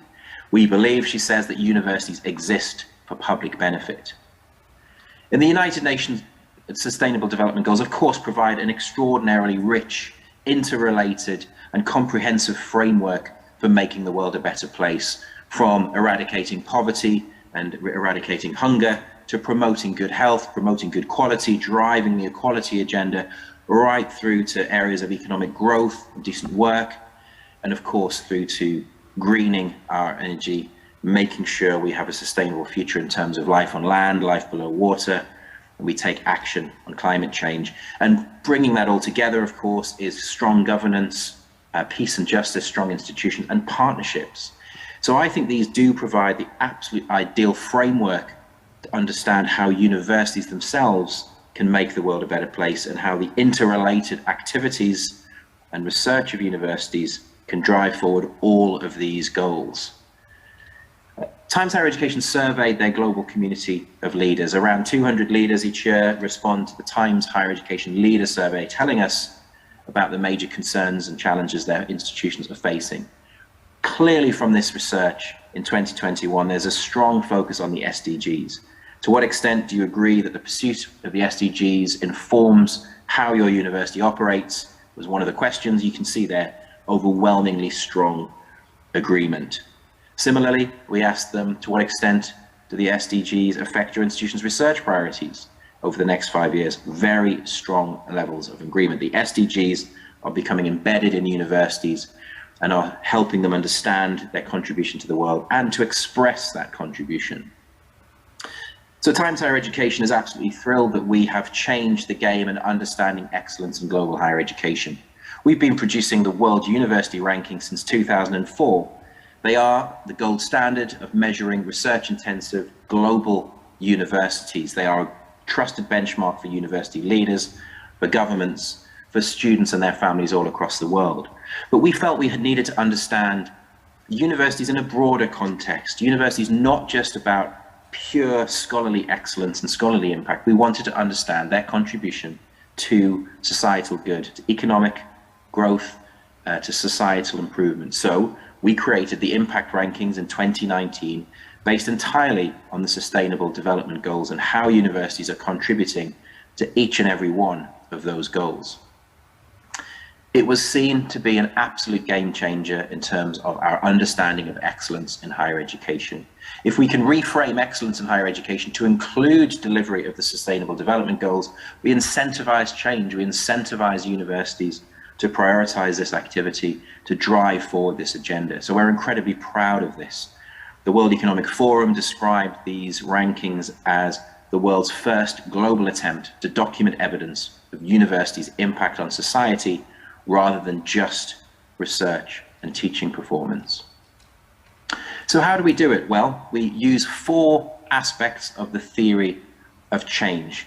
We look at a university's research, of course, their ability to create new knowledge, their ability to drive forward technological innovation, for example, in helping us towards renewable or more efficient energy, research towards improving our agricultural system to promote food security and help eradicate hunger. Every single aspect of the SDGs is being tackled through universities' new knowledge creation. So research is key. We also look at stewardship, the university's ability to manage its own affairs, to look after its own campus in a sustainable way, to look after its people in the correct way through promoting equality, for example, and sharing good practice around promoting female leadership, to name just one example. We look at outreach, a university's collaboration with industry, with the private sector, but also with the public sector, with governments and NGOs. Those collaborations will be crucial in transferring the knowledge in universities to the wider world, to driving this agenda. And of course, we look at teaching. Universities are empowering the next generation to behave in a sustainable manner, but they're also delivering direct graduate outcomes that help towards the Sustainable Development Goals. For example, here when we look at food, zero hunger, simply their projection of graduates into agricultural professions. The same applies to health, of course, providing healthcare workers across the world. The same applies to a whole range of SDGs. And what we do here is we take the measures themselves that UN created for the SDGs. There are 17 goals. The UN created 169 indicators, 223 unique targets. Universities aren't mentioned very strongly in the SDG framework, but it's absolutely clear to us that universities play a vital role every step of the way. So we took the UN's own agreed measures and indicators and targets, we converted those into 105 metrics for universities to look at, 222 individual measurements. So the rankings are very closely aligned to what the UN has agreed must take place to deliver the Sustainable Development Goals.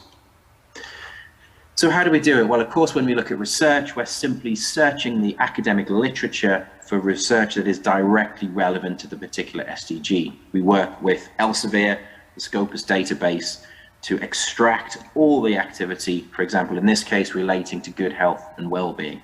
We've created categories with Elsevier to ensure that we're drawing in all the research from the Scopus database that is relevant to each of the 17 SDGs. So we assess that in many different ways, including, of course, citation impact, etc., etc.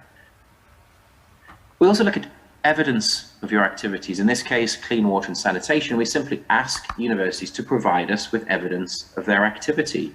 So, for example, when it comes to outreach, we ask a university as a body, do they cooperate with local, national, global governments on water security, on any of the SDGs? We ask them simply to tell us yes or no, and then we ask them to give us evidence for that, providing, for example, a link to a policy unit or an event they ran. And then we also give points if they can make sure this evidence is public, so that the wider community can benefit and learn from these documents and from this good practice. And then when we look at the overall ranking, we actually are ranking every single individual SDG. So if you're a university that's focused very clearly on one or two of the SDGs, you can simply submit to just those SDGs that are most relevant to you. You can submit to one or all of them. It's up to you or based on your mission. But in compiling the overall ranking, we create the best score of your results in SDG 17, which we make compulsory. You must submit to 17 if you want to be ranked overall, because that's about partnerships and collaborating for the goals. And then we'll take your score in the best 3 of your SDGs. So you have to submit to 17 and 3 others to be ranked overall, but you're welcome to be ranked on individual SDGs as well. Universities are really adapting to this approach. They're getting very excited about the opportunities. Dawn Freshwater told us it's an important reputational ranking, allowing the university to showcase the collaboration between academics and around the international community. At the University of Sydney, there's a clear need for universities to measure the work that they're doing towards the Sustainable Development Goals, to provide a clear framework to hold yourselves accountable to, something the global community values. So universities all over the world are embracing this new way of understanding excellence, not just to promote themselves, but also to encourage collaborations with others and to give themselves an accountability framework. So participation in this ranking has been extraordinary. The most recent ranking, 2021, we had 1,200 universities participating from 98 countries and regions across 6 continents. There's one overall ranking, one clear commitment to sustainability. But the growth has been phenomenal. In 2022, in April, at the Times Higher Education Innovation and Impact Summit in Stockholm, we will release the 2022 edition, and we know that more than 1,500 universities have taken part. You can see the growth over time. This ranking has only been around since 2019, and in every single continent, the growth has been remarkable. And I'm delighted to say, as this event today is hosted in South Korea, that Asia has been leading the way, driving forward this agenda with the fastest growth in participation and also the highest volume of participation. It really is an extraordinarily exciting thing to witness, this new movement of universities making this commitment to driving forward a social and economic impact framed by the Sustainable Development Goals. And the results are incredibly inspiring. The world rankings tend to focus on a very particular group of global research-intensive universities, primarily based in America, the United Kingdom. But when it comes to the impact rankings, we're seeing a much greater diversity of university. The University of Manchester was #1 in 2021, but Sydney, RMIT, La Trobe universities in Australia made the top 10, Canadian universities made the top 10, a Danish, an Irish, a New Zealand, and a US university made the top 10. In the traditional rankings, there's only 2 nations, US, UK, in the top 10. This is much more inclusive, showing a much greater diversity of excellence. Excellence isn't concentrated in North America. Excellence isn't just about the most highly cited research papers, the Nobel Prizes. It's about making a difference to the world in so many different, multifaceted ways. And we can see that when we look at the #1 positions across the different SDGs. You've got the UK in there, you've got Canada, but you have Mexico, Saudi Arabia, Thailand in there. It's a much greater diverse range of leaders in this area. And I think it's contributing to this exciting global leveling up where we understand that excellence comes through diversity. Excellence is related to an individual university's mission. And if that mission is social impact, we can capture that now through these rankings. And you can see the difference here around traditional world rankings and the impact rankings. The Venn diagram there shows the participants in the world rankings and the participants in the impact rankings. There's a lot of crossover. Lots of universities want to contribute to both. They're world-class research universities in the traditional rankings, but they also want to show, like Manchester, that they're making a commitment to sustainable development. But you can see from the map there that the diversity comes out here. There is a top 100 South American university in the impact rankings, none in the world rankings. There are 2 African top 100 universities in the impact rankings, none in the traditional world rankings. You can see there Australia's dominance and impact is really shining through in the top 200 with 21 compared to just 6 in the world rankings. And then you can see the dominance of the dominance of North America is not anywhere near as significant for impact. It's a more diverse and more global picture of excellence. Just wanted to start to conclude on some thoughts about this community we're building. Dame Nancy Rothwell, president of the University of Manchester, I quoted her at the beginning of this project, but I wanted to extend the quote. This is a comment she gave to Times Higher Education. She said, "We believe that universities exist for public benefit. To support this, we have placed social responsibility as one of our core goals for the past decade. We are pleased to be part of a growing community of universities committed to measuring and sharing their social impact. That's what I wanted to end on, this idea of a community, this idea that we're exposing a new type of excellence, exposing a contribution that universities make to the world that's been previously hidden. This idea that by exposing that in the form of a ranking with a data set, we can build a community, we can build communities of best practice, we can share best practice, we can showcase best practice, we can encourage universities to collaborate and share. So on that note, I just wanted to say, please do join the movement, get in touch with us, impact@timeshighereducation.com. Contact me directly, phil@timeshighereducation.com. Engage with us on social media, just phil_Beatty or @timeshighered. I'm absolutely thrilled to have been able to contribute this session to this important meeting. I'm delighted to continue this agenda, to drive this movement forward, and to be part of such an exciting community. So thank you very much for your attention and your engagement and your continued commitment to driving universities towards delivering the Sustainable Development Goals. Thank you. Yeah, we watched the video, so this is very good presentation, I think. So I'm not sure you know, the Yonsei University is the leading university in the world for the impact rankings. Last year, we ranked in 30th in the world and first place in Korea. Now we will have a pre-discussion time. So the guest is the Mr. Michael Lineman from the freshman Harvard research. So what is your impression of the whole this presentation first, and then maybe we can talk a little more. Yeah, so first of all, I think that there are two things that have really struck me today from the conversation. One word that I've heard come up throughout each of the presentations today is accountability. I think that when we're thinking about measurement and when we're thinking about indexing, there is the science, there is the mathematics and the statistics behind creating these rankings.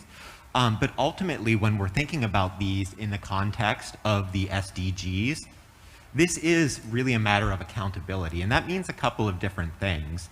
Not only does that mean that we are accountable to the success of these SDGs, but also to driving forward the mission that is behind the SDGs, to bringing organizations together, whether they are individual communities, whether it's institutions within higher learning, whether it's smart cities. Part of the beauty and the simplicity of the SDGs is that they serve a valuable function, not only in holding us accountable, but communicating to bring more into the fold, more organizations to participate, because the goals that we are setting for ourselves through these SDGs can't be accomplished by any individual organization. It's only through the community of organizations. So accountability is really where I start here, because when we are thinking about the math, the comparisons, this is how we hold ourselves accountable. We compare ourselves and see how we stack up, and encourage each other to take the lead. The second thing that I think really has come out of the discussion that I find quite interesting is that much of what we are doing is measuring so that we can communicate. Throughout each of the presentations, we've talked about the ways that people are using the data around the SDGs to communicate what success looks like, what additional work needs to be done, and to look at the landscape and how it's changing. As we think about the way that COVID in particular has changed this landscape, we've needed to communicate in drastically different ways surrounding the SDGs. The focus for the international community has changed as a result of COVID. We've needed to break through a lot of chatter related to the international pandemic to really insist that there are additional commitments that we need to be looking at. So this communication, I think, is very important when we think about the SDGs. When we think about the communities, whether it's a university community, a local community, a city, the media is really how we get people on board to push things forward. And to take it back to my first point, to hold organizations, institutions, and in my line of work, corporations accountable. So I can find it from your bio. You are very expert in consultant on the country or the firms, right? So I have a question to you. Nowadays, the famous word is ESG, environmental sustainable governance. It is very similar to the SDGs, right? So what is how can you define the two of them? Yes, so I think that they are interrelated concepts. While we've had the SDGs for quite a few years now, the concept of ESG, environment, social, and governance, within corporations has been quite a popular topic for many more years. Within the last 5 years, it's become a bit of a buzzword. You have ESG focus within organizations that often drives things like their sustainability reports. You have ESG-oriented investors. You can go out and reach out to your financial advisor and request that your money be deposited in an ESG index fund that has the values of environment, social, and governance behind it. As this really has become a buzzword and an important topic, I think it is a useful categorization, but at the same time, it can lead to a lack of accountability. I've heard in some of the sessions before this, some of the things that we need to watch out for while we are driving for progress are purpose washing, are green washing, are woke washing. So when we're thinking about ESG, I think that the SDGs are very important alongside this because there are measures, there is accountability. So being able to think about ESG, the way that I like to think about that concept is through reputation. Reputation has two dimensions for me. One is what you say. So as an organization, as an institution, as a government, it's important that you're communicating what you aim to do, what goals you're setting for yourself. But the other side of that is perception among your stakeholders. And for this, it really is important to measure what are the expectations, how are they holding you accountable? And this is where we can get to the heart of where ESG is meaningful. If you're just speaking to ESG, you fall the victim of over-communicating and under-delivering. If the expectations are high and you're not communicating, that means you're not gaining momentum. So the sweet spot is in the middle of those two, where there is communication, where you're very clear about what you aim to do, the time horizons in which you're doing those things, and importantly, what you've accomplished. And then on the other side, that you're also focusing on what the expectations are. I want to dive deeper on that one for a moment because expectation setting and aligning with stakeholder expectations is so important because it allows progress to be made quickly. When I think about different types of companies that I work with, often the conversation is, we need to do so much. Where do we prioritize? Where do we focus first? And where can we do the most good? This conversation happens around SDGs as well. If you look at any individual corporations, SDG plans, SDG milestones, 2025 plans, 2030 plans, 2050 plans, you won't see all of the SDGs in there. You'll see a select few. And this is because organizations are prioritizing where they can have the most impact and the most value. So whenever we are working with organizations, one of the first steps is understanding where can they have the most impact? And this is often defined going back to business theory, to Jim Collins' concept of the hedgehog. Where can they combine their excellence with the need state, with the ability to replicate that? So a lot of the research that we do is helping organizations understand where is that central point that they can have the most impact? Once they know that, once they know what the expectations are, I think there is an ability to create momentum and velocity to drive change in partnerships, knowing that this is such a big component of the SDGs. It also is something that we are looking at when we're advising corporations on ESG and other topics. Where can they not only set goals for themselves, but put themselves at the front of the conversation to drive change? So again, we have the balance here of communicating, but also setting and meeting expectations with stakeholder groups to actually see the change that they're aiming for in the real world. Thank you for your explanation.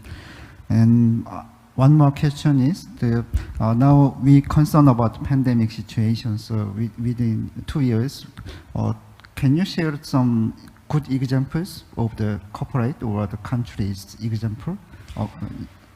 Yes, absolutely. One of the biggest examples that I think has been front and center for all of us during the pandemic is the pharmaceutical industry.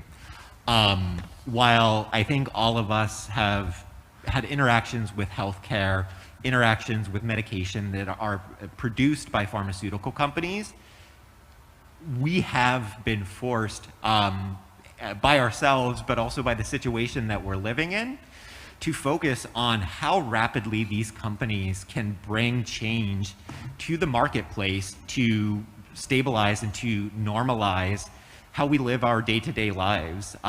So we've been along for that journey since all the way back in April of 2020, when inside Moderna, inside J&J, inside Pfizer, conversations started. This is a thing that is happening. It's going to be big. How can we set goals? How can we develop new science to help combat this? So I think what is really interesting there is that we've had this focus, we've had so much science accomplished, but communication has been such a major factor of this. And this takes me back to not only understanding what's communicated, but also what's achieved. We've achieved billions upon billions upon billions of COVID-19 vaccines, which is amazing. But as we look at the rollout of these vaccines, we haven't necessarily had the consistent communication. So we see a lot of divergence. While the goal, I think that everyone would agree, is to move past the COVID-19 pandemic to achieve immunity, we are seeing that that is taking longer than all of us expected, because the communication of those end goals, the communication and transparency towards how that has worked, has been successful in many cases, but has been needing additional things in others. So I think that when we think about how the COVID-19 pandemic has changed the way that we think about the SDGs, goals and achievements, this stakeholder orientation is a major one, needing not only to produce something that is going to change the world, like a COVID-19 vaccine, but also to regularly, transparently communicate what is happening as it is happening, to form a level of trust and accountability. This has been festering within our societies for a long time, but COVID-19 has really put it at the forefront for us.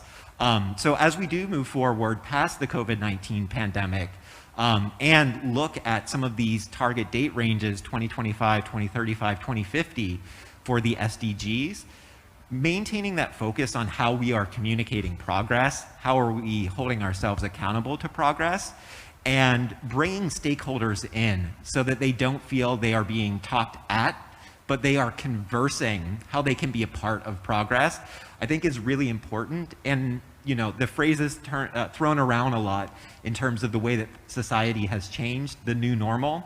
This is the new normal of communications. There is this stakeholder engagement that needs to happen around all of the benchmarking, around all of the communication about benchmarking, for us to be able to implement these changes in a society that has become even more skeptical. Thank you. So if you have any question to others panelists, you can do. If not, Professor Kim, from your presentation, the capacity building is very important, but in pandemic situation is very difficult to meet together for the citizen level. So how can we build this kind of thing? Well, I think any event has two sides of a story.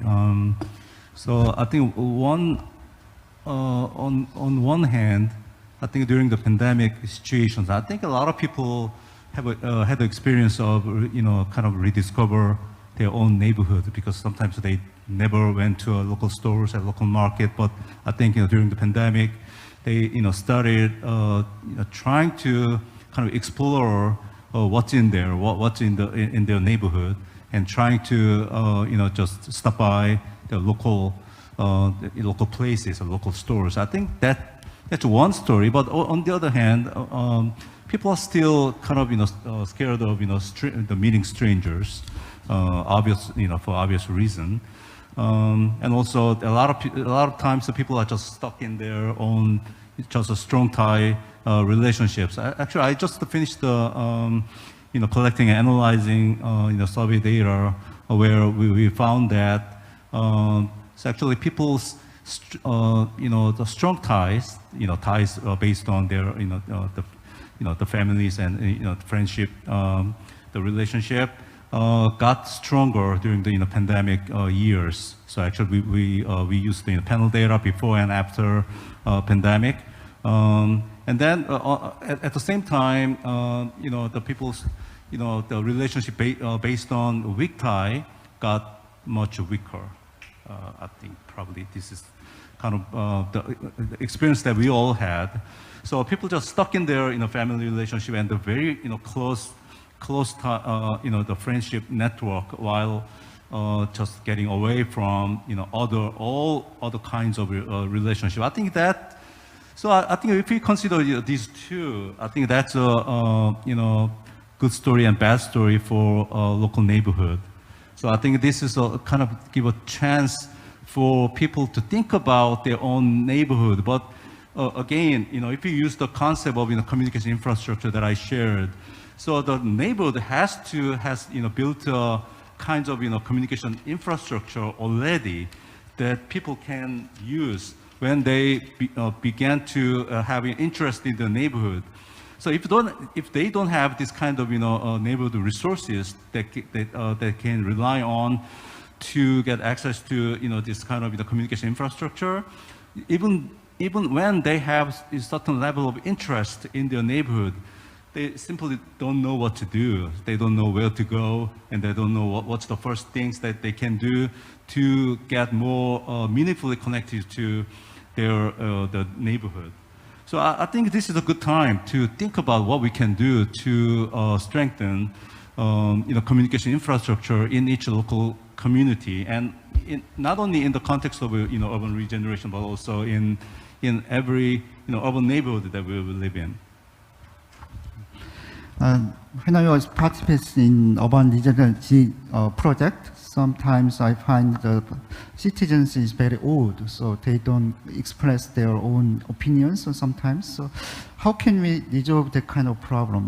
We say the citizen participation is very important and we should listen to their voice, but they don't have any knowledge about the city and something like that. So what is the role of the facilitator or some government leaders, something like that? I think that's why we need also various types of community-based organizations, and also the local media have to be facilitated. I think these are kinds of things that we have missed, especially in a very rapid urbanization process especially in Korea. We have lots of different kinds of the media, including mainstream and other things. But usually in my class, I ask my students about whenever you want to know what's going on in Sincheon district this weekend, what kind of media do you use? So, for example, if they might want to get some kind of information about restaurant or any type of music event or something like that. But actually, no one knew about them. Yonsei Chunchu didn't. Well, actually, they are supposed to have this kind of function as kind of local, really hyper local media, not only covering the university campus, but also actually they could cover surrounding neighborhood. I think Yonsei Chunchu has to do something about this, but basically, simply there's no media that people can rely on to know what's going on in their immediate neighborhood. I think developing these kinds of really hyper local media, people can. It has to be really attractive because even though the local media is there, if people don't want to use it, it's just useless. So there should be some really relevant local media people want to rely on, want to use, and also with the help of community organizations. Then probably these institutions can work as kind of facilitator for local residents, the old and young, and in all different types of the residents. Thank you. Can the AI can help that kind of things, Professor Lee? I think so. Professor Go, what do you think? So, you speak first. Well, I guess it can enable some type of communications and connectivity. Honestly, I don't have a smart idea at this point on an exact model we can use for this purpose. Can you go first? Maybe I can chime in. Okay. I was thinking of kind of chatbots, or these days we have companion bots as well.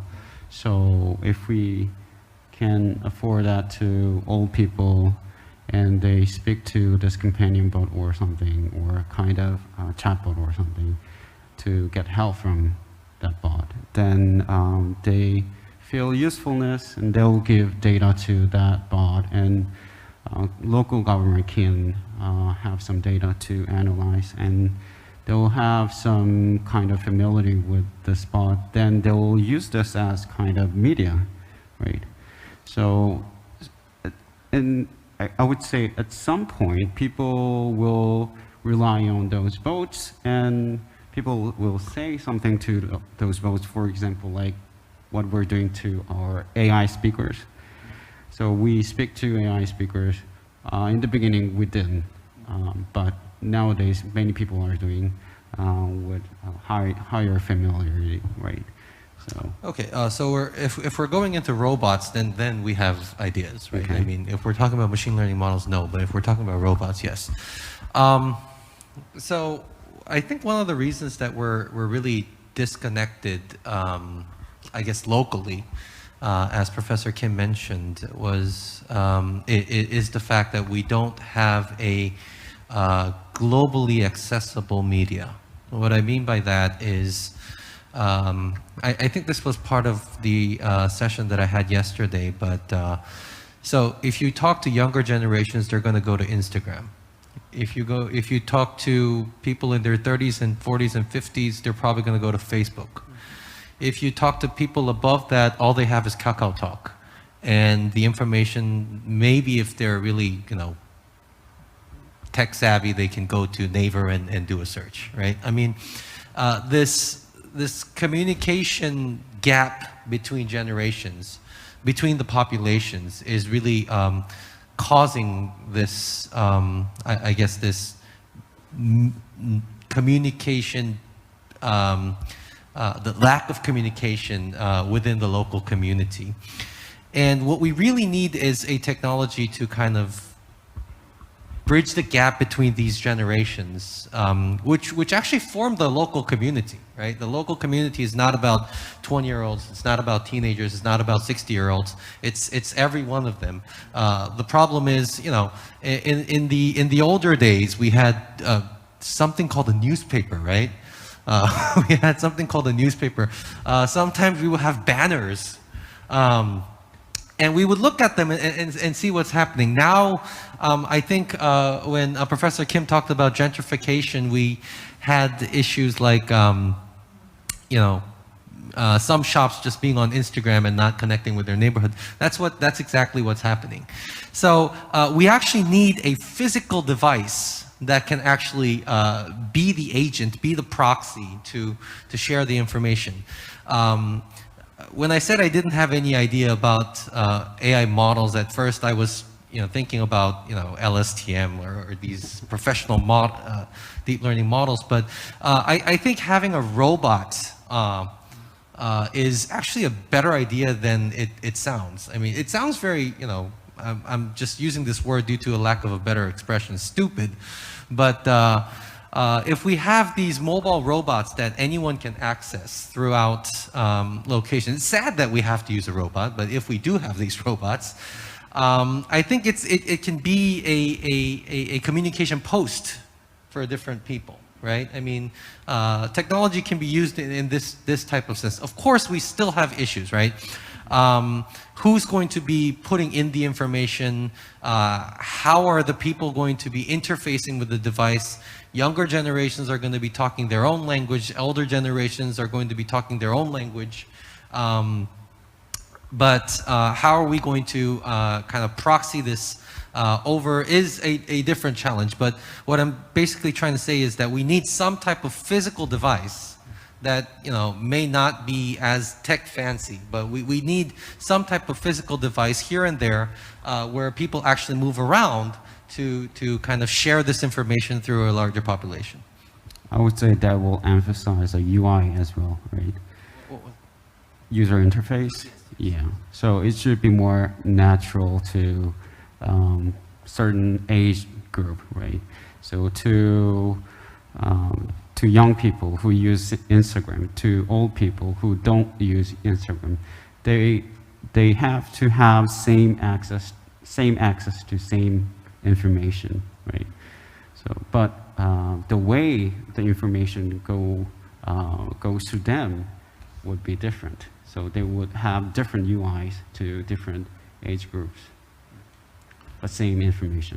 And at the same time, I would say there would be some kind of, so I would say robot needs AI to detect and classify what people are saying. At the same time, I would say there is some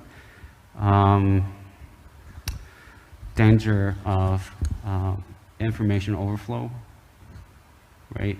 Today we see a lot of misinformation, disinformation, and there, if we have a lot of media, a lot of natural media with natural UI, here media would be, for example, robot, then the robot may have to analyze whether the data that the robot is getting is actually true or false, or is it as if we're intentionally making disinformation or something, right? So I think that, you know, when I actually experiencing during the pandemic, because I've been doing a lot of living lab projects, so there are, you know, various stakeholders or citizens actually involving in the projects, and you know, throughout these projects, the challenge was actually we couldn't meet at all, right? So I think this online tools like Zoom or some other tools, we actually try to be innovative to how we can actually get the opinions from citizens and how actually we can actually getting a lot of different things. So as a facilitator role, I think it's more complex and more challenging for actually doing these things. But I think more go into this online and offline kind of complementary kind of living lab sessions or citizen participation session. I think the city itself, they realize that the technology will be very important to place, and then actually starting as a kind of communication platform. When I look at the other cities, like, you know, this kind of citizen engagement platform, that they need take a lot of time to build up at the offline, and then move to the kind of automating the some of a process as well. So that give you more kind of tools and techniques that citizens can actually use and find the useful insight to come out. So for example, like we do the kind of topic modeling or to actually rank the topics that what they discussed, and then bring next sessions to actually talk about these things. So these are the kind of more I think cities are actually engaging with these techniques or tools to actually facilitate this kind of civic participation activities around the world. Yeah. Thank you. We say the smart city is the data-driven city. So there are many big data in city and behavioral data. So we can work together maybe in the future. So maybe next year the session could be using this kind of AI and city. And right now we have 4 or 5 minutes. So my last question is this. The frequent question to me was after pandemic, will we go back or we will go forward? So what do you think? And each one can say 1 minute, something like that. I think it's definitely changing. I mean, when I look at the index report this year, that I think a lot of cities are reformulating their strategies to bring, and I think the change in the behavior that the people can actually, for example, like align with the SDGs and more greener and more smarter cities as well. So I think definitely they're going to be changed. Especially, I talked with all these corporate people that they only go to the companies 1 or 2 days a week nowadays. So you can see it's going to be change in the urban spaces or housing spaces even, and way we actually ordering something. I think there will be the post-COVID-19 period. I think this different technology will be applied, and we can see the AI or all this for industrial revolution technology will be accelerate even more to actually come into our daily lives as well. So I can see what will be the impact or change or social changes will be very interesting to look for next few years. Professor Lee? Since we don't have enough time, I'll just say that AI will be a great help to us if we use it appropriately. And I will just move. Okay. So going back or not, I don't think this is we have a binary answer for this, right? I mean, if you look at the SDGs that we've analyzed, in some aspects there were, we see some improvements in certain aspects, right? For example, because of all this online teaching, if we think about the diversity of the population who can actually get access to educational technology has improved over the pre-COVID era, right? And these aspects we want to keep, right? I mean, and certain aspects that we lost related to our investment in the climate change and these type of aspects we need to regain, right? So I don't think this is a matter of going back and forth after the pandemic. I think that we should learn the lesson that this new effort or this new trial and error session that we had over the last 2 or 3 years, we learn what we can benefit from here, extrapolate that, keep it, and try to put our resources back into the SDGs that we've missed over the last few years. I think that's what we need to do. Okay. Professor Kim? Yeah, basically I'm on the same page as other presenters just said. I think we went through kinds of experimental times. So in the context of the city and city life, I think we kind of try to see what's possible, what is still possible, and what's impossible, and what continues to be impossible, something like that. And also kind of we arrange our life between totally mediated and totally unmediated, based on face-to-face communication. So I think I rearrange, what has been conventional and what what has been, or what people have considered as commonsensical in terms of way of communication in the context of urban in urban context. So probably after pandemic ends, so probably I think we need to think about how we're going to reimagine kinds of life we're going to have in urban neighborhoods and in larger urban city context. Okay, thank you. Because of time limits, I should close our discussion right now. Thank you for all the presentation.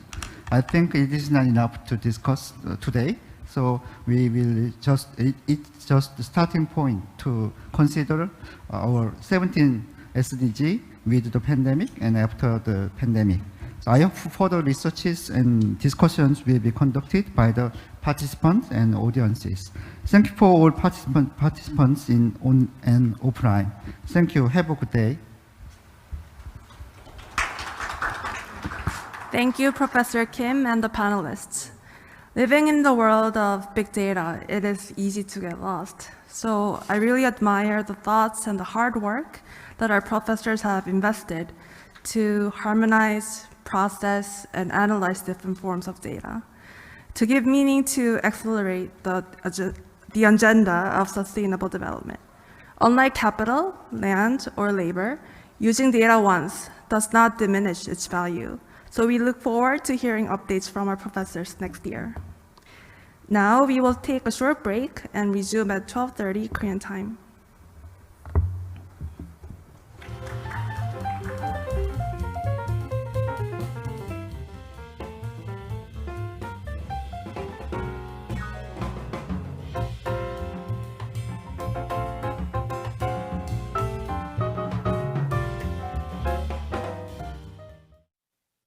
Welcome back, everyone. The 9th feature session on ports, an opportunity to harmonize sustainable development of land and sea, is co-hosted by Yonsei University and Incheon Port Authority. I will introduce to you our own professor, Kim Hyun-jung, a professor of Department of Political Science and International Studies, who will be moderating this session. Good afternoon, Professor Kim. 안녕하세요. Good morning and good afternoon. I'd like to welcome you to the featured and scientific session 9 of GEEF 2022. In this session, and as this is co-hosted by Yonsei University and Incheon Port Authority, we're going to be discussing the role of ports as an opportunity to harmonize sustainable development of land and sea. I am a scholar that studies international laws on sea and maritime affairs, and we need to protect marine resources, and this is related to SDG number 14 of the UN. So it is my pleasure to be moderating the session. You may think that the seas are out and far away from us, but the oceans take up more than 2/3 of the surface of the earth, and the oceans are supporting our ecosystems and our livelihoods. According to the SDG site, more than 3 billion people around the world are dependent on marine resources, and also the oceans absorb a lot of CO2. And at the same time, marine ecosystems are suffering from wastes dumped by the people. When you look at SDG number 14, which is about sustainable marine resources and ecosystem, this is all the more important and meaningful. Therefore, in order to achieve SDG 14, we need to utilize ports. So this is the topic of the session. Ports are located in places where they connect between oceans and land. Therefore, ports can provide an opportunity to harmonize sustainable development of land and sea. There are many ports around the world, and when ports and their authorities come together and discuss how to promote sustainable development, it's going to be very meaningful. In this regard, we have 3 presenters and 2 panel members joining us for the session.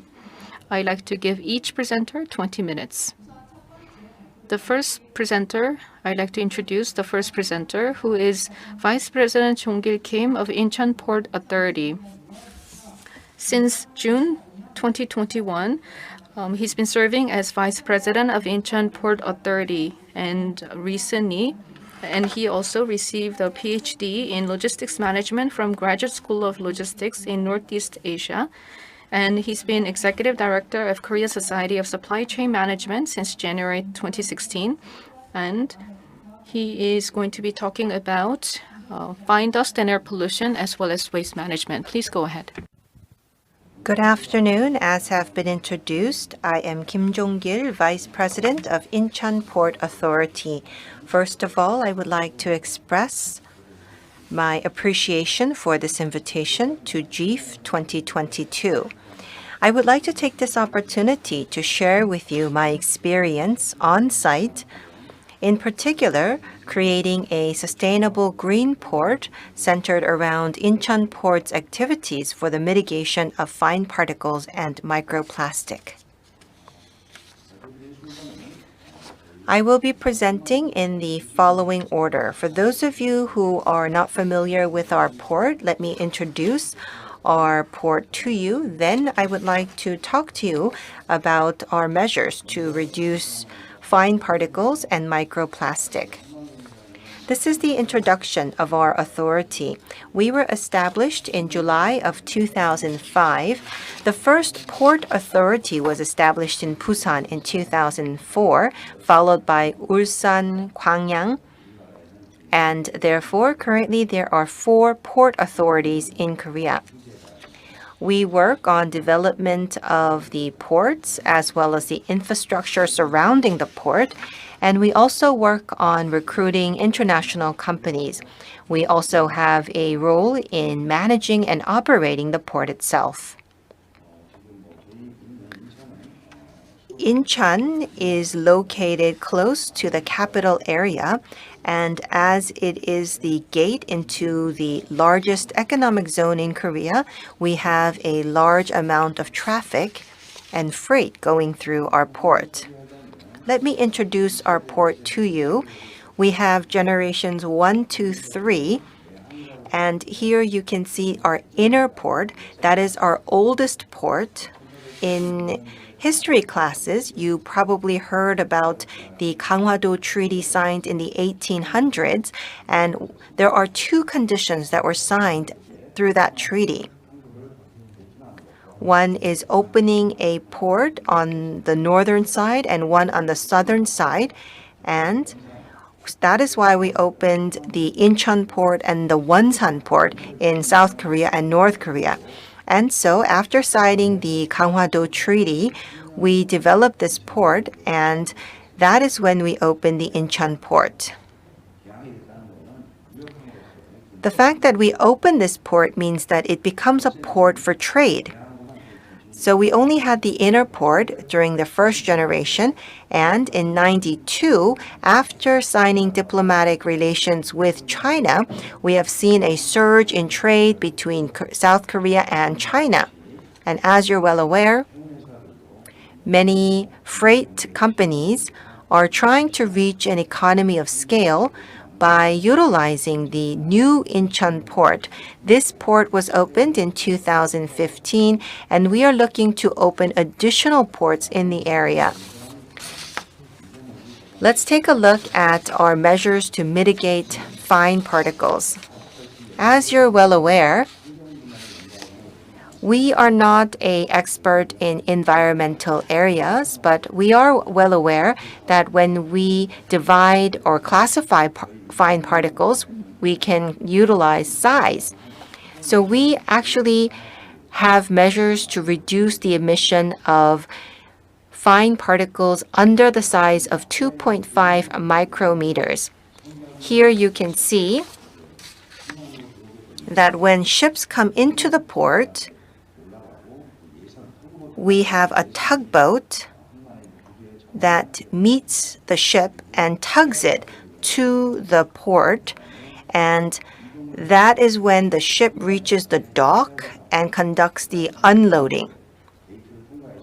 Then they would go through the gate and go all the way to the actual area where the freight is expected. Here you can see a diagram of imports, and if you go the other way, that would be the flow for exports. And so you can see that until the loading and unloading, that is the activities that happens on the sea. And then after loading or unloading, that is the area on land. The largest amount of emissions comes from the ships itself, as well as the necessary land vehicles. There are different researches that give different numbers, but 65% of the emissions come from the ships themselves. So you can see that emissions come mainly from the ships, such as sulfur oxides and nitrogen oxides. And on land, landing, loading, and unloading equipment, as well as freight vehicles moving the freight to the destination, has large amounts of emissions as well.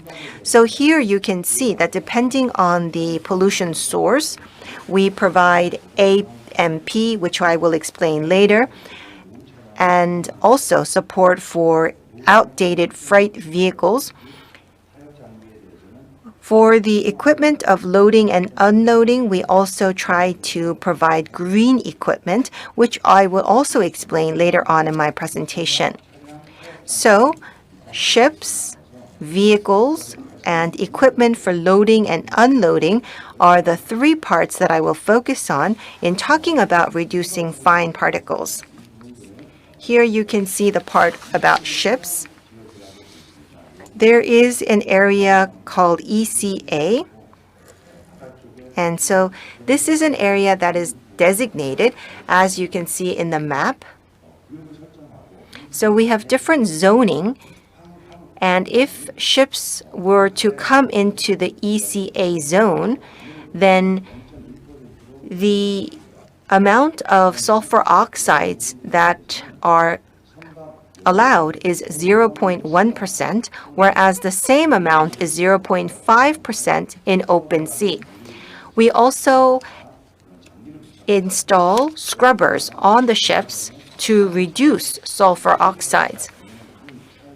Well, urinal sources became quite an issue last year, and that is why we need to find solutions to reduce the emission of sulfur oxide by using such solutions or installing equipment such as scrubbers.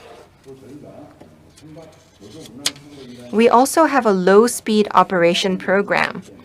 So when the boats and ships come into the harbor or the port, the vessels need to limit their speed to 14 knots. And if you travel at a speed that is higher than 14 knots, then you will be charged with a punitive fine.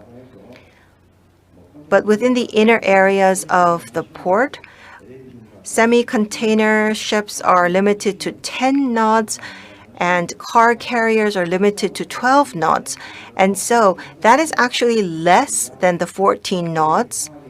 And if you keep your vessels at this low speed, then we will actually provide a waiver of up to 30% for the clearance fees.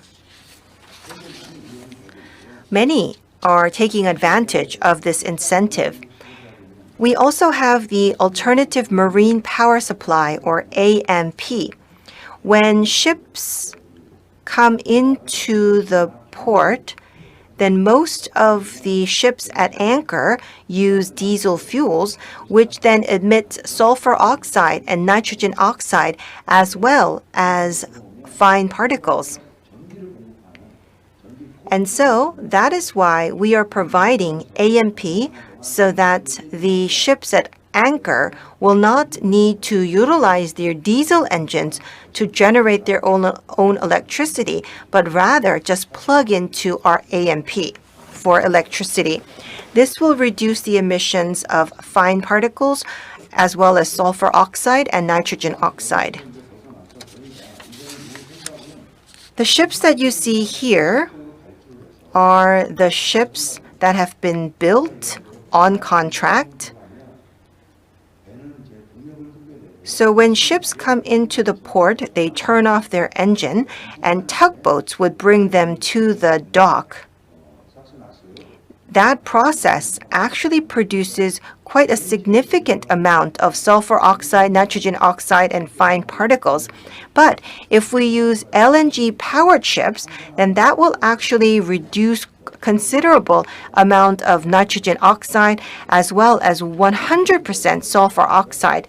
And that is why last year we built the LNG-powered ships. And this year we will continue to add to our fleet. We have the world's second LNG-powered tugboats in our port. The first boat was introduced by Norway. And here we have the part on vehicles. As you're well aware, most freight vehicles use diesel. Some of the newer models use other solutions to lower pollutions. Ever since 2015 to 2016, we have had yard treatment for the vehicles, but for the cars that were produced before that, they all use diesel without treatment. And so for these outdated vehicles, we provide guidance to them. So especially the vehicles that were produced before the end of 2005 are not allowed to come into the port facilities in order to minimize the emission of pollutants. The yard tractors are installed with DPF, and if we install DPF to 7 more yard trackers in Incheon, then we will have the complete fleet installed with DPF. At the Incheon port, we have the highest rate of transition of these yard tractors compared to any other ports in Korea. We also have seasonal management of fine particles because we do have specific seasons where we have a high concentration of fine particles. I'm sure that you receive early warnings through your cell phones. And that is why we have a seasonal management period from December to March. And during this season, we have the participation of various ships and vehicles, and if they participate in our seasonal management system, then we will be providing incentives to these ships and vehicles so that we can work together to reduce the fine particles in the air. Here you can see indoor air quality. Within our port, we also have ships going all the way to Jeju Island or the islands off the western coast of Korea. These are called coastal terminals, and we also have passenger terminals that send ships to 10 Chinese cities. We also have cruise ship terminals. And for these terminals, we have a high concentration of passengers. And so we have a very strict management of the indoor air quality at these passenger terminals, which is at a very higher level compared to what is mandated by law. Microplastics was not something that I was well aware of, but 96.3% of the microplastic at sea do come from land. Microplastic can be divided into primary or secondary microplastic. Primary microplastic means microplastics that were produced at that size during production. And secondary means that a larger piece of plastic have been broken down into the size of smaller plastic pieces such as microplastics. We do have a day to purify the sea every year, and within our Incheon Port Authority, we started to use biodegradable plastic cups. And on the bottom, you can see our circle, which is C Recycling Miracle brought into a single brand. And using this brand, we have various PR activities. We also have an R&D department within the Incheon Port Authority, and through this R&D center, we work with SMEs.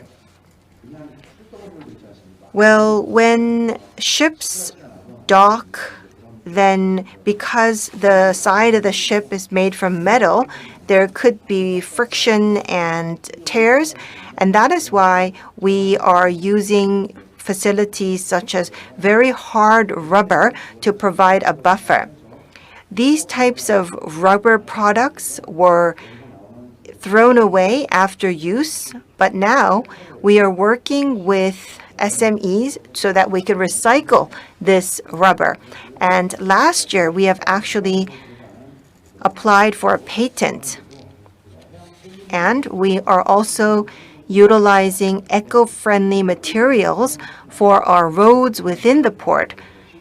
And so you can see that we are working on recycling as much material as possible. So all of the roads at our port are covered with recycled materials. I did try to go as quickly as possible due to the time constraint. I hope that you found the information useful. I don't know if I have presented everything that you already knew, but thank you very much for your attention. If you do have any questions, please state your questions during the Q&A session. Thank you very much. Thank you very much, Vice President Kim. So during the activities on sea and on land, you have tried to find various ways to reduce fine particles as well as emissions.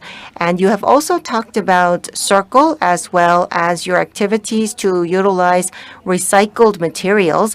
And I look forward to learning more about your activities. I'd like to introduce the second presenter, who is Professor Tae-dong Lee of the Department of Political Science and International Studies at Yonsei University. He is interested in researching global and subnational environmental politics and policy, and he's also Underwood Distinguished Professor and Chair Professor at the Department of Political Science and International Relations. He's going to be discussing global networks for sustainable ports. So, Professor Lee, please go ahead. Hello, everyone. As introduced, I am Lee Tae-dong, Professor at the Political Science Department at Yonsei University. Today, in my presentation, I'm going to be introducing the global networks for sustainable ports because I conduct research on climate and environmental policies for cities and national states. And I study them in the context of international relations and international politics. In particular, in my presentation, I'm going to be focusing on the utilization of ports. Let me say the conclusion first. Ports are places where all the goods are passing through across the national boundaries. And the ports are part of a network. So these ports have created a network for climate change and climate response, so that many ports around the world can cooperate and can discuss various ways to contribute to climate responses. So they have developed the environmental ship index and onshore power supply. So these were some of the initiatives started by the network of ports. And Vice President Kim of Incheon Port Authority already gave a presentation on some of the details. And in my presentation, I'm going to be discussing various activities by individual ports as well as the network of ports. Ports are international hubs, and they hold significance for the global supply of goods and people. International ports are where materials and resources and people flow around.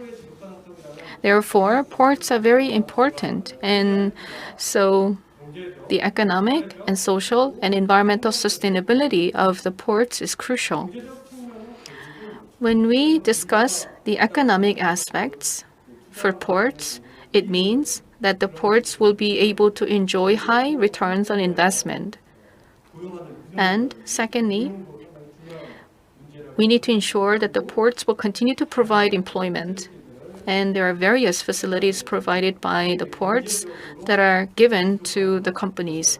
And such processes need to be done in a sustainable manner. Moving on to the social aspects. Ports are also part of the local communities where there are various stakeholders, and they may have different interests and different value systems. So it is necessary to coordinate and harmonize different interests and different values of those stakeholders surrounding the ports. Finally, there are environmental aspects we need to consider. There are many economic activities being held at the ports, and many environmental factors need to be considered, including noise levels, waste, and air pollution. So these are some of the aspects we need to manage from the environmental perspective. So when we discuss port sustainability, we need to approach this topic from the three pillars of economic, social, and environmental aspects. And in my presentation, I'm going to be focusing more on the environmental aspects. Now, when you look at the environmental aspects of the port management, you can look at them from the external management and internal management perspectives. As we all know, ports are interconnected. So we not only need to manage the ports internally, but also we need to manage ports from the external perspective. There are various topics and targets that need to be managed, and these should be shared among the ports. So that's the external management side. And as Vice President Kim explained in detail, we also need to pay attention to the internal management of the ports by pursuing optimization. Then, how can we ensure environmental sustainability in ports? This is a very important question, and one of the important objectives is to reduce air pollution and reduce the production of NOx and SOx, and also reduce marine waste. So that's number one objective. And secondly, we should be able to contribute to climate response by managing our ports in a sustainable manner. And to do so, we need to change and improve our practices. We need to build up infrastructure to guarantee environmental sustainability of ports. And to do so, we need to engage various stakeholders. But ports do not stand alone. They do not operate on their own. They coordinate and network with various ports around the world. So networking is an opportunity for reference check and also for comparison. So the World Ports Climate Initiative is one of such examples of port networks. There are many ports around the world, and when it comes to port sustainability, and especially environmental sustainability, there are various kinds of networks. There's eco-ports as part of IGEE, and the World Ports Climate Declaration and World Ports Climate Initiative are some of the examples. And in my presentation, I'm going to be focusing more on the World Ports Climate Initiative and their declarations. I believe these are very important because these were not forced upon by any external authority, but rather these were voluntary initiatives. Ports and cities took the initiative, and they created this network. The World Ports Climate Declaration was initiated by the city of Rotterdam in Europe. It is one of the largest ports in Europe, and they declared that they are going to achieve climate mitigation of 50% by 2030. And then, with this declaration, other ports decided to follow the footsteps of Rotterdam, because when more and more ports participate in this initiative, there will be better effect. But at the same time, we not only need to promote environmental sustainability, but also economic sustainability and social sustainability. Here, as you can see, this initiative is based on the pledge that they will reduce climate emissions while not damaging the port's competitiveness. And there's a high level of collaboration with C40 and other institutions. What they are trying to achieve is, first of all, as was mentioned by the Incheon Port Authority, is to reduce CO2 emissions. Carbon emissions is a crucial issue for ports and the surrounding communities. Imagine that there's air pollution issue for residents that live near the port area, then residents would not want to live around the port any longer. So CO2 emissions reduction is a critical mandate for the benefit of the local community.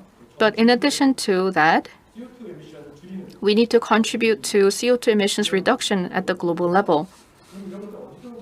Then how can they start reducing CO2 emissions? They can reduce carbon emissions from vessels and also from port operations, as was mentioned in the first presentation. And also they can reduce emissions from inland shipping. And in order to do so, they may explore the use of alternative fuels or low sulfur fuels, or they may install facilities to remove sulfur content from the fuels. So these are some of the initiatives you can implement. And here, the participants exchange information and disclose information in a transparent manner so that they can understand what activities are done by other ports. In order to implement these action items, they need to coordinate with various stakeholders, including the shipping companies, terminal operators, and fuel suppliers, as well as logistics providers. And also there are neighboring residents and environmental NGOs in the local communities. In addition, it does not just involve a single port, but other ports around the world. There's Professor David Bogle from Berkeley, and he mentioned the California effect. This means that the state of California has been pursuing various environmental regulations, and this California initiative was able to strengthen automobile regulations in other states. But at the same time, California purchases a lot of vehicles. And now, because the strong regulations put in place in California, automobile manufacturers need to follow these very tight standards required by the Californian state government. So this is what is called the Californian effect. It really means that when there is a good set of regulations in one place, this will have positive impact on other areas or other places. For instance, AMP, this onshore power supply system is put in place in one port, as was mentioned by Mr. Kim. This AMP installation was done to ensure that vessels who are docked at the port will not generate air pollutants by using fossil fuels, such as diesel. Therefore, you need a power supply system not only on the ship but also at the port. But when one port does this and implements this initiative, then other ports may look at this case and follow the same measure. As a consequence, there will be more and more ports that will install the AMPs. And when the port authorities demand ships and vessels to have the facility for AMP, then they will have no choice but to follow this and change their practice and change their infrastructure. This really means that ports need to cooperate at the global level. In the past, these initiatives were pursued for the benefit of the local community to improve air quality in the surrounding areas, but now they are implementing these initiatives for global response to climate change. Then, what kinds of roles can be played by ports, and what do networks do in this regard? For instance, they take up voluntary measures to evaluate the level of sustainability for different ports in terms of SOx and NOx and air pollutants, and also for greenhouse gas emissions. The status of environmental pollution will be provided, and such information is available real time so that various stakeholders can access such information, and we can check how much they comply with the regulatory environmental regulations. Now, for this environmental ship index, out of 8,000 registered vessels, almost 7,000 valid scores have been accumulated. And so this means that the vessels are reporting on the environmental ship index. The next example is the onshore power supply. There are many sizes of vessels, but as for cruise ships, they need to be supplied with electricity at berth. But to provide electricity to cruise ships, if they continue to burn bunker C oil or other fossil fuels, then such vessels will continue to generate air pollution, which will affect people not only on the ship but also in the area. Therefore, we need to provide onshore power supply. Let's say that there is such onshore power supply at port A, while there's no such installation at port B, then there will be less incentive for ships and vessels to dock at port B, and they will rather go to port A. This is actually an example of peer pressure, and because ports are all interconnected, they can collaborate to increase the impact. And you can see that there are many participating ports for ESI. Here we have Busan and Ulsan joining this network. And there are many European countries and North American countries that are interested in this initiative. And as for the Long Beach Port Authority, where we will hear the next presentation, you can see that they are quite advanced in terms of the sustainability and sustainable management. They have wonderful best practices. So all in all, what I wanted to say in my presentation is that, first of all, ports are very important. We've put emphasis on the economic aspect of ports. Of course, ports contribute to economic development and trade. So because ports connect countries and they connect companies, and they support the logistical flow of goods and services and people. So ports are at the center of export and import. But in this process, they not only have economic contributions, but also social and environmental sustainability. These are the other aspects we need to consider. And to ensure sustainability, as you can see in these examples of Incheon Port Authority and other port cities, they need to be collaborating, because ports do not operate on their own. They're all interconnected, and they need to cooperate and work together. And in this regard, regulatory coordination is crucial. And in addition, we need to learn and get information about what the other port authorities are doing, so that we can support a better logistical flow and such shipping operations. And finally, we need to continue to promote learning and diffusion of best practices, and we need to share experiences and learn from one another. As I was listening to the presentation of Mr. Kim, I was able to learn that there were some very innovative initiatives. For instance, regarding fine matters, fine particles, and also microplastic waste management. If they come up with a good program, then this program can not only be implemented in Korea, but also in other countries. So I hope that Incheon Port Authority can be a leader and initiate such effort. Then such practices and such programs can be accepted or adopted by other ports, and as a result, there will be more diffusion of best practices around the world. And as I mentioned before, we need to do so because ports operate in a big network, and so they need to be part of this network. And in this network, we not only need to support the original functions and roles of the ports, providing shipping support and logistical flow.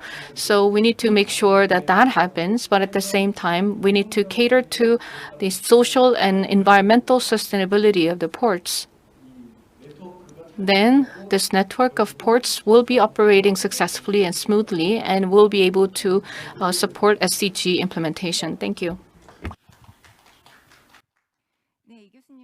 Professor Lee, thank you very much for your presentation. He discussed sustainable management of ports in terms of air pollution improvement and waste management, and also from the larger perspective, ports can contribute to responding to climate change. What was interesting was some of these initiatives led by the ports voluntarily, and she also mentioned that one port's experience can be shared and diffused with other ports around the world. And the Californian effect can be applied to the ports, so this is what I hope for. Thank you. This is the last presentation for this session. We have Mr. Noel Hakegaba, who is the Deputy Executive Director for Chief Operating Professor of the Port of Long Beach, California. Currently, as I mentioned before, he is the Deputy Executive Director. Deputy Executive Director Hakegaba will talk to us about global port networks for sustainable development from a practical perspective. Let us listen to his presentation via the screen. 안녕하세요. My name is Noel Hakegaba. I serve as Deputy Executive Director at the Port of Long Beach, located on the west coast of the United States. I want to begin by thanking you for the kind invitation to join this distinguished group of global leaders and experts. To all the organizers, congratulations on convening this excellent forum to address some of the most pressing and critical issues facing the global community. Your vision and leadership in organizing GEEF 2022 is highly commendable. I look forward to hearing from my colleagues and learning from their presentations. Today, I would like to present on the experience and observations of the Port of Long Beach as it relates to this session's topic, ports, an opportunity to harmonize sustainable development of land and sea. The focus of my presentation will be on global port networks for sustainable development from a practical perspective. Let me begin by introducing you to the Port of Long Beach. The Port of Long Beach is located on the west coast of the United States and is the second busiest container seaport in North America. Each year, we handle more than $200 billion in cargo. Together with the Port of Los Angeles, the combined San Pedro Bay complex ranks as the 9th busiest port in the world, and we handle nearly 40% of the nation's imports. For calendar year 2021, we set new records for cargo volumes. In Long Beach, we surpassed the 9 million TEU mark for the first time in our history. As you can see on the slide, our container volumes have been on an upward trajectory since 2019, the year the US-China trade war impacted our cargo volumes. By the middle of 2022, however, the historic demand triggered by the pandemic led to a historic cargo surge that catapulted us to a record year in 2020. And that same cargo surge led us to an even stronger year in 2021. Despite the challenges stemming from the global supply chain crisis, the San Pedro Bay complex handled 20 million TEU for the first time ever. Now for Long Beach, the 9.4 million TEU represents a year-over-year increase of nearly 16%. Imports were up 15%, while exports were down 2.6% year-over-year. On the right, you will see our cargo volumes by month, and you will notice that our inbound and outbound container volumes were fairly balanced. This is very important for the goods movement system. Now, port activity generates jobs and supports the local, state, and national economies. In the United States, goods movement is literally the economy in motion. Port activity and the maritime supply chain generate significant positive economic benefits to the national economy, including 31 million jobs per year, more than $5 trillion in total economic value, which accounts for more than a quarter of the nation's economy, and $378 billion in tax revenue. During the pandemic, the Port of Long Beach also played a key role in our national response to COVID-19.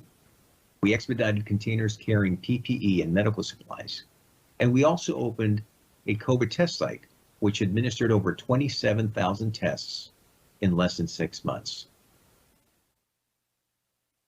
In response to the Omicron variant, we recently reopened our COVID test site to give our waterfront workers every opportunity to get tested and help prevent the spread on the docks. We also started a vaccination program for seafarers. To date, we have vaccinated nearly 10,000 seafarers aboard the ships that call the San Pedro Bay complex.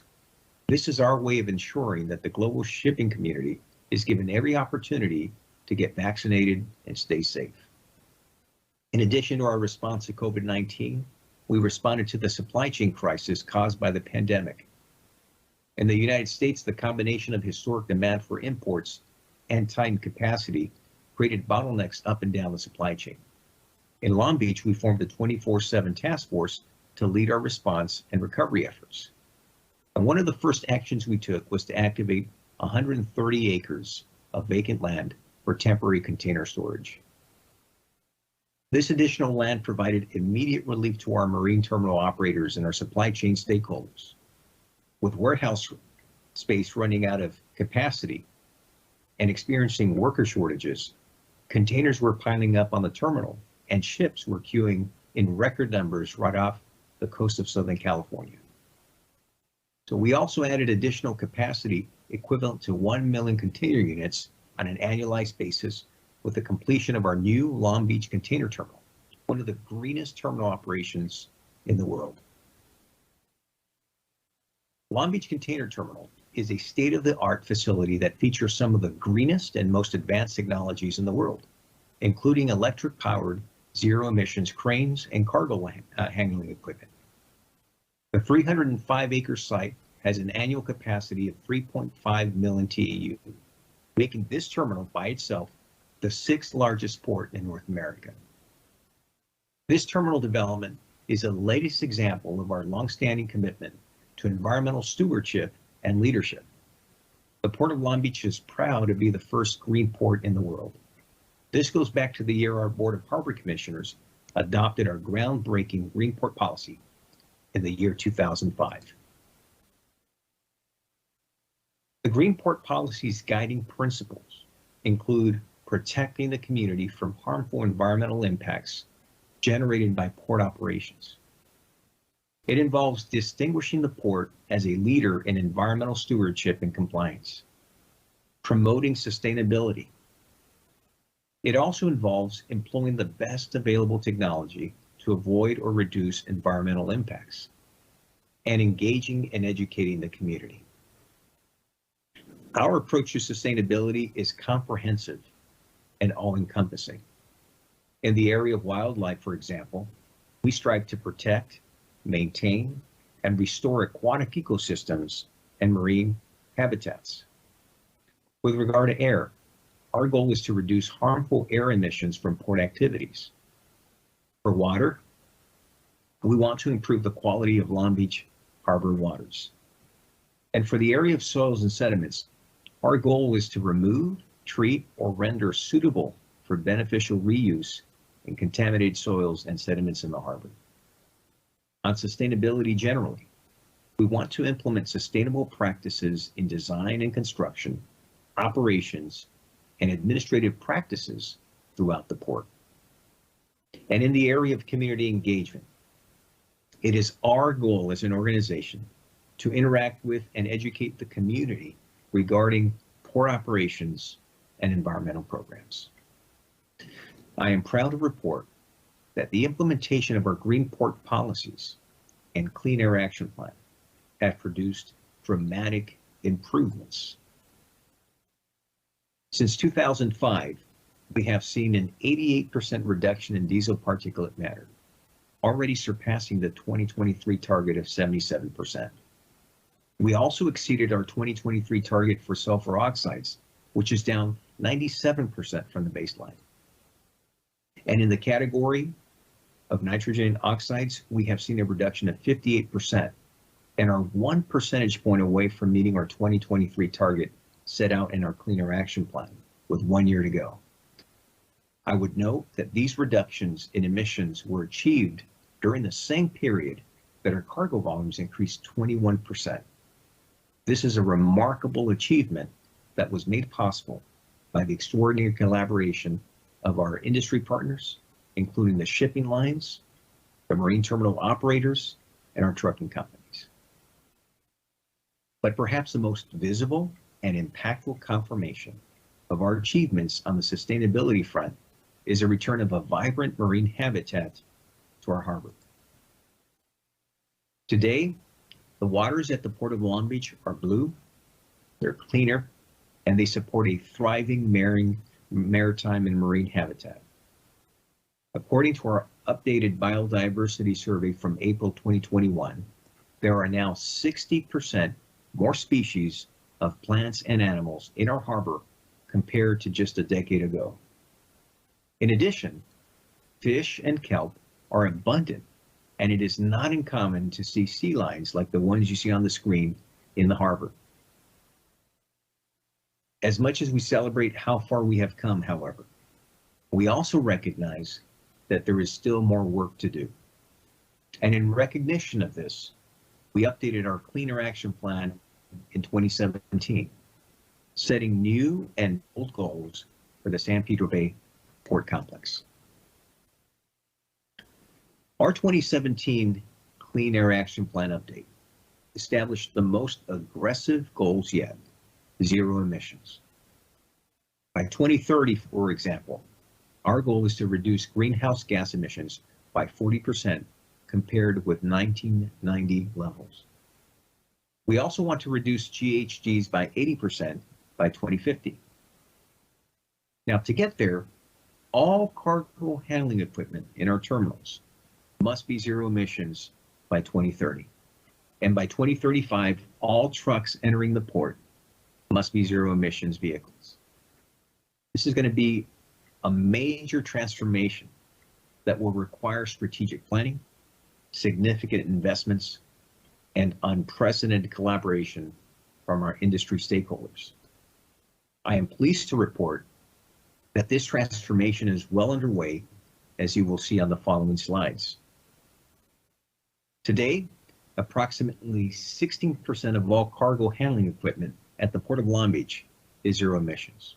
And we are investing $160 million in projects to test zero and near zero emissions equipment, such as cargo handling equipment, charging stations, and a microgrid project.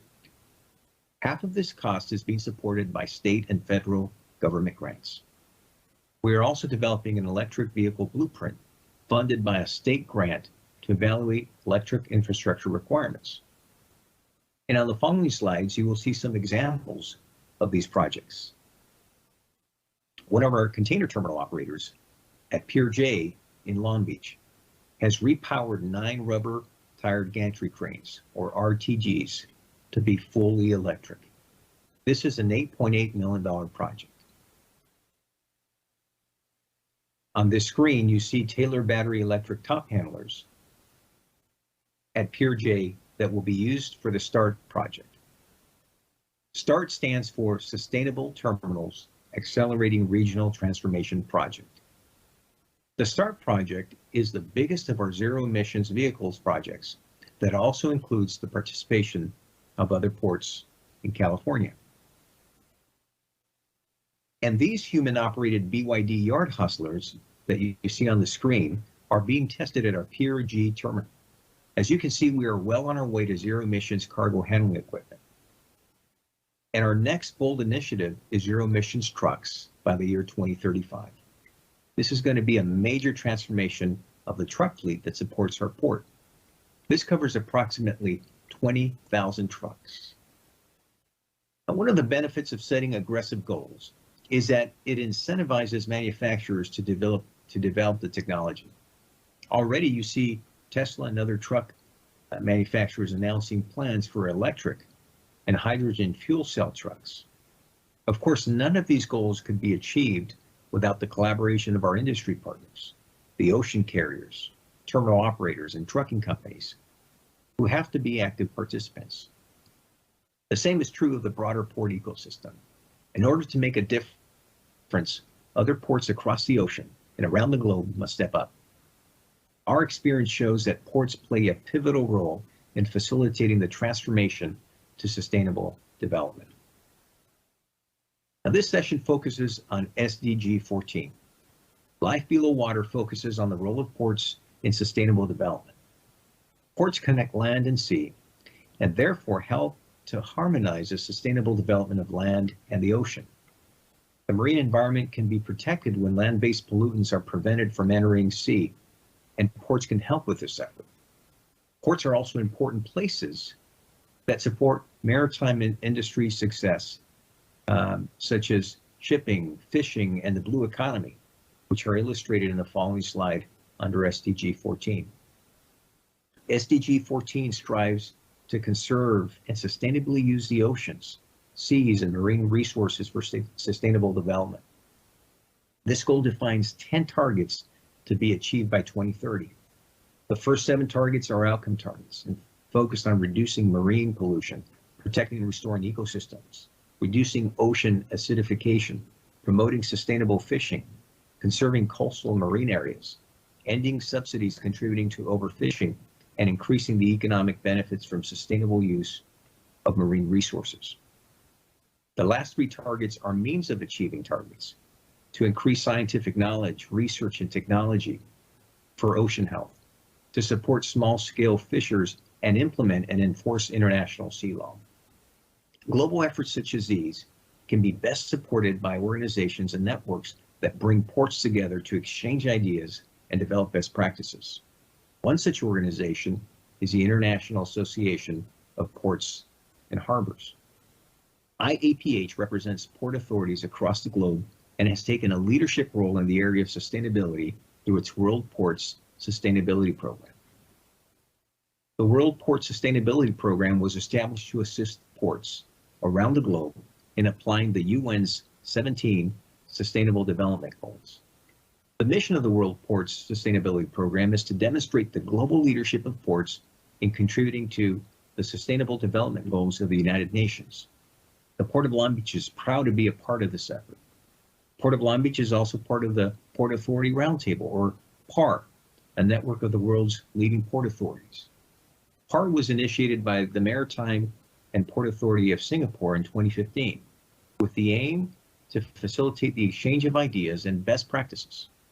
This forum allows port authorities to engage in open dialogue and discussion to address issues of common interest and seek mutually beneficial opportunities for collaboration in today's evolving maritime landscape. For example, one of several initiatives that has been presented in a PAR forum is the Port of Antwerp's initiative to reduce carbon dioxide by 50% by 2030, as you will see on the next slide. The Port of Antwerp is working to become a climate neutral port. It strongly believes that CO2 capture, reuse, and storage for industry is an important weapon in the fight against global warming. To achieve this, the Port of Antwerp is teaming up with various partners in the energy and chemical industries to take practical steps in this direction. We also see other examples. The Getting to Zero Coalition, for example, has been very active in the global community to enlist the support of various entities to join them in pursuing a zero emissions future. Various ports, for example, have agreed to sign on to the Global Maritime Forum's call to action to decarbonize shipping. And there are many more examples of how ports around the globe are collaborating to address sustainable development. This is why forums like GEEF 2022 are so important. They bring the world together on one stage to address the most pressing and critical issues facing the global community. In conclusion, I would like to thank you for your attention. And again, I would like to extend my gratitude and appreciation to the organizers of GEEF 2022 for the kind invitation and for assembling this excellent forum in which we can exchange ideas, share our thoughts, our experiences, our perspectives, and come together as a global community to address these pressing and critical issues facing our world. The Port of Long Beach, on behalf of the Port of Long Beach, I thank you again for the invitation and look forward to hearing from my esteemed colleagues and experts and learning from their presentations as well. Global ports networks for sustainable development are key to our ability to come together and meet the SDGs that have been laid out by the United Nations. Thank you again for your kind attention and your kind invitation. Stay well. 네, 감사합니다. Thank you very much for your presentation. Through the presentation, we were able to see the green port policies and clean air action at Long Beach Port. We could hear their successes of reducing air pollution as well as restoring ocean habitats. And we have also heard about how the Global Ports Network can contribute to the achievement of UN SDGs.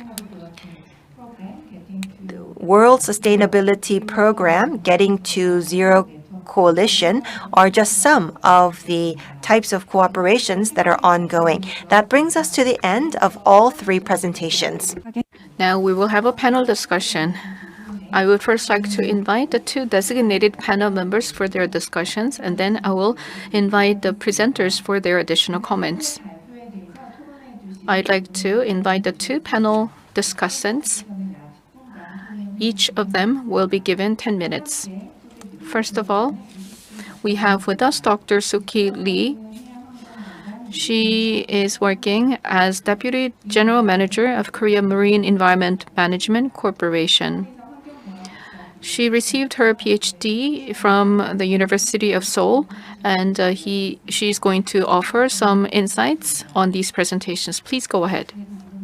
As introduced, I am Soo-Ki Lee, working at the Korea Marine Environment Management Corporation.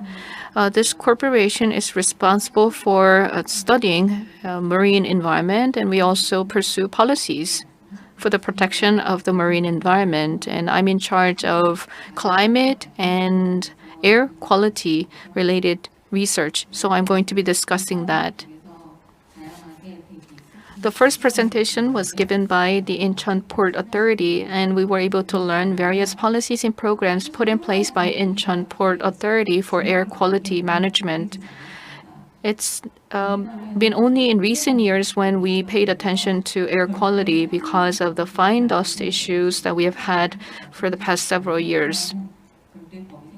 And we now have a separate law on air quality management for ports. I believe that this is a very important legislation because it is crucial to manage air quality around the ports. And as was mentioned by Vice President Kim, we need to pay attention to emissions from vessels and other facilities. As for ships and vessels, we already have some international regulations.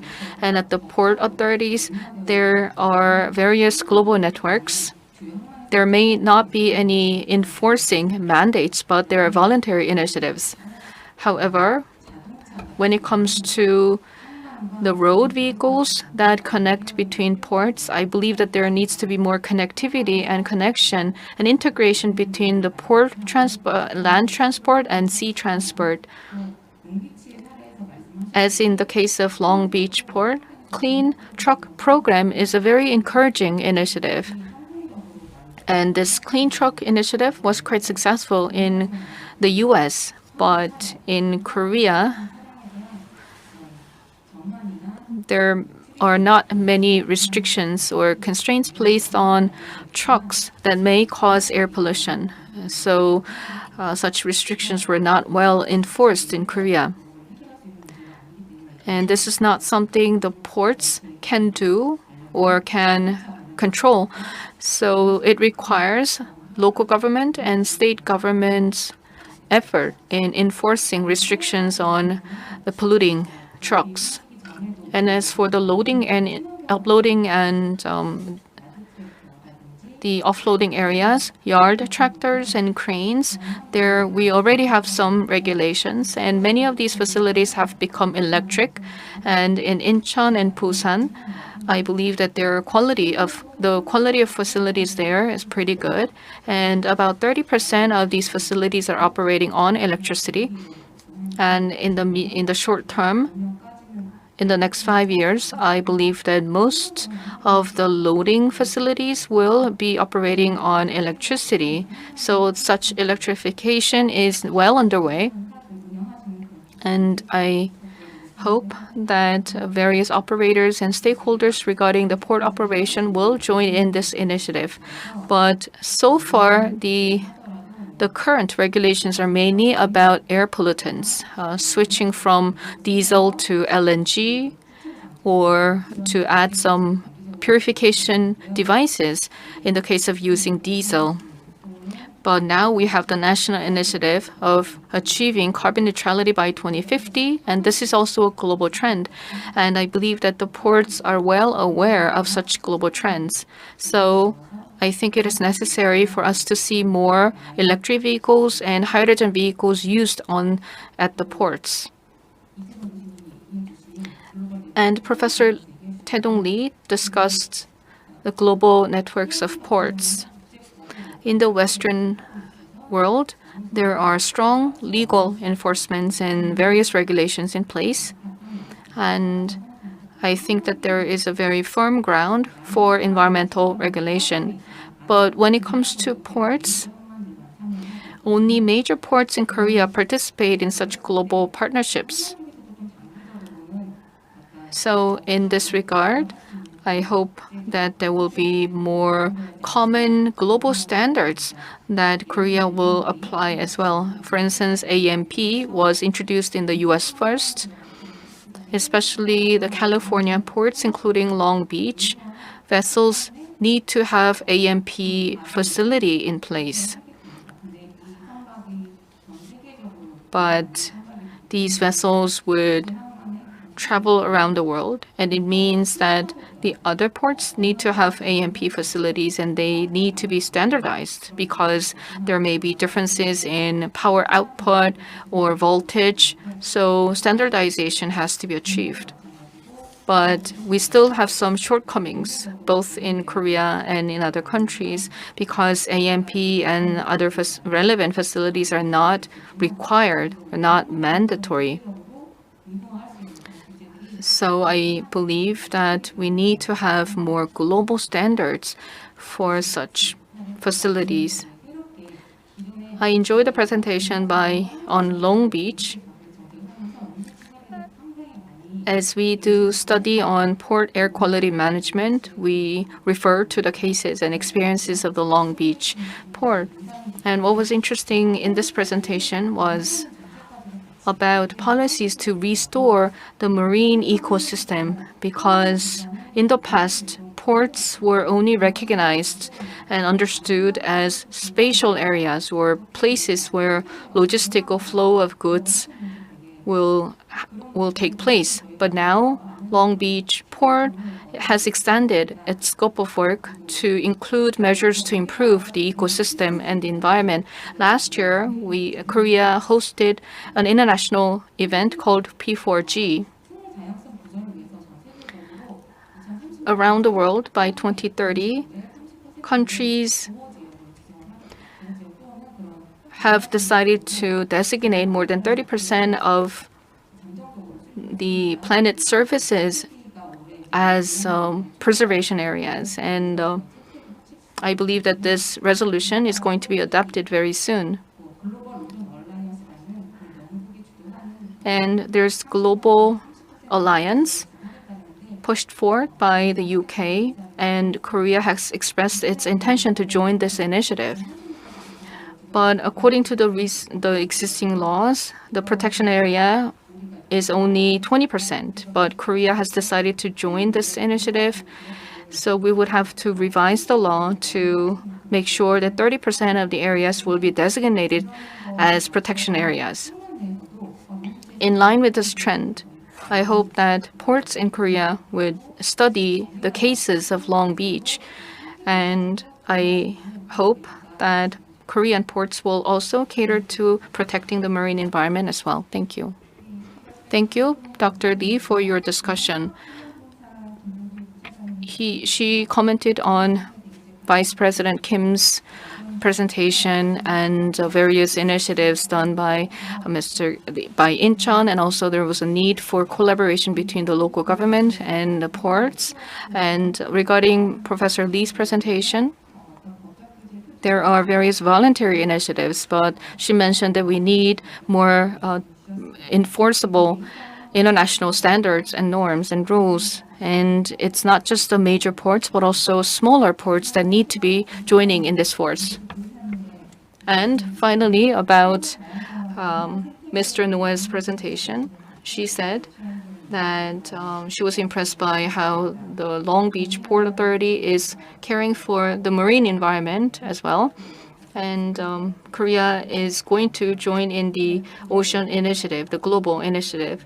So this means that Korea would have to update and revise the laws and regulations in this regard. Let us now go on to the second discussant. We have Dr. Chun Hyun-mo. Currently, he is at the Korea Maritime Institute, graduated from Lehigh University of the U.S., and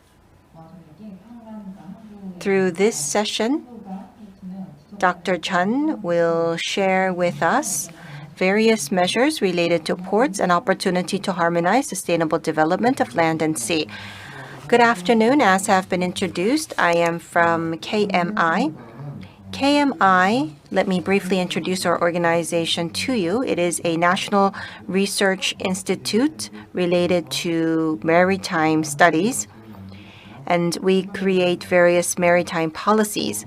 And related to ports, in Korea, ports have played a large part in economic development. For example, in Korea, we have a very high reliance on exports, and 99.7% of our logistics come through ports. And so without ports, we would not be able to have our economy. And so that is why from the 60s, we have continued to develop ports. And during the 60s, we have focused more on the economy rather than the environment. Incheon, Ulsan, Busan, and Gwangyang are the major ports in Korea, and they are surrounded by cities. And so as they are close to urban areas, in the past, these ports led urban development, but now, these days, these ports are deemed to be hazardous facilities because they create noise, air pollution, fine particles, dust that degrade the urban environment, and the ports prevents the urban citizens from enjoying the sea. And so ever since 2000, we have had different port policies, mostly green policies for ports. And so many parts of the ports are being improved. As you have heard about the equipment for loading and unloading, for the container terminals, 89% of the loading and unloading facilities have already gone green. And for ECA areas, we have a law related to air quality in these areas. And so we are going green much more quickly than expected. In 2021, the third basic framework for port development was kicked off, and revisions of this plan that is going into effect this year includes LNG-powered vessels. We are very much interested in LNG-powered bunkers, and so these bunkers actually provide fuel to the ships. In the past, we used high hazardous bunker fuels for ships, but now we are using LNG-powered bunkers. Well, that actually does not reduce CO2 emissions, but it actually reduces the emission of SOx and NOx. And so we would use LNG-powered vehicles and also fuel LNG to the major vessels as we used to use bunker fuels in the past. As Dr. Lee has provided a lot of information about ports, I would like to just add a point about Port Alliance. An alliance of ports is very important because for ports, ships are the guests. And if we regulate the port strictly, then the ships would not come to that port. They would lose their business. And so that is why we need to have a port alliance to have a similar level of restrictions and regulations so that we can make sure that we do not lose business to other ports. For Korea, we are in fierce competition with Chinese ports, and so American ports and European ports are obviously important for alliance, but we also need to work very closely with the Chinese ports. Up until now, I talked about how we need to respond to sustainability. In the past, we have turned hazardous ports into green ports, but now we need to take that a step further to make sure that the ports drive the development of the local areas. So in order to become carbon neutral by 2050, we need to have energy transformation. And at the center of that is hydrogen. And there are various types of hydrogen, gray hydrogen, blue hydrogen, and other types of hydrogen. For example, for gray hydrogen, we have the emission of carbon dioxide. Blue hydrogen means that we capture carbon in that process. And we also have green hydrogen, which means that we are producing hydrogen using electricity from renewable energy. And so if we take a look at the current Korean situation, it would be very difficult for us to have sufficient amounts of green hydrogen. And so what we need to do is to import green hydrogen produced from renewable energy from the Middle East and other areas. And that is why the role of ports will become even more important. So in the future, ports will be the gateway to import green hydrogen and also to create blue hydrogen, because ports will be the area where we store hydrogen and distribute hydrogen. And that is why we are also planning to have hydrogen ports. And this is something that is ongoing in Europe. In Rotterdam, we have seen that there is a lot of renewable energy that is being used and also hydrogen used at ports. And not only in Europe, not only in the Netherlands, we see that there are also distribution pipelines that are being created to utilize hydrogen. The Energy Department in the US is also making plans to utilize hydrogen through the ports. And so we need to make sure that we make a lot of efforts to lay down the foundation to create ports that can utilize hydrogen. Thank you very much for your opinion. In Korea, ports were at the center of economic development, but we have renewed recognition about the importance of environment. And so that is why, in order to make our ports green, we have switched to green equipment for loading and unloading, in fact, above 89%. And when we regulate these ports, we can make them greener. But if we have ports making individual regulations, then they can lose out on business. And that is why Port Alliance is very important. And last but not least, he mentioned that ports need to lead the way for sustainability in the future, such as being the gateway for hydrogen. So we have listened to our 2 designated discussants, and we have 2 speakers here on site, and we will be going back to our speakers for their comments. We will go to Vice President Kim Jong-gil first. Thank you very much for your discussion. I could really relate to the 2 discussants, and so I do not have any comments concerning the comments themselves, but Dr. Lee talked about not only ships but also freight vehicles. And so we need to collaborate with the port authorities as well as the manufacturers. This is something that we also conducted by starting a working group with the car manufacturers last year. And as we have seen in the Long Beach port example, we can see that they are quite leading in their changes. Well, as Noel has mentioned, through the Clean Truck program, they hope to switch to clean trucks, but all clean trucks by 2030.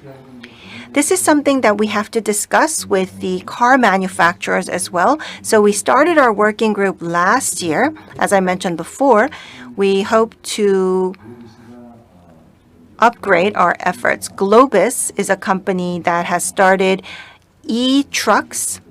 And so whether it be Hyundai Motors or other automotive manufacturers, we will continue our collaboration so that we can utilize clean trucks within Korean ports as well.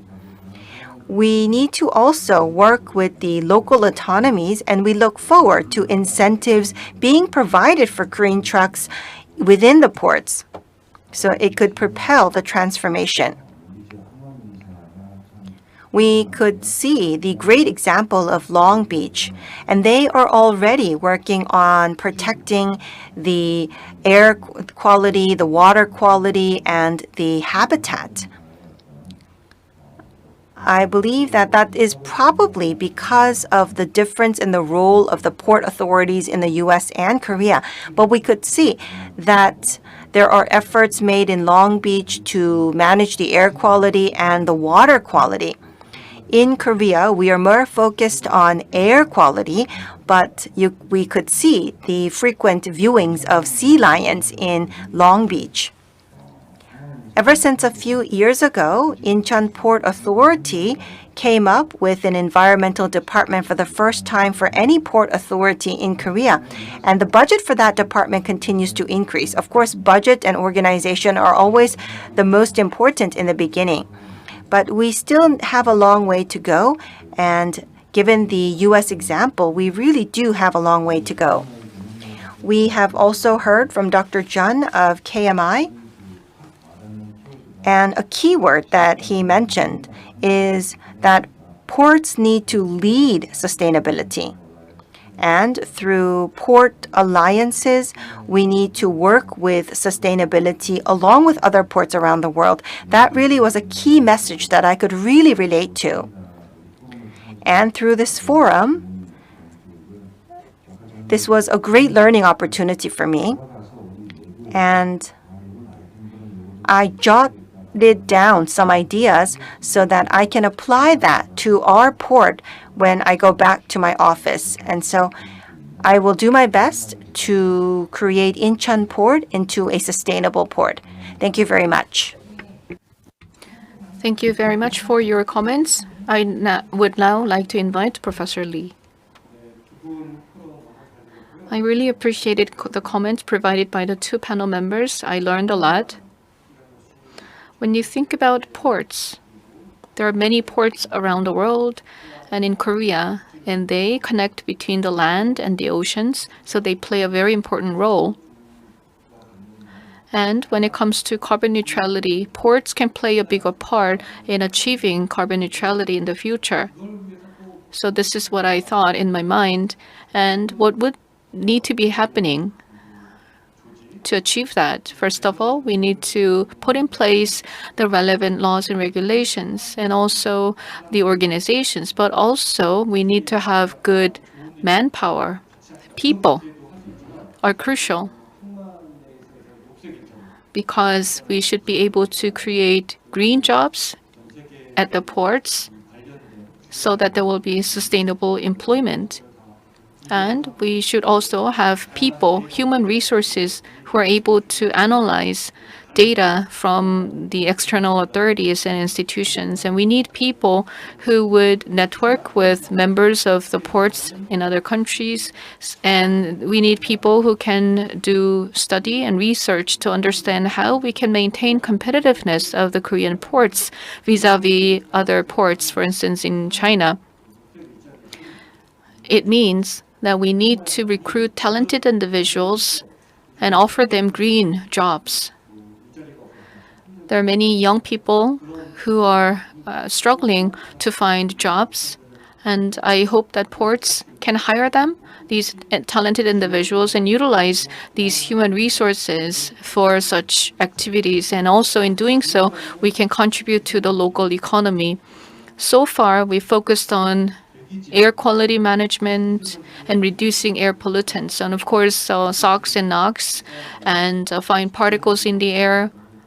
There has been a shift in such areas, but I think we need to go even further. We need to understand what environmental issues we can address at the ports so that we can not only include air quality management and water quality management, but also ecosystem restoration and protection. And to do so, we need to collaborate. We need to work with the local governments, the citizens, and the local research institutes and other stakeholders. And when we collaborate and work together with these various actors, we can produce better results and we can promote sustainability of ports. Thank you very much for your comments. So we have heard from 2 discussants and 3 presenters. For the last 90 minutes, we have discussed ports and opportunity to harmonize sustainable development of land and sea. Having listened to all 5 panelists, I could see the opportunity indeed of utilizing ports to achieve SDGs. So it was indeed a learning opportunity for all of us. Above all, by connecting land, sea, people, habitats, and cities, we can see that many stakeholders need to come together in order to make sustainable ports. We also need to have a portfolio of policies and strategies to achieve our goals together. I do hope that our session could make our contribution to achieving SDGs through ports. This brings us to the end of the session. Thank you very much for joining us. Thank you, Professor Kim and distinguished panelists, for your rich discussion on the initiatives taken by port authorities to make the ports greener in terms of land, air, and sea. Listening to you, I realize that achieving SDGs while remaining competitive seems to be a Herculean task.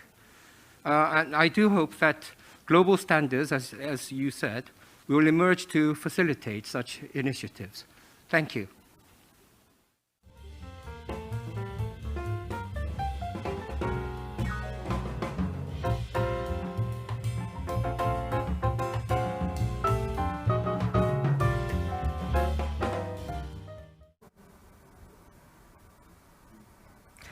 Now, it is time for the 10th feature session on Korean Wave for Engagement and Empowerment, co-hosted by Wellesley College and Yonsei University. This session will be moderated by Professor Sunny Lee, Professor and Director of Korean Program at Wellesley College. Welcome, Professor Lee. Hi, good afternoon, everybody. And let me introduce our panel. And our panel is focusing on Korean language and also Korean Wave and its connection to engagement and empowerment for SDGs. So today we have 3 panel presentations. So let me briefly introduce our first presenter, Dr. Mark Peterson. He's the Professor Emeritus at Brigham Young University. in Utah, and Harvard.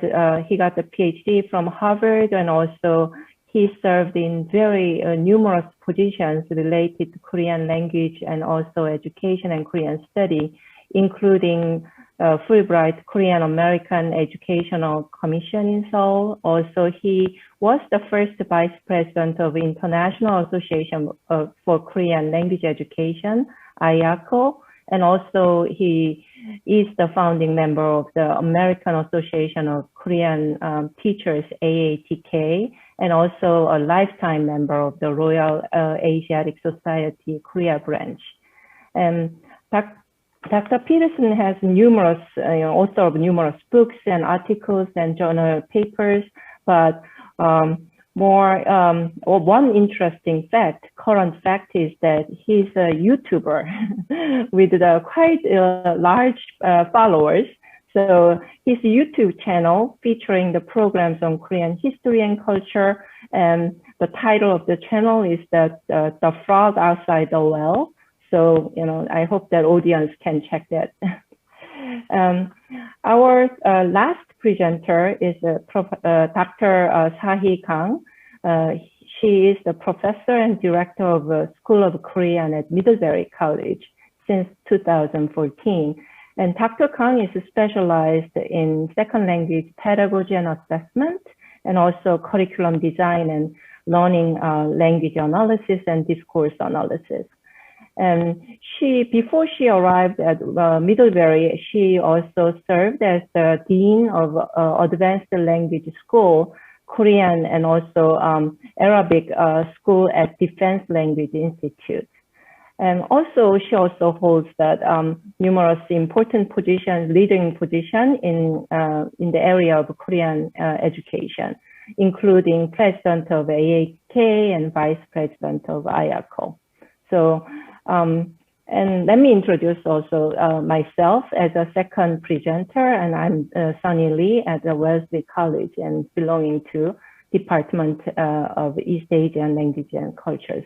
So we are all happy here and then talk about the relation with SDGs and also Korean language. So our first presentation by Dr. Peterson, and he will talk about learning Korean for engagement and empowerment. So please, Professor Peterson, would you? Thank you. Thank you. Thank you for the very nice introduction. Let me put up my, here it is, my PowerPoint here. Oh, that's the end one. Let's go back to the beginning. Okay. Yes. In our panel discussion, we're focusing on the Korean wave, and the part of it is Korean language education as a symbol of engagement and empowerment. And I'm going to take the position that there are very few things that are more empowering and more engaging than second language education. And I'm very much interested in second language education. I've taught for 35 years in a language department, also taught history. But the idea of learning a second language literally doubles the amount of engagement and the amount of empowerment an individual would have, because they're working in two languages and they're learning a new language to broaden and strengthen their kind of interaction with other people. Language learning is the very heart of engagement, but it's declining in the United States. Statistics on language learning show that language learning is dropping radically these days. And it's rather unfortunate. It might be a product of our digital age. Not only that we're spending too much time with our faces in the computer and in the iPhone, but the computer and the iPhone can be used for learning language or for speaking language. I have an iPhone watch, and I didn't know it when I bought it, but I found out fairly recently it will speak 8 languages. So why should I study a second language when I've got 8 languages right here on my watch? And I can say, let me see if I can do it.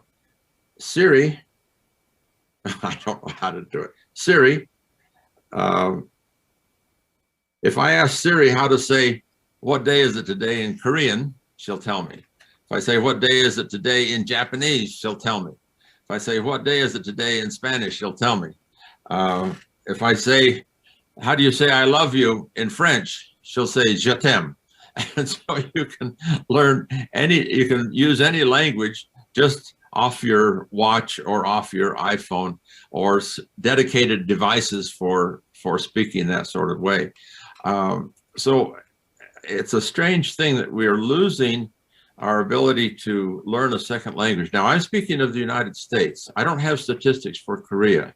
I don't know if Korea is expanding. I think my intuition is that Korea is getting better and better at English as a second language.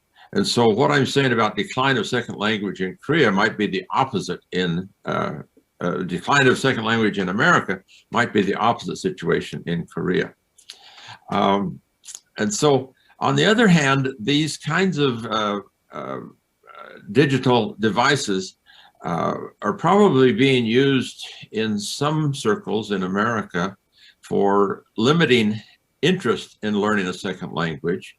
But on the other hand, these devices have great advantages for helping us to learn a second language, because there's all kinds of practice you can do. You don't have to go to the language lab. You don't have to do anything except talk to your watch. You know, how do you say this? How do you say that? And another interesting thing about it is you can critique the language that you get off of your watch. What I'm laughing about is the watch usually speaks Panmal. And so if you learn a phrase off your watch and you say to a dignified gentleman or a nice woman in Korea, 어떻게 여기 가나? How do you get to this train station? 어떻게 가나? That's the kind of phrasing that it gives you on the watch. So you can use the watch or the electronic devices to help you to understand and to learn language, and not just to avoid learning a second language. One of the biggest advantages to learning second language, this is more in the area of empowerment than engagement. I'll talk about engagement first and then empowerment. This is more in empowerment. And that is, there are interesting studies that show your brain power increases by learning a second language. Children who are in immersion schools where they learn in 2 languages growing up, studies have shown their IQ or other measures of intelligence and capability increase through having a second language. And so that's a great incentive for empowerment and using second language learning as a way to improve your abilities, your skills. And it actually shows that it changes the structure and the power of your brain to operate. So foreign language learning has its advantages, even in this digital age. It increases your brain power, but it also helps you to understand other cultures. And when you say culture, it means everything. There is nothing that is not culture in another country. You can talk about technological culture, you can talk about medical culture, but the heart of culture, whichever culture you're talking about, is language. Language is the heart of culture. So of all of the things you need to learn for functioning in this world, language is one of the most important ones. To learn about a foreign culture, there's nothing more important than the spoken language of the people of that culture. Let's look at a couple of concrete examples. Learning Korean connects one with immediately 95 million more people. This is the essence of engagement, to be able to reach more people through being able to speak their language. And yet we have this decline of enrollments I mentioned in the US. I don't have recent statistics. It's hard to find recent statistics. It's very hard to get these statistics. But the thing that's really interesting about the decline of enrollments is one of the last measures we have is in 2016, 5 years ago. And 3 years before that, when they did the measurement, all languages had declined except for Japanese and Korean in 2013. In 2016, all language enrollments declined except for Korean. Japanese also declined between 2013 and 2016. So on the bright side of the decline of enrollments in the US again, it'd be interesting to have the statistics for Korea. The interesting thing is that Korean enrollment is increasing. Why? I think it's the Korean wave. I think it's this pop culture phenomenon that Korea is today. The Academy Award Best Picture going to a foreign language film that you have to read as you go to the film. First time that a foreign language film was considered in the regular category, not just in the foreign category. The Korean film wins Best Picture. And Squid Game, I hate that show. It's a disgusting show, but everybody loves it. It is very intriguing. I couldn't stand the violence angle of it, but the fact that it is so successful, not just a little bit successful, but in Netflix, on their measurement, it had 1.6, I guess it's billion views. I don't know where the decimal place is. It's 1.6. And the greatest number of views a show it had before was 6 million. And this is 16 million or billion or wherever the decimal place is. So a time and a half bigger than any other of the best playing shows that have come out. And then there's BTS and the music groups. So because of the Korea wave, enrollments in Korean language schools all across America have skyrocketed. I've heard it's true of other schools, but I can speak personally of our school at BYU. Maybe 10 years ago, maybe a little bit longer, we had a hard time holding a 101 class because you need a certain minimal enrollment. You needed 15. Well, we'd get 12 and we go beg the dean, oh, if we can't get 101, how can we go on? And the dean would say, okay, you can have it at 12. We'd get 10. And the dean would say, no, you need 15. We'd say, oh, please let us carry it. And they'd say, okay, you can carry it. So we've been begging to keep our 101 enrollments going. Not anymore. Not anymore. Now with 15 per class, we've first had 2, and then 3, and then 4, and then 5, and now we've got 6 sections of 101. Now that's a real measure of the kind of skyrocketing. I use the word skyrocket because that's a pretty good description of how the Korean wave has affected Korean language learning in the United States. And I don't know, Professor Lee, maybe you can tell us what's happened in Wellesley in the last 10 years, or Professor Kong, I know you know of similar things in the enrollments that you do at Middlebury. So that's about engagement. Let's look at the concept of empowerment and language as empowerment. Empowerment, of course, follows engagement. The language is the key to both engagement and to empowerment. It's where it all begins. You can't have engagement without language. You can't have any sort of power without language. And we use the phrase all the time in American culture of words matter. And you see it in the political circles. Oh, I didn't mean to say that. You know, the politicians will hedge around there. But words matter. And words are the essence of empowerment. We speak of the power of the written word or the power of the spoken word. So words indeed have power, the heart of empowerment. And the words in a second language have twice as much power. You have twice as much empowerment through learning a second language. Let me tell you a personal experience about the power and the value and the rewards, actually, of speaking a second language. I hope 2 things: that in this digital age of translation and digital communication, we can understand each other better. And I hope that we do not solely rely on these electronic devices, but we actually take the time to learn a second language. So let me finish with the anecdote of one thing that I experienced in the engagement and empowerment of language. And it came through a poem, of all places, through the beauty of a poem. Now, Professor Kong at DLI knows very well that the American government has a 4-stage level of difficulty of languages, and Korean is a level 4. It's one of the most difficult languages that American English speakers have to learn. And one of the measures of being at level 4 is the ability to understand poetry. Poetry is the crowning achievement of literature. So let me tell you a poem story to tell you about the power and the engagement of literature. I was asked to go to a conference in San Francisco, and after the sessions of the first day, we all met for a banquet at a Korean restaurant that evening.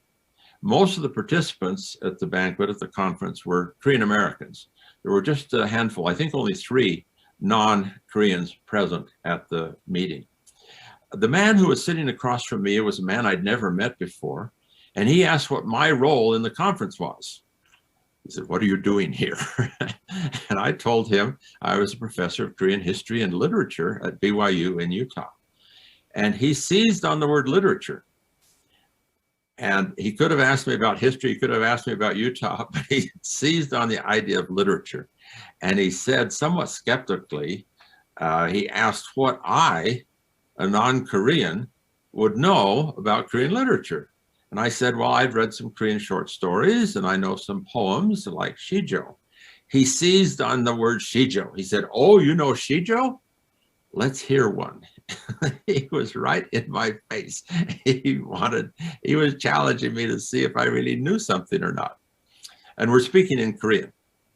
And so I began reciting in Korean, Imomi chugo chugo, ilbekmon kocho chugo, pekori tinto deo, about halfway through the poem. At about this point, I noticed the room in this busy banquet hall had fallen silent. It didn't fall silent all of a sudden, it happened in ripples. I could feel and hear that it grew silent around me, and the silence spread across the banquet table to the other end of the banquet table. And my voice was the only thing that could be heard, but rather it was the poem that was being heard. Nokshirado ikwoko nimhyanghan ilpentanshimya kashijuri surya. When I finished, one of the other guests, one of the other non-Koreans who did not speak Korean, asked in front of everyone if I could do it in English. And I said, yeah, certainly. And I said, though I die and die again, though I die 100 times, after my bones have turned to dust, whether my soul exists or not, my red heart, forever loyal to my Lord, will never fade away. There was a gasp in the room. There was a gasp. I heard someone suck in air like that. And we have an expression in English that when something happens that grabs everybody's attention, we say it sucked the oxygen out of the room. If you're in a busy place and a lot of people, and a famous person comes in, a movie star, somebody shows up, or politician, everybody's quiet. It sucks the oxygen out of the room. This poem sucked the oxygen out of the room. In Korean, we say kiga makyo. I mean, it took my breath away. I couldn't breathe. And that's what had happened. This one person, the one American who asked to hear the poem, when I finished the poem, I could hear her gasp like that. Well, the poem had taken over the room, and I realized the poem, the spoken word, has power. And that was a valuable lesson to me. And I reflected on that experience in thinking of today's theme, engagement and empowerment. I know how, I look at that poem and how it engaged the busy banquet participants. And I look at the empowerment of the words, the message of loyalty over life. Rather die than be disloyal. The words were just powerful. And for me, it was a great example of the empowerment and the engagement of a second language, because we were speaking in what's a second language to me in Korean. Well, language is the vehicle for engagement and empowerment. Learning a second language increases one's options for engagement and empowerment. It doubles one's options for engagement and empowerment. So I hope that we can all continue to learn second languages.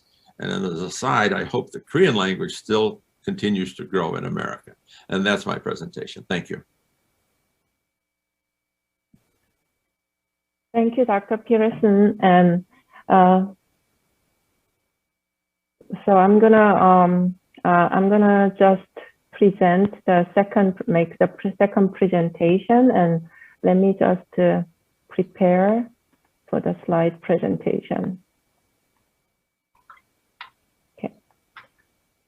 So I'm gonna thank you for Dr. Peterson, because it really, just lay out the follow-up story. Like I am focusing on more contemporary phenomena with the big Korean wave, and then focusing on the language of BTS, K-pop, and ARMY, and talk about its impact in the digital era.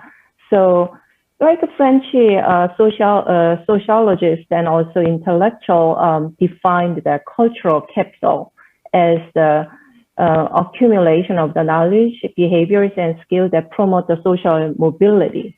And since then, like also the language has been viewed as a major cultural capital that works also. It's a major resource for mediating human interaction, and also, it's a tool for empowerment and then contribute to the power dynamics at the various level. And Dr. Peterson's presentation clarified it.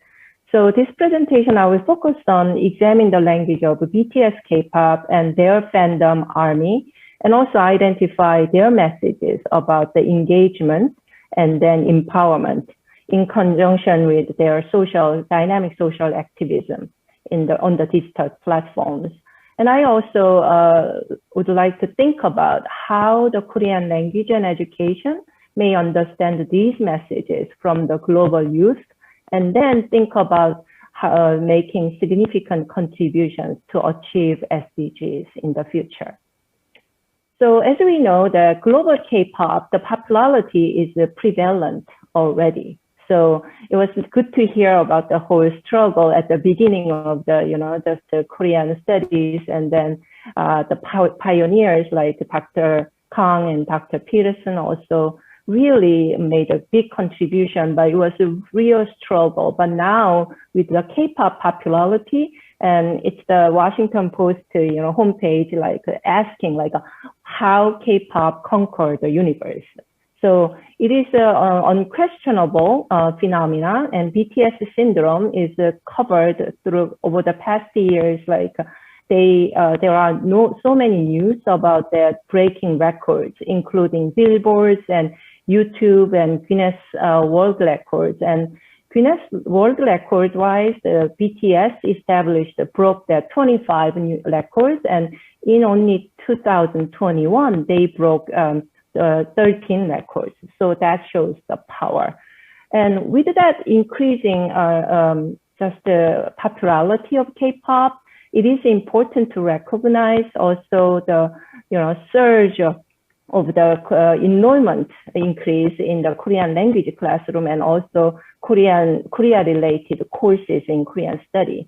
So Dr. Peterson's presentation also talked about that position of the Korean language education in the foreign language education in US, but also it's not a surprise that BTS also involved with the Korean learning textbook. So there is a new textbook, Learning Korean with BTS, so which is a very bestseller, also very popular. So with this kind of just increasing popularity in the fandom, the people commonly ask like, why their music, why BTS, among also particularly among K-pop artists, like people are brainstorming try to analyze what are the driving force that made the BTS so popular and leading position. And in the interview with the co-CEO Bang Si-hyuk, who was in Big Hit and Entertainment, now HYBE, but in the interview with the Time, 2019, he pointed out 3 things about the special aspect of BTS: sincerity, consistency, and their ability to embody the spirit of the times. And I think that the spirit of times, tell a lot of things. And then what is the spirit of times? Then what message they spread globally? So as a linguist, I got curious. So, there is an ongoing study in collaboration with my colleague, and then comparing BTS song lyrics with other K-pop artists' lyrics. And then it's a tentative result, but we found quite some interesting keywords in comparison with the other K-pop artists, BTS songs. Actually, there are some recognizable keywords. English, of course, and English appears in K-pop songs quite commonly, but among them, like two words like tear and respect, they were more like distinct in these BTS songs. And also in terms of adjectives and verbs, and I didn't add the English translation, but some adjectives like weak or scared or hurtful, and those adjectives and also get angry and then get furious, and those verbs appear, and it's sharing that vulnerability of the global youth and then their frustration, internal frustration. So, and BTS is really just representing the emotion and then empathy for this group. And also there is a proper noun actually putting colloquial pronoun you in the subject position. So of course the you appears all over the K-pop songs, but particularly in BTS songs, and there are many lyrics having you as the subject. And with that also, we look at some special features related to semantic interpretation and then categorize some of the, just the semantic characteristics, including vulnerability and also like fall, fear, and anger. Those words appear. And also there are other pronouns like I love and you and me. And this part is not quite BTS unique. And these pronouns are very common all over the K-pop songs.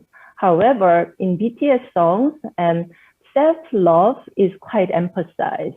So, I love myself and then love yourself, and that is quite distinct. And also there are more words indicating positive future, in spite of all the struggles like fury and then anger, but they also propose like dreams and tomorrow good day and also light. So there is some of the message we can extract from their songs in the context. And if we see the language of K-pop, and it's a mixture of the English and then Korean nowadays. So in 2006, like Jamie Lee analyzing K-pop songs, and she noticed that lots of English words are used. And then she talks about that actually in the Korean society, it creates a hybridity to establish the modern identity among the youth. So that modern identity includes like some of the properties of it being international, progressive, futuristic, and fun-loving.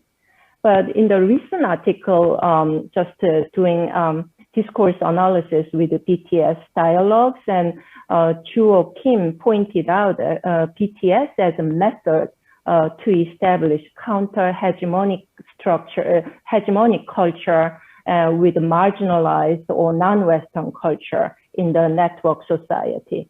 And so in this process, one unique thing is like BTS songs are usually shared in Korean, right? They are not, like, there are English songs recently, but original popularity came from Korean. And then BTS fans are like avid Korean language learners. So that suggests like, okay, the Korean language works as a new medium for this new young global community of youth.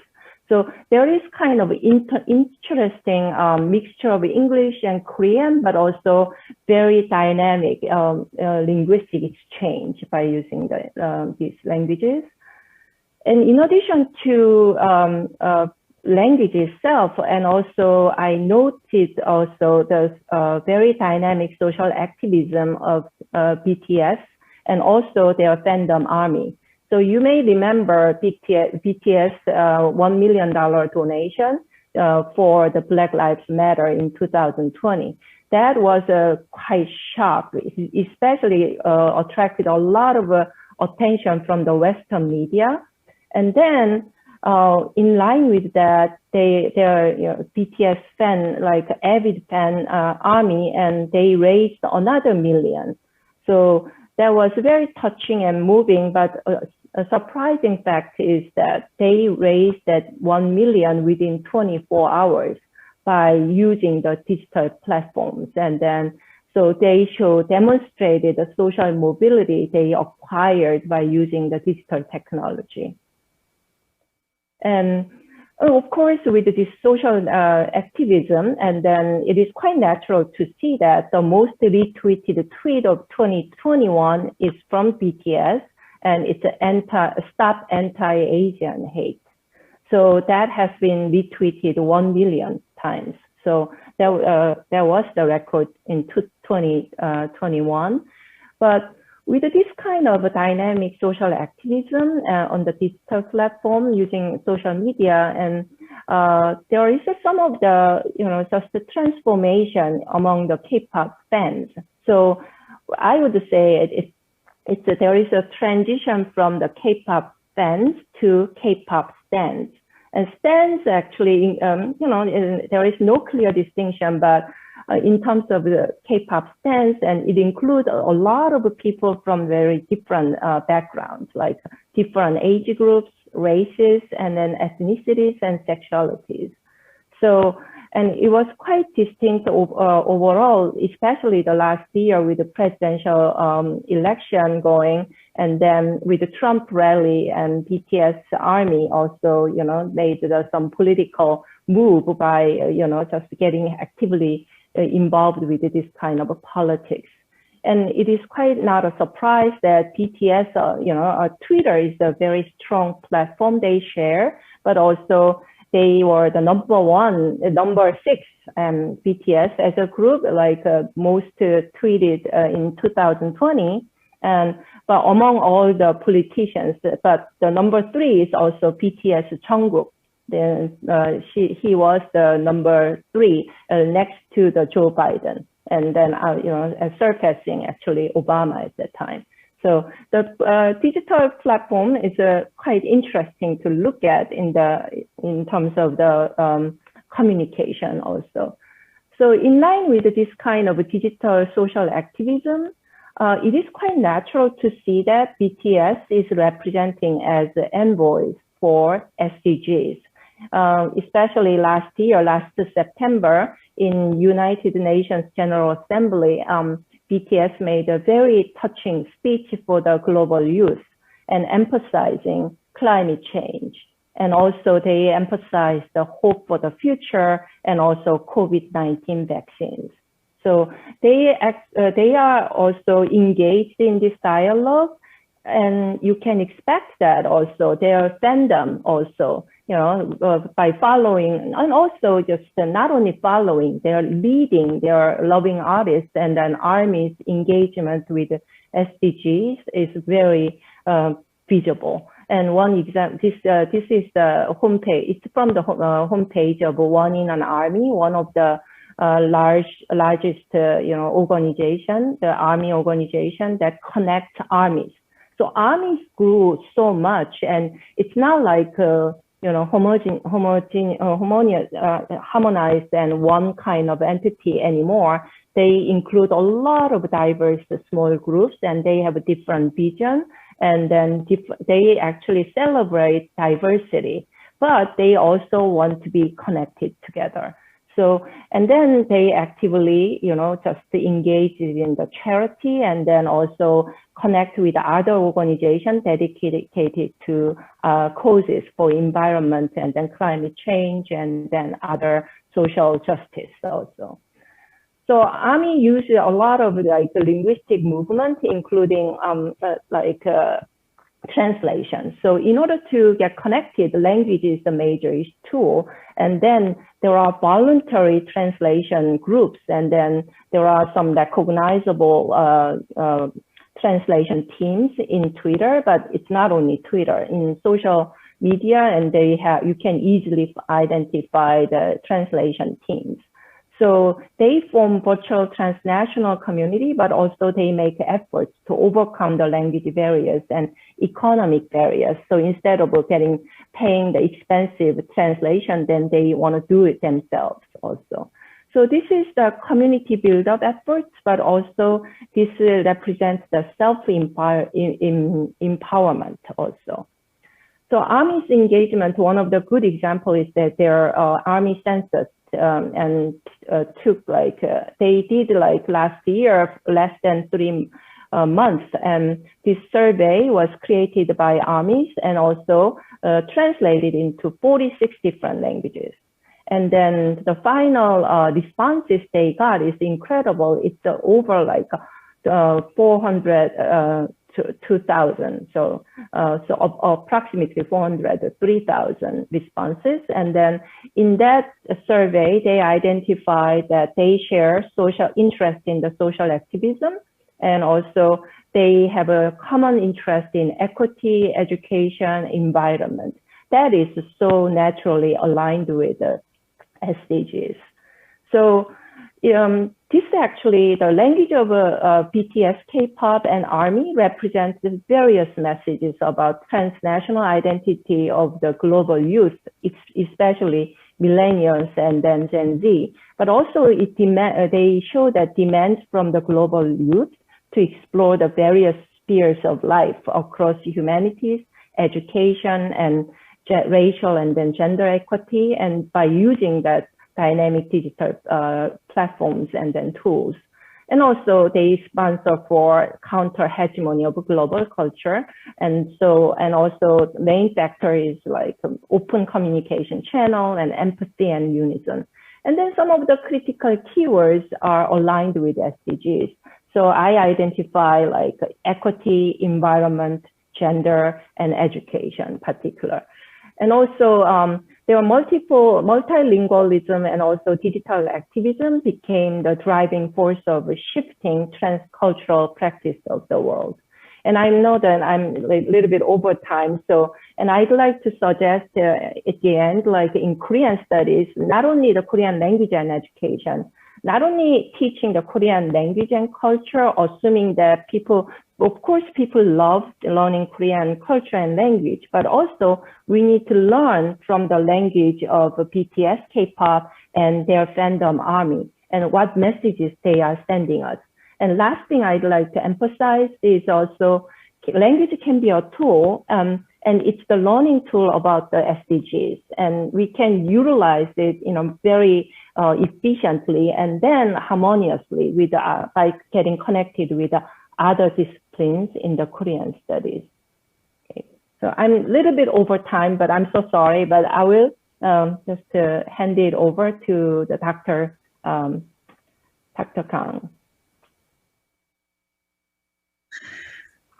Thank you, Dr. Peterson and Dr. Lee, for such a wonderful presentation, and shows us how powerful the language is, and Korean wave as well as Korean language is. In my presentation, I think I'm going beyond language and culture and talk a little bit more about the future direction of probably Korean language education. This is the outline, and actually, as Dr. Peterson and Dr. Lee mentioned, Korean wave certainly stimulates the interest in Korean language and culture learning, and the enrollments in Korean language classes in the US institutions of higher education grow rapidly for the last decade. Yet, the percentage of Korean language enrollment is less than 1%, or more accurately, 0.1% of all foreign language enrollments. This tells us that probably we should not rely on Korean wave only and do more jobs, or duplicate or create more Parasite or Squid Games, or produce more BTS type of entertainers and things like that. But again, we have a lot of work to do to attract more students in Korean language education. Anyway, on the other hand, since foreign language enrollment in general is declining, as Dr. Peters mentioned, the most commonly taught languages like Spanish, French, and other languages are leading strategic approaches to strengthening or re-establishing foreign language programs nowadays. One of the examples is that efforts to cultivate more interdisciplinary approaches that grow by motivating beyond isolated language and culture education to connecting or integrating language education with into various academic disciplines such as STEM, science, technology, economics, the mathematics, or artificial intelligence, medical field, you name it, as well as social sciences, literature, and the usual humanities disciplines. So the concept of this connection has been one of national standards for foreign language learning since 90s in the States. It says that foreign language learners should be able to connect language and culture with their disciplines, own disciplines, through content-based, project-based, problem-based, or problem-solving approaches. At the same time, leading foreign language groups have initiated implementation of United Nations Sustainability Development Goals in reformulation of their curricular design, as most institutions of higher education in the States officially added SDG in their educational standards. According to UNESCO, definitely language is important because through language, people communicate, share meaning, and experience their sense of individual and community identity. This is actually somewhat aligned with what Dr. Peterson already mentioned, language as a vehicle for engagement and empowerment, I believe.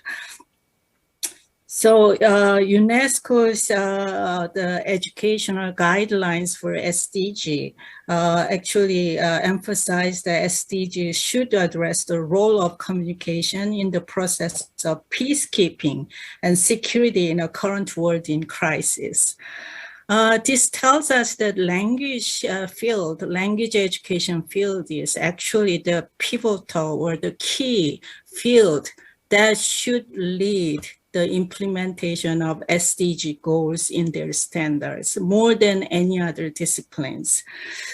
And definitely the guidelines also emphasize that the reformulation of any curricular design should take evidence-based research into account. So in this presentation, I'm going to share with you what actually the language education field has started to implement SDG in their new curricular design. Unfortunately, Korean language field is a little bit behind there. So I'm going to share with you some of the leading examples of these most commonly taught languages a little bit, and then what locally Korean course has attempted to follow the steps here. Here, I'm sharing with you the French sample where actually, who is that? The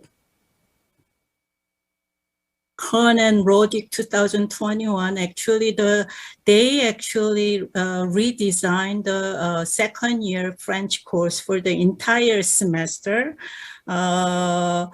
to incorporate this sustainability issue in their course. Second year is pretty elementary course, but it's interesting that the students in this French course are asked to study and research French charter, environmental charter. This is a French government environmental charter.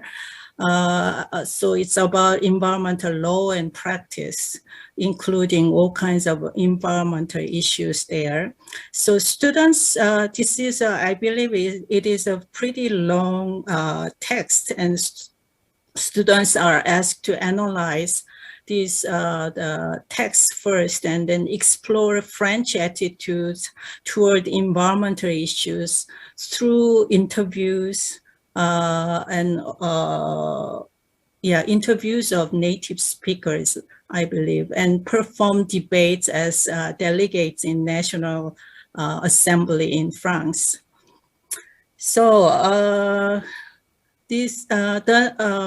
actually the instructors conducted the end of course survey, and students' answers show that they believe their skills were improved, research skills were improved, and also their pathways of exploring French culture was individualized and deepened, and their engagement with environmental sustainability is expanded through exposure to historical, literary, cultural, and political perspectives. So this was a real good model developed in 2015, so about I think 7 years ago, and I think French and Spanish language professionals are actually adopting similar models in their new curricular design. So I'll skip Spanish sample here because it is quite similar, and we don't have enough time. So in fact, the Korean sample here is the sample from my school's 5th year Korean course. This course is called actually Korean Society in Media for level 5. It's a pretty high level Korean course. And the pedagogical method used in them are basically similar to the French course, and students were tasked to do research on Nanjido environmental sustainable project in Korea, including steps of sustainable waste management and environmental impacts on the society, landfill problems, and solutions. These are all in Korean, done in Korean. Then they are asked to compare it with Fresskills Park in New York, Staten Island in New York, which is known as world's largest landfill. And the project of redevelopment is expected to complete in 2035, I heard. So they were asked to research on Fresskills Park environmental sustainable project and compare it with Nanjido project. And then they do debates on landfill problems and solutions. This project does not create only the rosy outcomes, but it has also all kinds of potential problems. And anyway, all kinds of activities are included there, which I cannot say all here. And then students' end of course survey shows that their understanding and engagement in environmental sustainability were expanded. And actually one of the students in the class was empowered and or motivated to join an environmental activities group in her neighborhood, which was in New York City. So it was very interesting experience. The second topic I want to share with you is non-proliferation studies. This topic is especially critical for Korean language learners, higher level Korean language learners, because there are a few Korean graduate students whose research focus on North Korea and its nuclear program, of course. And actually for this interdisciplinary study, I had a Russian model back in Defense Language Institute, which trains conference interpreters for very high-level treaty negotiations between Russia and America. This program has similar format as in the French sample, where content-based and project-based learning are adapted, and students do research on related resources and get engaged in debate, simulated role plays, consecutive or simultaneous interpretations, etc. The graduates of this program actually participate in very high level negotiations in real life. So we followed a similar model, same model actually for creating Korean model. And then for Korean model, there is no single treaty between North Korea and America or North Korea and South Korea. In fact, we have students study NPT, which is Non-Proliferation Treaty for International Community. So students are asked to study NPT in relation with North Korea and inter-Korea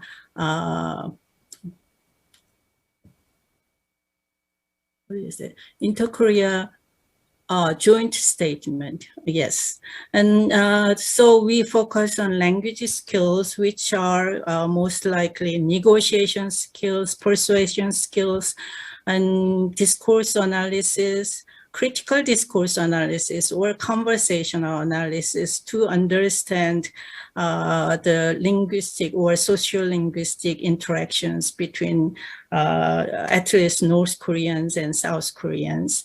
And we do a lot of simulated debate on realistic nuclear issues and case studies, definitely. And then we ask students to create their own glossary for studying further in this field. So in fact, we also followed the Russian model and started teaching consecutive interpretation and simultaneous interpretation skills in collaboration with our graduate school program, where students are learning the interpretation skills.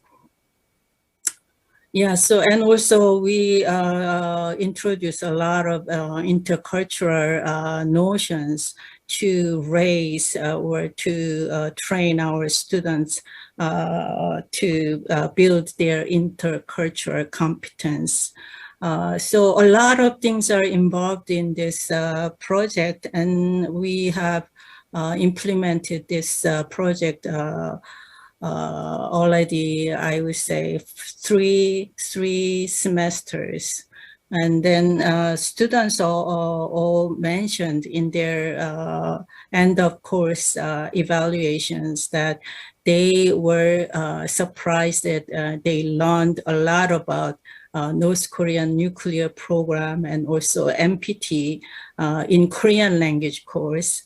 And they feel that they learned they improve their Korean proficiency as well as understanding of North Korean nuclear program, and they feel a little bit more confident to interact or to communicate with North Korean speakers, actually, and they are empowered to contribute to the problem solving in this very critical issues. So before I close my presentation, I will show you what kind of activities students do in order to learn negotiation skills, language skills for negotiation. Well, it takes so many different steps, but even before they do the negotiation itself, we have students to study the way or the expression, the way that North Koreans speak and South Koreans speak, and what are the cultural aspects behind all the negotiations, and also definitely American negotiation style probably is quite different from Korean ways. These kind of things, we don't prescribe anything to students, but with raw language materials, we have students themselves to come up with their own analysis and compare American ways with Korean ways or North Korean ways. So in fact, one of the sample texts that students were supposed to analyze are these two texts. It shows that these two texts are actually newspaper clips published in 2018 when North Korea and South Korea had a friendly summit talk. Things changed a lot, but at that time, North Korean leader actually met with the South Korean president. And on the left side in the presentation slide, you see that how Kim Jong-un, the North Korean leader, showed his humility to South Korean leader. And you can see all these very polite expressions that he expressed at that time. And on the right side, you see quite different expressions given by Kim Jong-un about a South Korean president.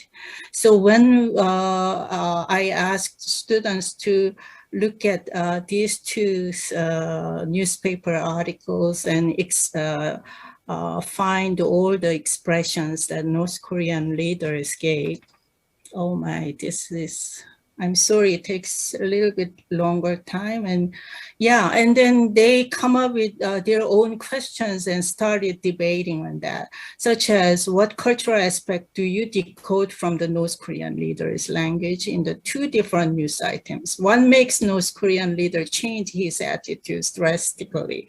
Are the opposite expressions strategically planned? If so, why? Such questions they gave themselves, and then they started discussing and come up with their own conclusions.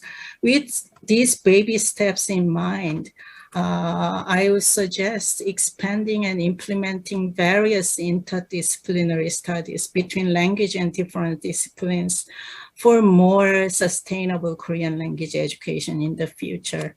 I want to close my talk with a cheering quote from Nelson Mandela here. Thank you very much. 감사합니다. Thank you. And you know, we are the language teachers and we love language. So we talk a lot. So sorry about that, you know, just getting longer. But thank you, you know, Dr. Peterson and also Dr. Kang. And yes, I hope that we can continue this dialogue. Thank you. Thank you. Thank you, professors. We have witnessed the sweeping popularity of K-culture and its astonishing potential as a vehicle for achieving SDGs. What I find interesting was how language learning itself is being transformed to accommodate and embrace SDGs. Thank you again for your presentations, professors.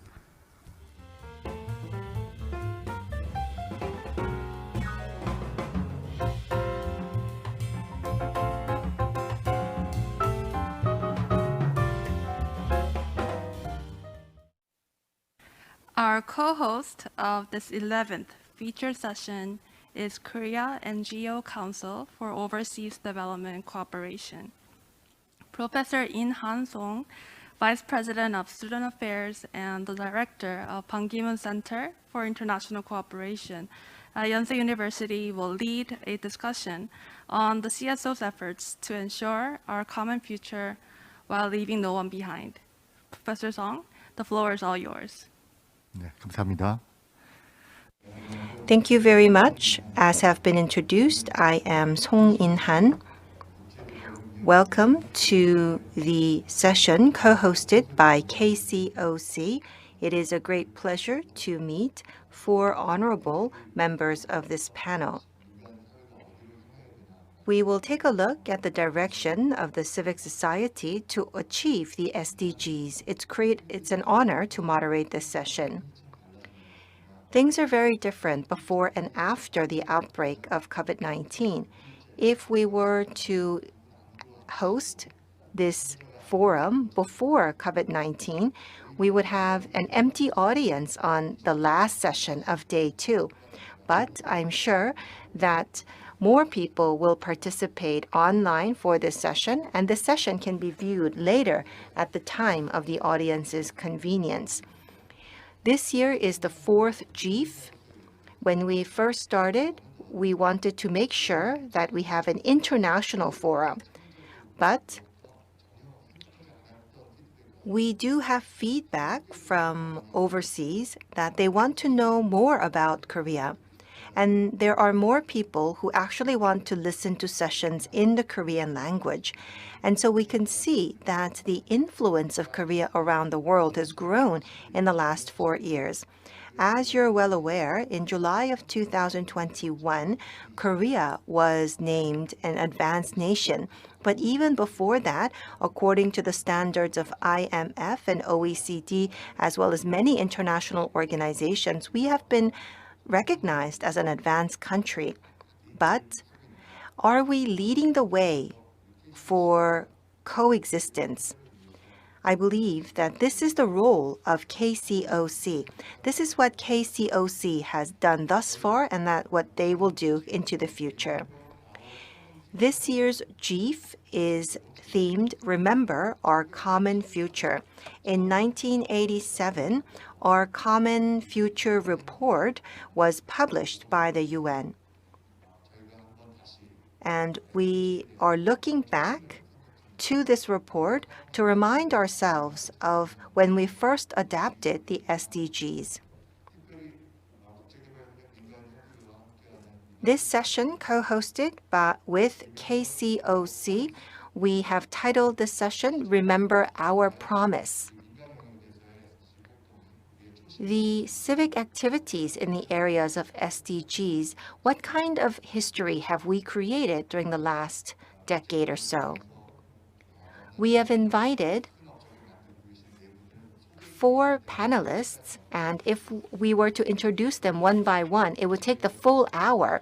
And so I would like to take this opportunity to just briefly introduce them to you. And during their presentations, I'm sure that we will be able to listen to what they have been doing thus far. We have with us Secretary General of KCOC. Secretary General Cho, as you're well aware, is heading KCOC, which brings together more than 140 civic groups. During the last 40 years, he has been working as a diplomat. And as a Director General, he was the first to introduce public diplomacy. We also have with us President Cho Myung-hwan of World Vision Korea. He has served as the president since 2021, serving the world to save children from hunger and pain.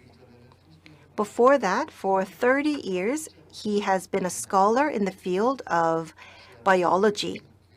He served as the president of the Asia Pacific AIDS Society and has worked on various medical issues.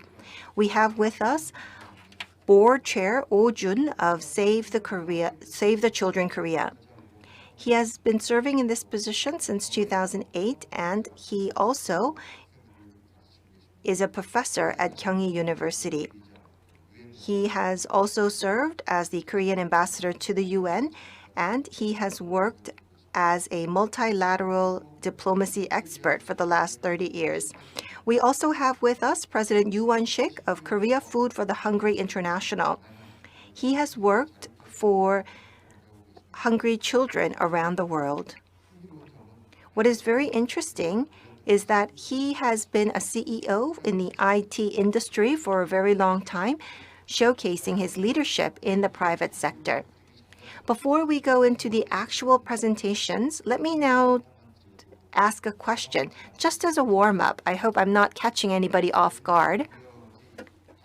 So we have an extensive list of achievements for all 4 of our panelists in the academia, in diplomacy, in IT.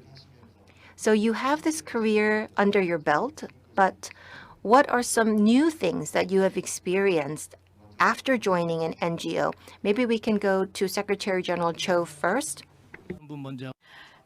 I would like to ask the other panel members to go first because I need time to think about my answers to this question. Maybe we can go to President Yoo Won-sik. Well, it's an honor for me to be the first to answer this question. As you have mentioned, I have spent 33 years in the IT industry, and I have spent the last 7 years in this NGO. These 2 segments are very different segments. Companies set goals, and everyone moves in that direction. And so these organizations are very speedy. But at NGOs, the goals are about visions and sharing values. And if we're not able to share values and share visions, we cannot move forward. This is something that I have experienced in my current position. So in order to create value, shared vision is more important than anything else at an NGO. And so that could mean that the speed may be a little bit slower than private companies. At first, it was very difficult for me to adjust to this speed, but I fully understand the meaning of this. And I also understand that at times, the direction is more important than speed. Thank you very much. Thank you for your frank answer. Well, then let's go to Board Chair Oh Jun. Thank you very much.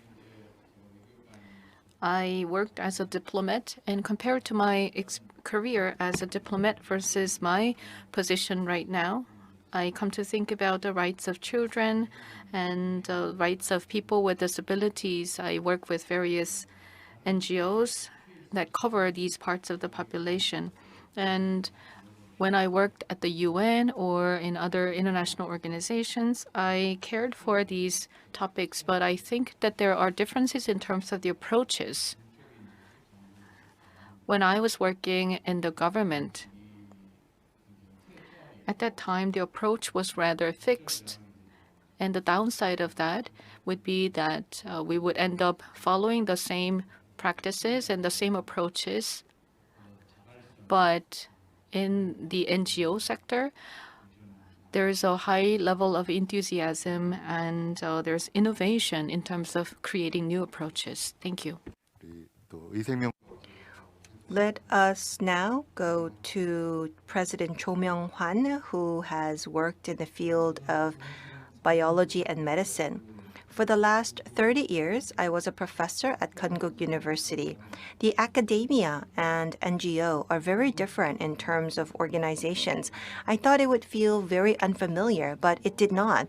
because during the last 20 years, I served as the chairman of the Asia Pacific HIV/AIDS Society. In particular, we work to serve the children who are dying from HIV/AIDS. And so the work that we do at World Vision actually is quite similar to the work that we have done at the Asia Pacific Society. And personally, I was also a sponsor child. And so working at World Vision that helps children it feels like my fate, and I am very happy to serve in this position. Thank you. Thank you very much. Next. Yes, I took some time to think about it. I worked in the government for more than 30 years, and I switched to the private sector, actually the non-governmental organization. And I thought about the differences between the two sectors myself. And my own conclusion is that these two sectors are on one hand these are arteries, and the other or NGOs are small vessels. So I think that in order to achieve a certain objective, both the private sector and the public sector need to join hands and join forces. So there needs to be a lot of cooperation between the public sector and the private sector. And then we need to assign roles and responsibilities for each of these sectors so that we can have effective cooperation to achieve national goals. I would say that the government serves as the big arteries that send large amounts of blood, and then these bloods would need to be distributed to the local sites and to the ground by using fine blood vessels. So I would say that the NGOs are similar to what the smaller blood vessels are doing, while the government is serving as large arteries. That's how I can compare between the two. Thank you. So we did ask this question without any previous plans, but thank you very much for those frank answers. So let us now invite Secretary General Cho Dae-sik of KCOC for his presentation to start the panel. This will be a great opportunity for us to take a look at the role of the civic society to achieve the SDGs. Thank you very much. I will spend the next 10 minutes discussing the role of civil society in achieving the SDGs. In the process of achieving the SDGs, there is a particular role that civil society can play, and this is the topic of my presentation. I am working at the KCOC, the Korea NGO Council for Overseas Development Cooperation. It is an alliance or council that includes more than 140 non-governmental organizations and civil society organizations. And there are more than 4.4 million citizens that are sponsoring and supporting these organizations. And thanks to their support, we're able to carry out various activities.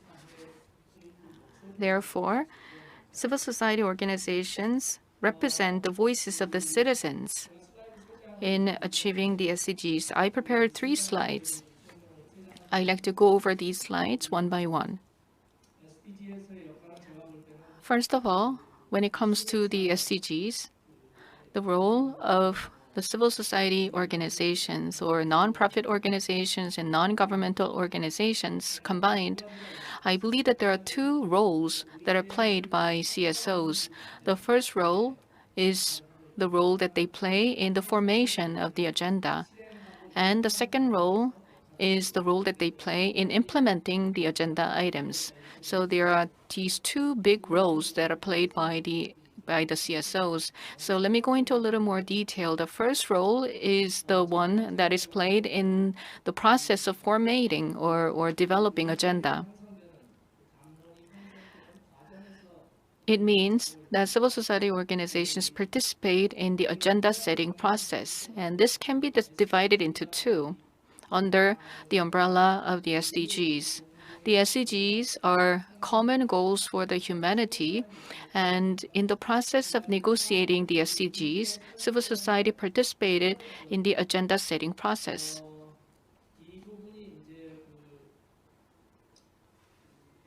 So on the left-hand side, this was quite different from what we had during the MDG agenda setting process.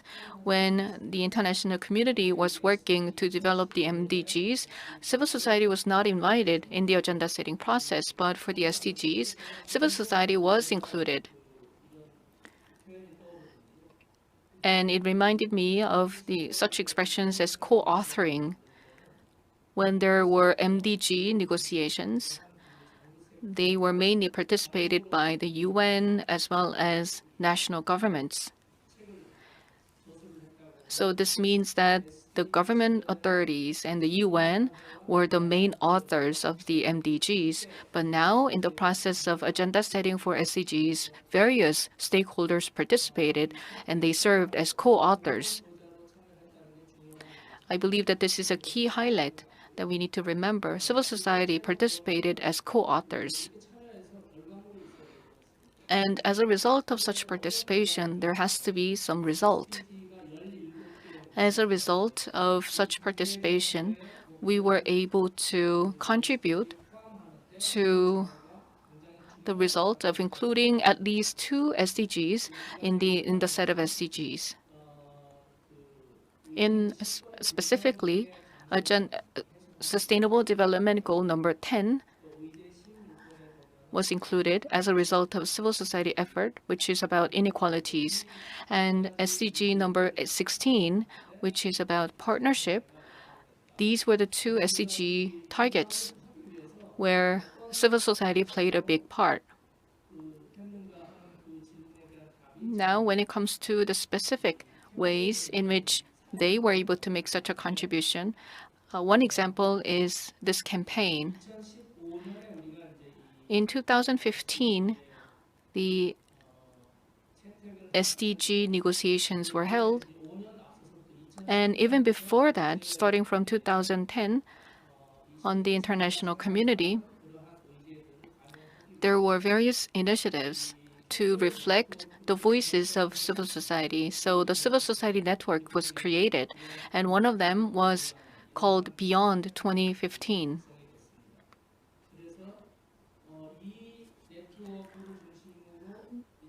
So based on this network, NPOs, NGOs, and civil society organizations from many different countries joined forces, and they carried out campaigns to ensure that their needs and their voices will be reflected.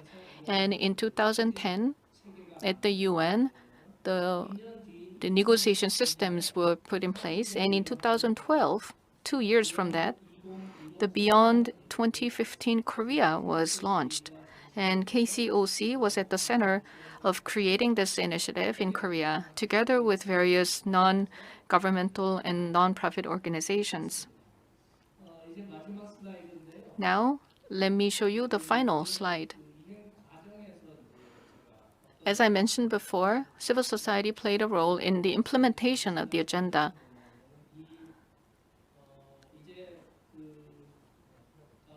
What this slide shows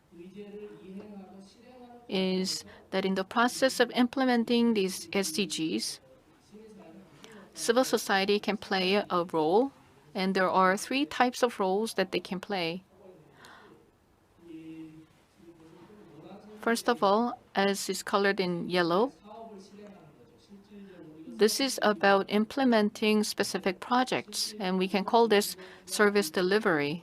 For instance, civil society can implement various projects to eliminate hunger and inequalities.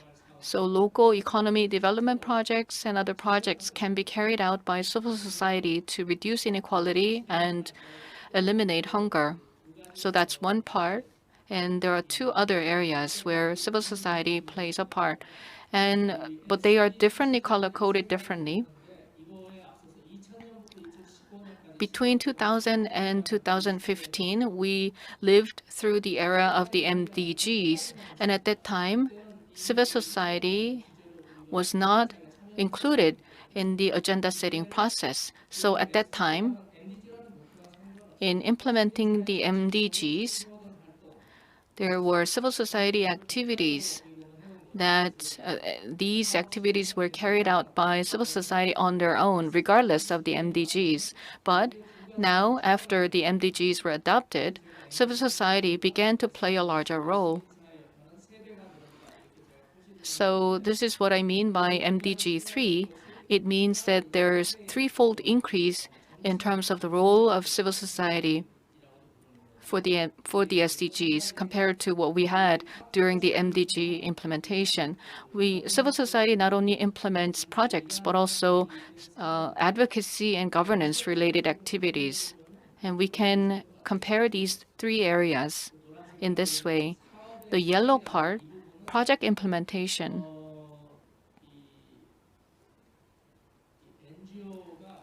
Project implementation means that civil society organizations and NGOs have been already carrying out various projects. But the other two domains, advocacy and governance, these are new areas for CSOs. Advocacy is about voicing their positions and monitoring government activities. Such advocacy activities are carried out by CSOs against the government. So the yellow domain is more of an internal activities of CSOs, but advocacy is more of an outward or outward activities. And finally, we have this governance area where civil society and government and private sector actors cooperate and form partnerships. And in this process, civil society can play a big part. And that is why I said talk or leading the governance or leading partnership with the other entities. I think I've used up my time. But once again, there are these three areas where civil society plays a role. And so in this way, civil society was able to contribute to SDG implementation. Thank you. Thank you. Well, everyone has been allocated 10 minutes, but everyone has indeed too much experience and knowledge to share in just 10 minutes. Thank you very much for sharing that analogy with us. Now we need to become coerce instead of readers. I'm sure that many people have questions, and we will continue with Q&A after all of the presentations. Next, we will be inviting President Cho Myung-hwan of World Vision Korea. Good afternoon. Well, we are all making efforts to achieve SDGs, but there are still many children who are not benefiting from our achievements. Many people, in fact, 84 million people are being forcibly displaced. 274 million people are in need of humanitarian assistance. 2/3 of the children who need help are living in fragile and conflict-affected situations. By 2030, we will see that 1/3 of the population will still remain as a fragile state. So even until 2030, 1/3 of the population in the fragile states will remain as children. And so if we take a look at the SDGs, we can see that there are gaps between fragile states and non-fragile states. For the fragile states, the SDG achievements are very slow, but for the non-fragile states, you can see that the achievement is very high. you can see that the areas marked in blue are the conflict zones. So those are the fragile states, and the areas marked in yellow are the conflict-affected countries. 1 out of every 6 children currently live in conflict zones. That is quite unfortunate. What about the children in these fragile contexts? These are the current situation of the children. They are exposed to recruitment and use, killing and maiming, rape or other forms of sexual violence, abductions, attacks on schools and hospitals, and denial of humanitarian access. In Syria, they are living in conflict for 11 years, and children are suffering. In Afghanistan, the girls are exposed to early marriages, and they are being denied their right to education. In South Sudan, children are affected by war, hunger, droughts, and floods, and so the children are in very dire situations. And here you can see the Rohingya children. This is the area with the highest concentration of population in the refugee camps. So these are very densely populated refugee camps. In order to find solutions, we need to make sure that all work together. We need to remember that the countries, the governments, the NGOs cannot work alone to find these solutions. We have to work together. World Vision was founded in 1950 to help children suffering from Korean War. And currently, we work in nearly 100 countries, and we are working to find solutions for various issues. We need to achieve the SDGs by 2030, and that is why we have a strategy titled Our Promise. So across World Vision, 60% of the budget has been increased to achieve $600 million.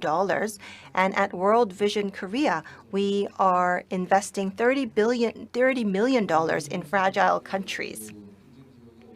We are working with children in the most vulnerable areas through our school. And currently, about 4.7 million children are being educated in World Vision centers. And you can see the bracelets, and these bracelets are provided to our sponsors. The strategy at World Vision is the Fragile Context Program approach. When we go into a fragile area, we usually provide medical aid or food, but we need to go beyond that. We need to make sure that we provide what they need in their context. And we need to make sure that we address the root causes so that we can provide a safe environment for the children. That is the approach that we have. For example, in Congo, the area of Binja is where we have this program. Binja is an extremely dangerous place. There has been 11 natural disasters, which was caused by climate change, and there was also issues of kidnapping and armed robbery threatening children's lives. And so we are now here in Binja to help the children there. This is what we're doing in Binja.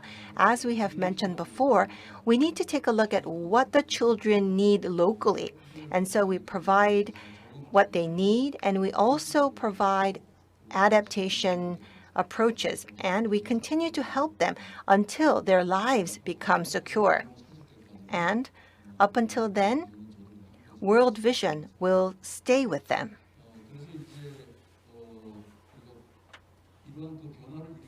In order to create these transformational changes to help the children, the communities, and the families, we have 3 suggestions. First, we need to respect the voice from the most vulnerable children and communities living in fragile context. And so we're not trying to provide strategies that we have designed at our headquarters, but we are trying to reflect the voice of the most vulnerable so that we can provide services that accommodate to their needs.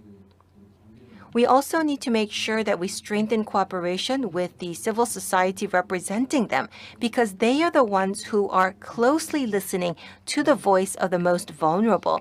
And so we need to make sure that we strengthen cooperation with those who are representing the vulnerable children.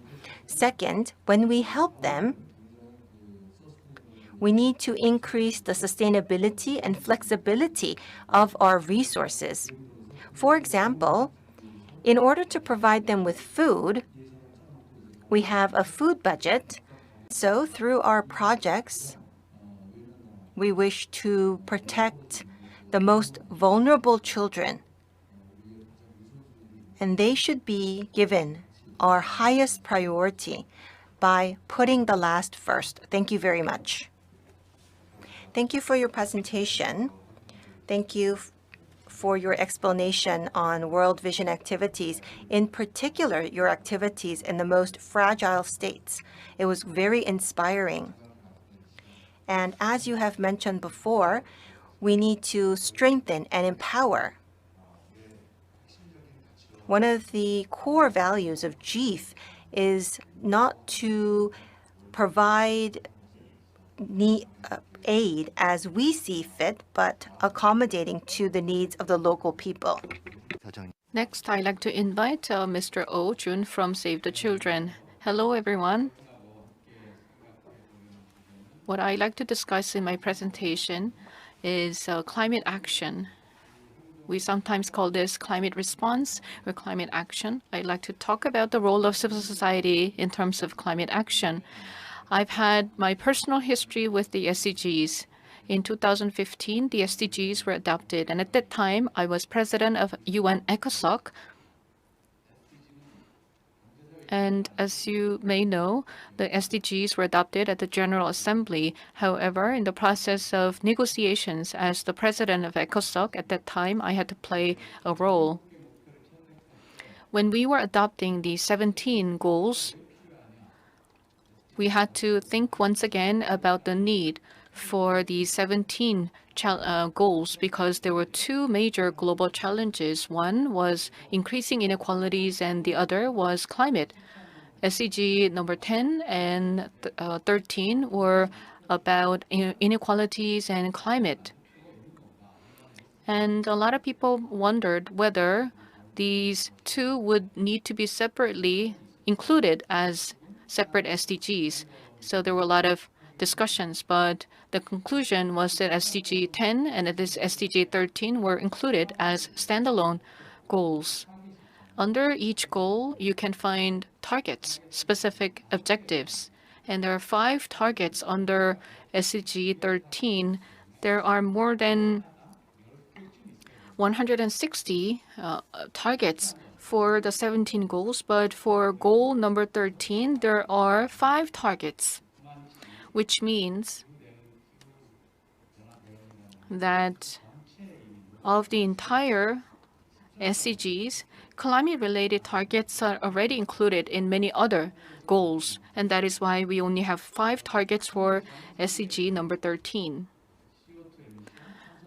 Currently, there are many CO2 emissions, and the largest emitters are China, India, and the US, and Korea is ranked number 7 in terms of CO2 emissions. On that same year of 2015, the Paris Agreement was adopted, and there are several key points. In my opinion, I think that limiting the temperature rise to less than 2 degrees Celsius, or even better, 1.5 degrees Celsius, this was a very important agreement. And in order to achieve this goal, countries decided to work on mitigation and adaptation. Mitigation was about reducing the CO2 emissions, and adaptation was about changing our practices to be adapted to the changing climate. After the Paris Agreement was adopted in 2015, the mechanism was put in place to check back on the progress of the Paris Agreement implementation on a regular basis, because the Paris Agreement was based on the NDCs, which are voluntary targets submitted by the member states. So the international community decided to review the progress every 5 years to present even more ambitious targets as time goes by. So last year, COP26 was held. This is the convention of the parties to the climate change agreement, and it was held in Scotland. This was where the member states got together and they sat down and did stock taking on the progress. And COP26 was held last year because of the pandemic. It was postponed by a year. And there, the participants agreed that we would need to achieve carbon neutrality by 2050. And there were very ambitious agreements that were pursued, but these agreements were not reached. Instead, the parties decided to discuss this further down the road, and they decided to strengthen their climate ambitions. But you can check on the Climate Action Tracker, which is a very useful website, and you can find here that as business usual will not enable us to limit the temperature rise. The optimistic scenario is 1.8 degrees Celsius increase. But if we just go as business usual as it is, then it's going to lead to a 2.7 degrees Celsius increase of global temperature, which will lead to major disasters. And BBC came up with this summary of the COP26 discussions. And here you can see that emission cuts were not sufficient. The newly submitted NDCs, even though you consider all of these, there will be gigatons of CO2 emissions by 2030. Ideally, we would want to emit 26.6 gigatons of CO2 to be able to reach our target. But even if we assume that all countries live up to their pledges, it will still not be sufficient. And the other graph shows the gap in climate finance.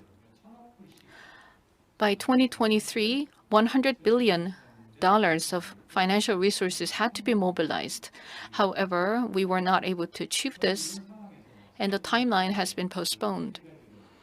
In these circumstances, I believe that civil society can play a role in these areas. First of all, non-political approach. Secondly, inclusive approach. And third, impact on business can be pursued by civil society. What I mean by non-political approach is that there are many governmental pledges for climate action. And in order to implement these pledges, all countries need to reduce emissions together. But some countries argue that they cannot cut emissions because of economic development, and they're asking other countries to cut emissions while they are not willing to do so. Then this will become a political issue. For instance, in Korea, there are voices for coal phasing, and some say that 30,000 people will lose their jobs when we stop using coal. This is a political matter that politicians cannot handle. But just because we need to protect the earth, we cannot just say that 30,000 people can lose their jobs. This is not what the politicians can say. But it's not necessarily the fault of the politicians, but rather it is the public and citizens and their fault for not accepting politicians who are demanding coal phase out for the benefit of the planet. I believe that we need a non-political approach where citizens engage in active discussion, debates to come up with measures to address climate problems. And this is where civil society can play a role. And secondly, we need to take an inclusive approach, including children and women and people with disabilities. The vulnerable groups of our society, they may not be able to raise their voices. So we need to be more inclusive in terms of climate action. And finally, we need to think about the impact on business. It's not just about government regulations on industries, but rather civil society can play a part. For instance, we can do a boycott or other kinds of campaigns to put pressure on corporations or companies who are polluting the environment. When you visit the UN website, you can find civil society climate action stories. These are best cases and best practices. And we have actually one story from Korea. And you can go and check out this website to learn more about what other civil society organizations are doing around the world for climate action. And I hope that there will be more such stories coming from Korea. And finally, Save the Children is the first non-environmental NGO accredited by the Green Climate Fund. So we've been working with GCF in various countries around the world. Save the Children Korea also launched the Climate Crisis Response Team in 2020. And we are leading a GCF project with a budget of $10 million in Indonesia. So these are some of the community-based projects where we intend to leave no one behind. Thank you for your attention. Thank you very much for your presentation. As you may know very well, sustainability, it's not just sustainability any longer. It has to be understood as habitability. In other words, we need to think about the survival of the humanity, whether we can continue to habitate this planet. And I believe that his presentation gave us a very clear direction. Thank you. The last presentation will be by President Yuan Shik of Korea Food for the Hungry International. Thank you very much. Given the ongoing COVID-19 situation, the international community is met with new crisis. We are seeing more frequent disasters caused by climate change. COVID-19 is creating hunger around the world.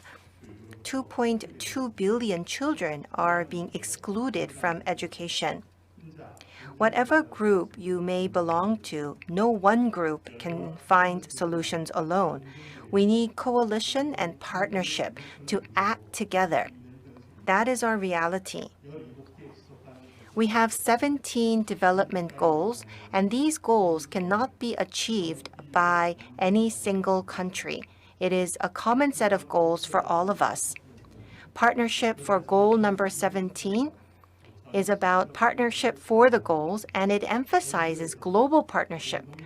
NGOs must work on recognizing the importance of partnerships, and we are making efforts to create partnership around the world. I would like to take this opportunity to share with you the experience of KFHI and to talk about the partnership between NGOs. Leave no one behind. That is the theme for the SDGs. So in the process of achieving SDGs, we need to make sure that we do not leave anyone behind. We need to make sure that everyone works together and shares the achievements together. But on site, we tend to think the beneficiaries are simple beneficiaries rather than partners. Even until very recently, we have seen aid coming from the global north to the global south. Not only the international organizations, but the wealthy nations, we need to make sure that the local communities who are benefiting from such aid to become partners. It is quite ironic, but due to COVID-19, we have seen capacity building in the global south to help themselves. The groups providing development aid are not providing unilateral aid, but rather they are empowering the local communities to achieve the SDGs themselves. That is the role that NGOs should play. NGOs are at the heart of development, and so we need to make sure that NGOs contribute to leaving no one behind.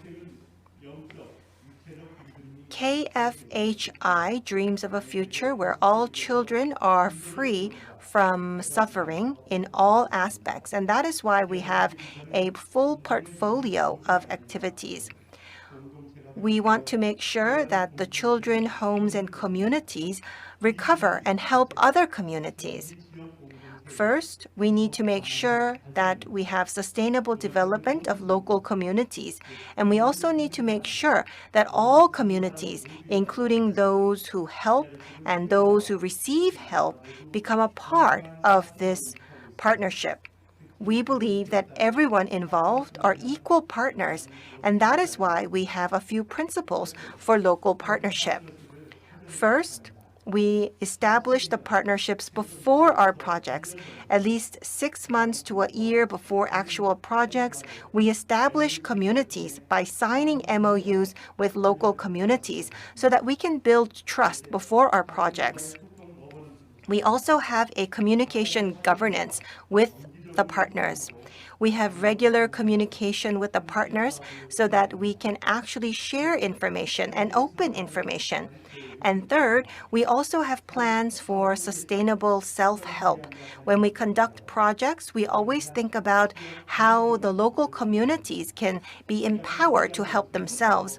And based on these 3 principles, we make sure that the local communities grow into equal partners. And after the project is completed, we continue with mentoring so that we can support the sustainable development of the local areas. That is the exit strategy of KFHI. In order to effectively achieve these goals, not only do we need partnership locally, but we also need partnership with all stakeholders, including the government and the corporate sector.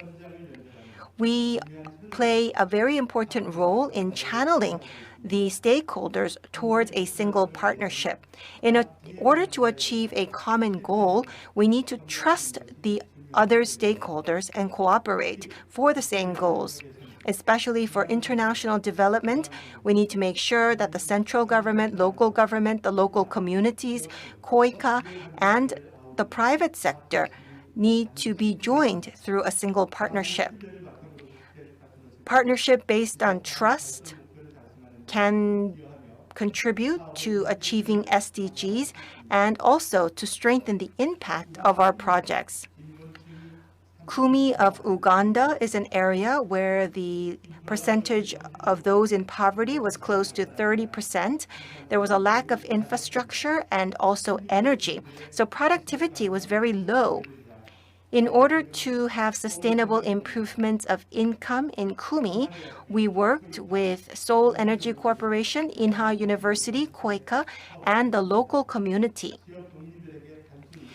We did not provide simple farming techniques to the local farmers, but rather we empowered them to learn and we conducted capacity building. KOICA provided funds. They also provided professional consulting and monitoring and evaluation. Seoul Energy Corporation supported us with funds and advised us on renewable energy, as well as solar water supply equipment consulting. Inha University provided support for commercialization as well as business competency education.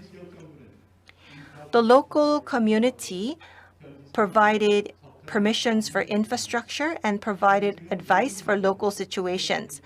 KFHI conducted coordination of partners as well as program design and monitoring. We also played the role as a channel to connecting resources. So all stakeholders throughout the process worked on increasing the income generation capacity of the local farmers. Because we had the same goal and vision, we were able to contribute to the achievement of SDGs. In the area of Uganda, we conducted the Green Light Project. We were able to work with the schools and local health centers to provide infrastructure. We utilized Kia Motors' mobility capabilities so that we can expand mobile clinic centers. In order to provide income generation opportunities, we conducted self-reliance programs. And after we finished the project, we had a local handover ceremony. And we continued to mentor them, to support them to continue these activities on their own. For the same goal, many stakeholders work together to achieve the goals together. So in conclusion, the achievement of SDGs cannot be done by any one organization. We need to remember the importance of partnership in order to achieve our goals together. As we conduct local projects, we have experienced that cooperation through partnership is inevitable. Governments, companies, and the local stakeholders need to leverage their strengths in conducting the partnership. If there are limitations in the partnership, the governments and the companies should become fundraisers, but they should not stop at that. We need to make sure that there's a full circle of partnership. The Kumi project in Uganda and the GLP project are examples of having a single vision of self-reliance by the local community, and that is why we were able to achieve successful results. The success of partnership is about shared vision, and it is also about mutual trust of each other's capabilities. Everyone needs to work together in order to achieve our goals.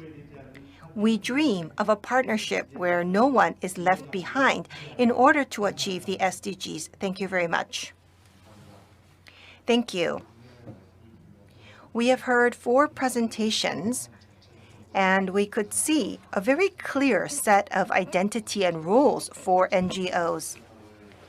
So this is different from the role of governments and international institutions or even individuals. So they are in the middle, channeling partnership on both sides, and that has actually led to successful results. So we have very limited time, and it's very difficult to ask each and every member of the panel a different question. So I give you a common question. So what is one success story that could not have been achieved if you were not an NGO? Are there any successful stories of achieving SDGs because you're an NGO? And on the flip side, are there any achievements that you were not able to get because of the limitations of NGOs? Let me go first. I believe that we need to finish with a good note. So I like to talk about some of the challenges or the negative aspect of NGO operations. I'm not saying NGOs were wrong, but there are certain limitations as to what NGOs can do. In 2010, Korea joined DAC, OECD DAC, Development Assistance Committee, and at that time, Korea made a promise that by 2015, our ODA size would increase to 0.25% of the GDP. And even if we did so, it would be still below the recommended level of 0.7.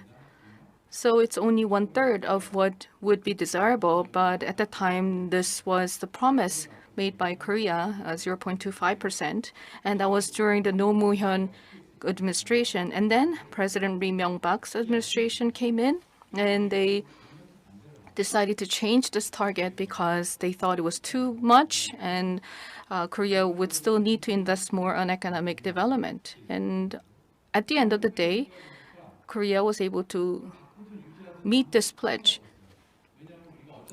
But regardless of lowering the target, we were not able to meet this target. We're still not even 0.25%. It's not even 0.2%. And it's 2022 now. And so Korea was not really able to meet this promise, keep this promise. I think that we would have been able to keep this promise if we worked really, really hard. We tried really, really hard. But at the time, there was always this reasoning that Korea had to invest more for economic development, not so much about ODA. But we always have economic challenges, but still we need to help other countries, and that is where NGOs can play a part. And last year, Korea submitted an even more ambitious NDC. As of 2018, by 2030, we say that we aim to reduce greenhouse gas emissions by 40% compared to 2018 level. And I'm quite skeptical. I'm not sure if Korea can really meet this target, because if we were that serious about this target, we would have to work really hard to reduce carbon emissions now. But there are a lot of concerns about industries and electricity and power supply, and there are many concerns of the Korean people regarding emissions reduction. But still, we have so many politicians who are populists, and they need to listen to the citizens, but then the citizens have their own interests.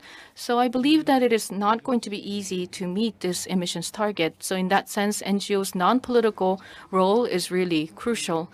Yes, he mentioned the limitations of political leadership, and he talked about the underlying challenges that NGOs need to deal with. Thank you. Next, let's go to Secretary General Cho Won-sik. Well, you talked about how you want to start off on a negative note, but let me balance that out with a positive note. Well, if we take a look at the reality, whether it be in Korea or outside of Korea, we are living in a very dire situations. But where do we find the source of hope? I believe that we find that hope in the civic society and NPOs and NGOs. This is where the source of hope is in this era. And so that's what I would like to mention. Well, we have the last 20 years of working towards the SDGs. We have a positive energy for SDGs. And that positive energy peaked in 2015 when the SDGs were adopted around the world. But after the adoption of SDGs, if we take a look at the recent few years, the environment is actually becoming very difficult, and the energy is dying down because many people believe that realistically they need to survive in this era, and many of the countries are working for their own national interests only. And so the SDGs are not receiving a lot of priority. And so the energy in the international society is making it very difficult to achieve the SDGs. So ironically, whether it be governments or companies, they are very realistic in trying to make profits for themselves, for their interest. And so it's very difficult to hang our hopes on the governments and companies. But on the other hand, there are organizations that put the SDGs at the core of their vision and identity. That is the civil society. And so that is why I believe that ironically, now is the time where we need to hang our hopes on the civil society in order to solve inequality. So everyone says we have to solve inequalities, but the higher we raise our voices, the more people become interested in inequalities within the country, but the less people become interested in inequalities between countries. People lose interest, and this is losing priority. And so that is why this is a great dilemma. And the power to overcome this dilemma comes from the civil society. And so let me try to finish on that positive note. Thank you very much. The hope from the civil society. Next, I'd like to invite Chairman President Cho.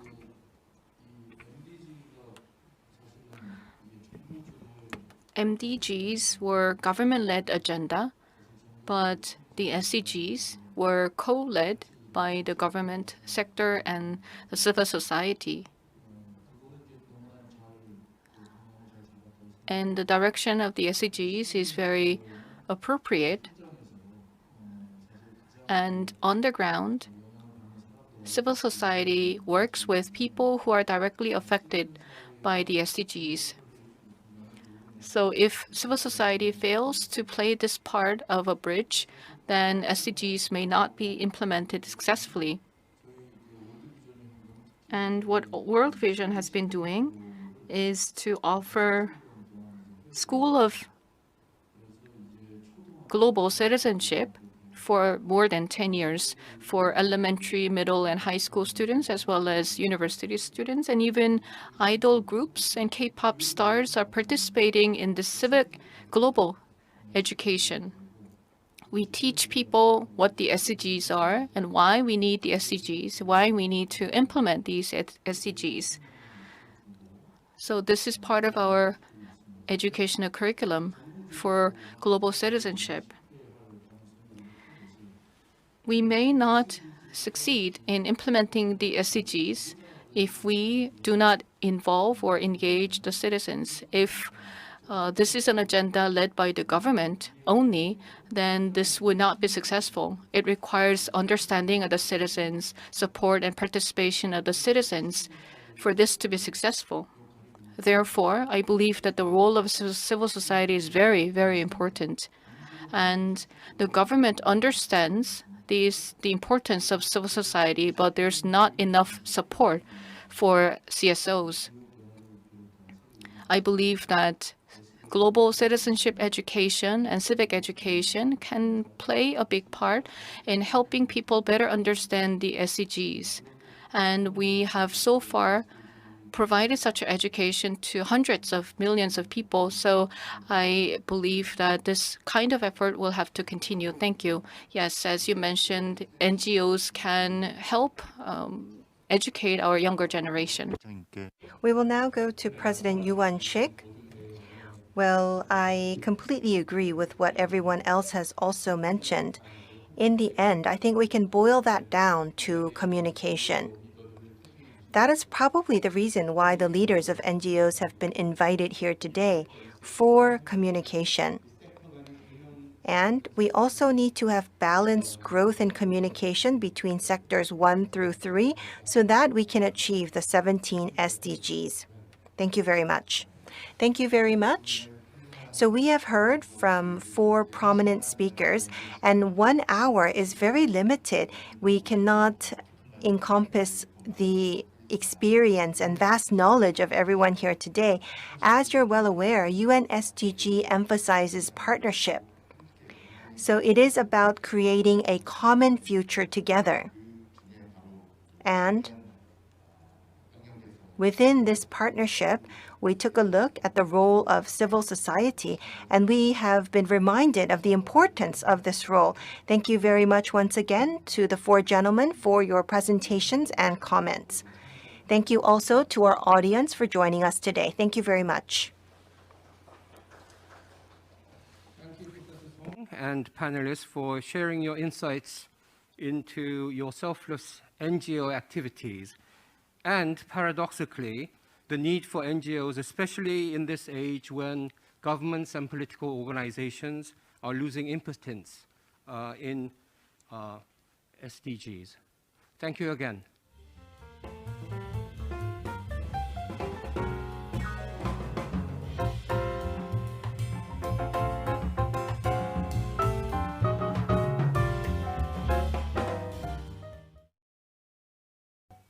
The last session of GEEF 22 will begin. Please welcome our own co-moderators, Mr. Jin Yong Park, the Director of Medical Mission Center at the Yonsei Institute for Global Health, and Mr. Paul Choi, the Director of International Program at the Yonsei Institute for Global Health.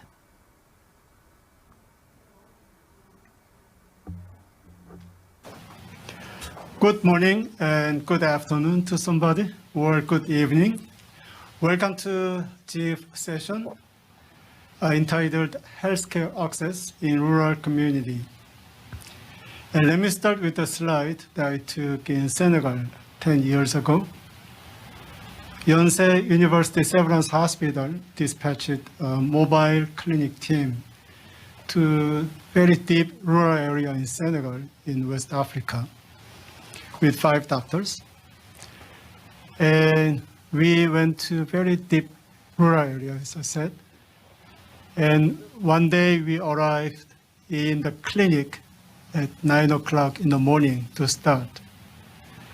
And we saw several hundred people. I think at least it was 500 people, or more than 500, were lined up already. And they said some people came even early in the morning at 4 o'clock to line up. But the problem is we could not see all the 500 people, and said we can see only 200 people today. So we're going to distribute, give you the number tag. So those people who are in the 200 will get to see doctors. As soon as we finish the saying, all the people gathered in the front and shouted and crying for the number ticket. I want to see the doctor. And I heard that they're living in the area that there's no doctor. So some people, they never see a doctor for their lifetime. So this may be the first and last chance to see a doctor for them. So we are surprised very much. We begin to think about health access problems in many different places in the world. And still it's happening in many different places. So if I look at the next slide, there are many efforts to improve healthcare access in the world.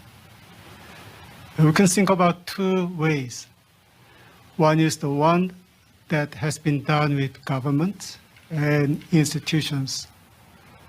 They build hospitals, health clinics, and establish health insurance.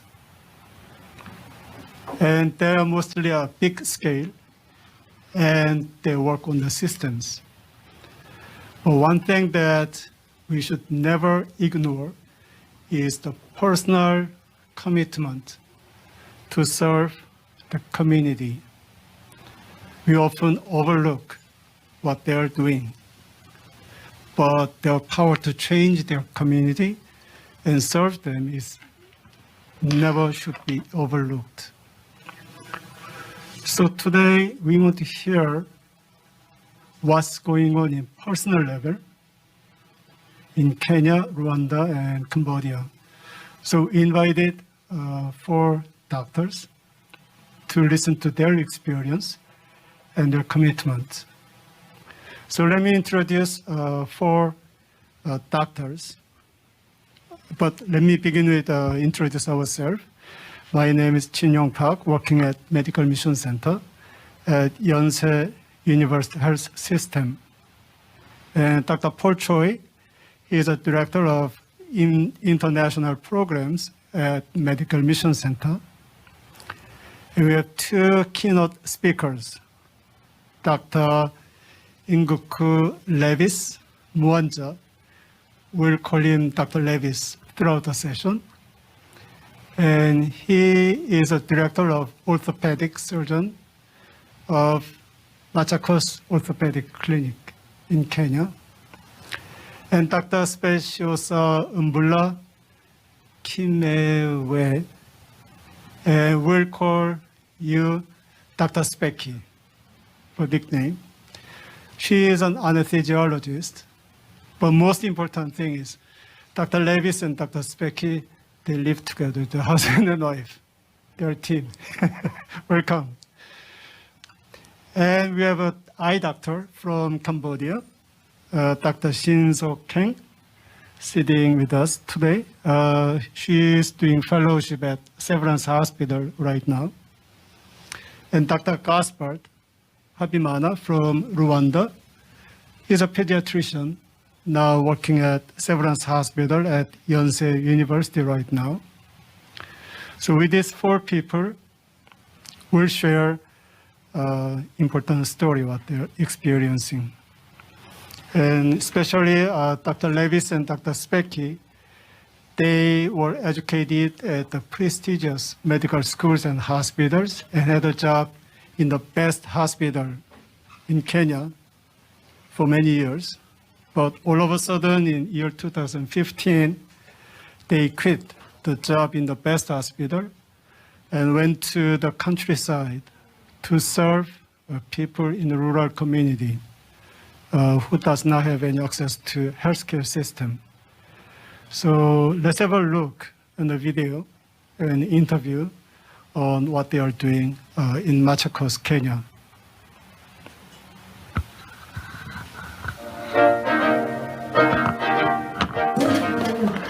Welcome. Thank you.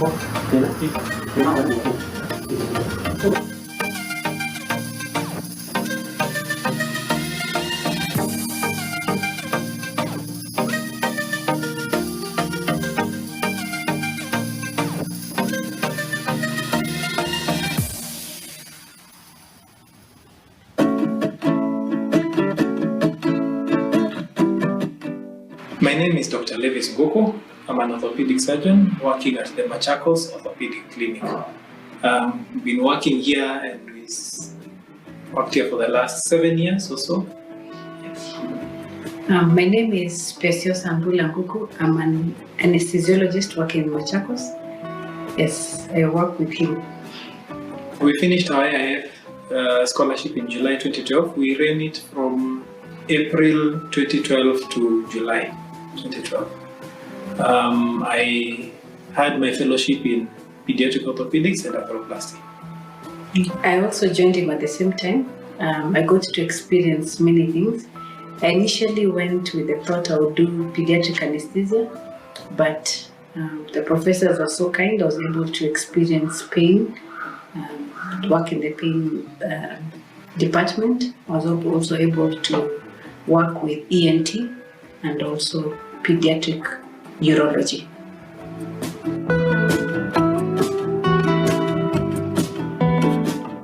Okay, so we have a small and young family. My wife is here. She had already introduced herself. She is Dr. Speaking. We have 2 children. One is 5, our firstborn. She is a girl. Her name is Grace Nguku. She is 5 years old. She just started school last year.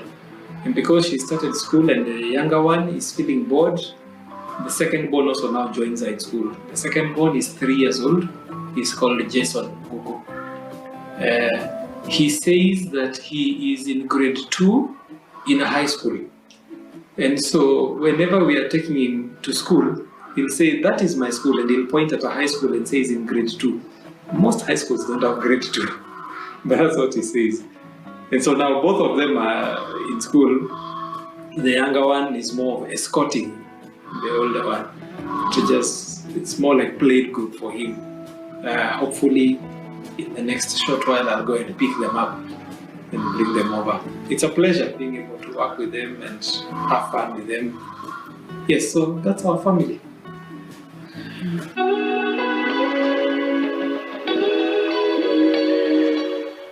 We moved to Machakos from Kijabe in 2015. That's when we started the Machakos Orthopedic Clinic. My wife usually tells the story better, so I'll let her tell the story. Okay. When we were working in Kijabe, we were working in a hospital that was started by Americans, just similar to Severance, almost the same time. But the challenge that we faced was that we were seeing people coming from very far away, around Machakos, which is almost 200 kilometers away. And they're coming for very things that did not make sense. They were very, very small things. And so we're wondering how come they're passing many cities to come to seek help here. And so we started doing research to find out why are these people coming. And we realized because there was no orthopedic services. There was only one doctor serving a population of more than almost 5 million. And so we felt like there is definitely a need.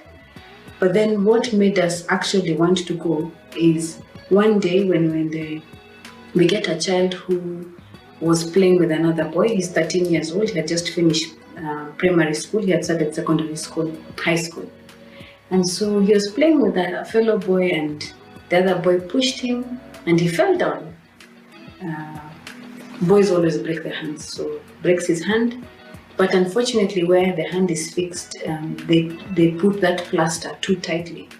And so his hand gets deformed. And so his hand gets deformed, he comes to the hospital where we're working to have the hand corrected. But unfortunately, he had a problem where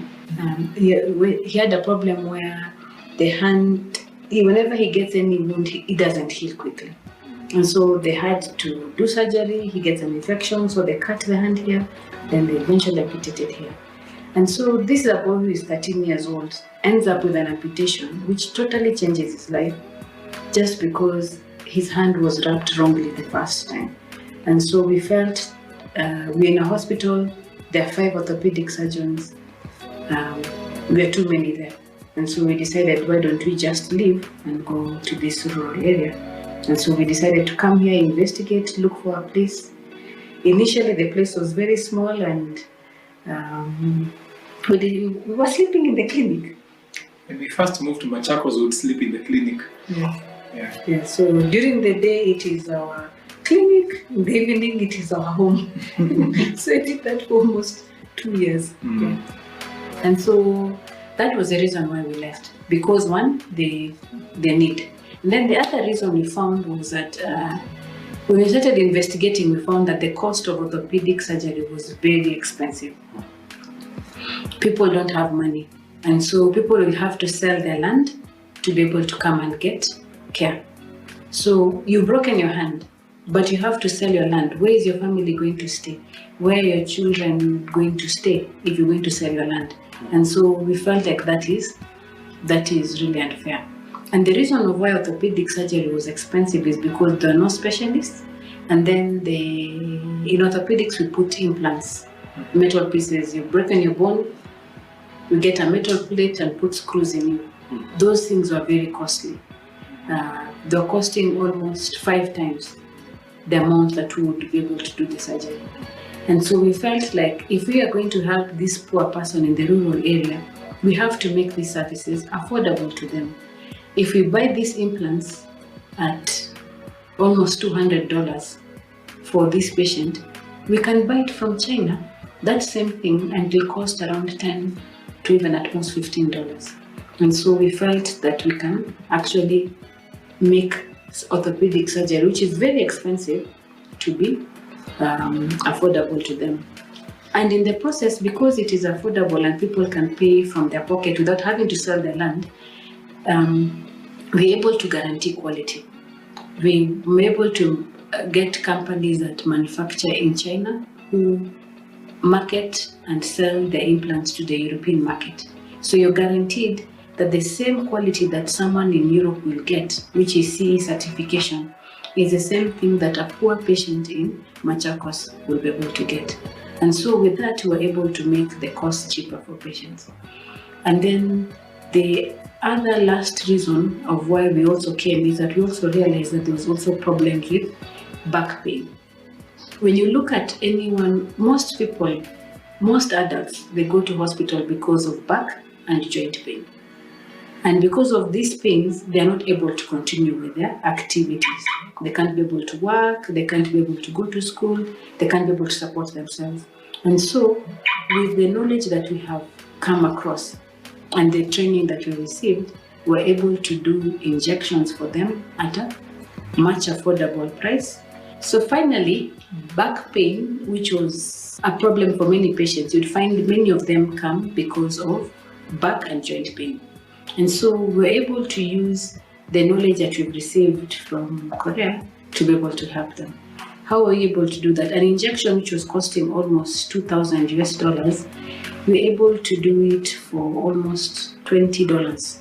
And the most expensive one is maybe even $90. And it's because of the things that we learned. And so we're able to transfer that discount to the patients. So someone who was not working because of back pain, they can now go back to work. They can now support their families. And so it's for this type of people that we came.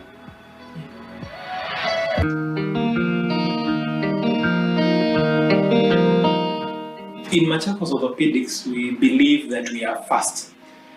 Fast being FAST. Fast because we want to offer fast service. Many times patients will wait for long for services.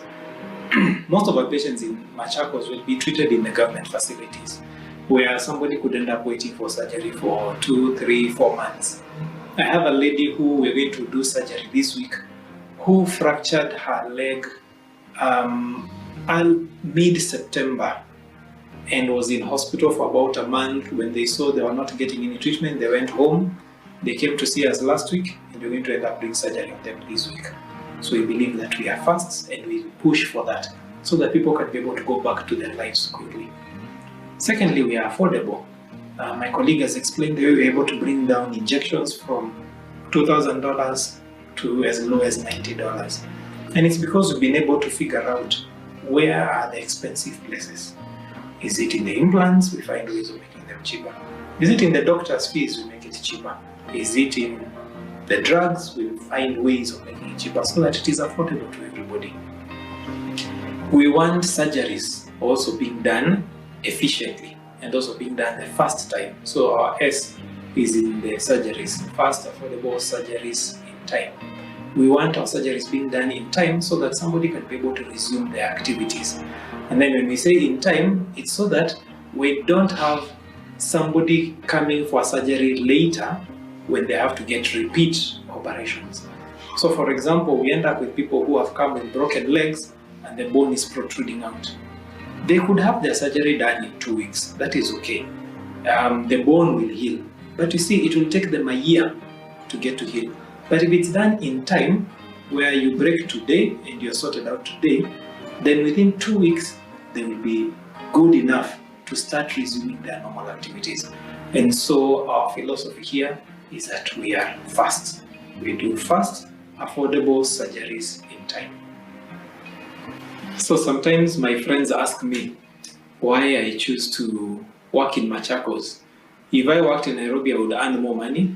When I was in Kijabe, I was earning a certain amount of money, but then here, maybe not as much. I believe we are working for a greater need. We don't work purely for money. We believe that we are missionaries here in Machakos. And eventually, as long as our children can go to school, I can fuel my car, and I see a difference in the community, then the money does not become as important. I had a lady who once came to see me, and she had knee arthritis. And she said that she had one son. For her to have a knee replacement done, it would have meant selling the piece of land that they live on so that she can afford the knee replacement, so that she can get better. The alternative was not have the knee replacement so that she can leave the land for her son when she eventually dies, so she can leave an inheritance for her son. And those are the kind of patients that we deal with. When you deal with those kind of patients, you start realizing that money has a different value.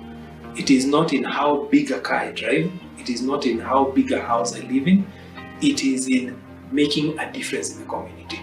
And so choosing to work in Machakos and accept earning as a missionary, a local missionary, for me it's so that I can be able to make a bigger difference, be able to serve more people, be able to serve those that cannot be reached because they don't have the kind of money that is needed by many of the orthopedic surgeons or many of the specialists, and also be able to serve even the children with disabilities whose parents would not take them to hospital because the children can't afford, the parents can't afford.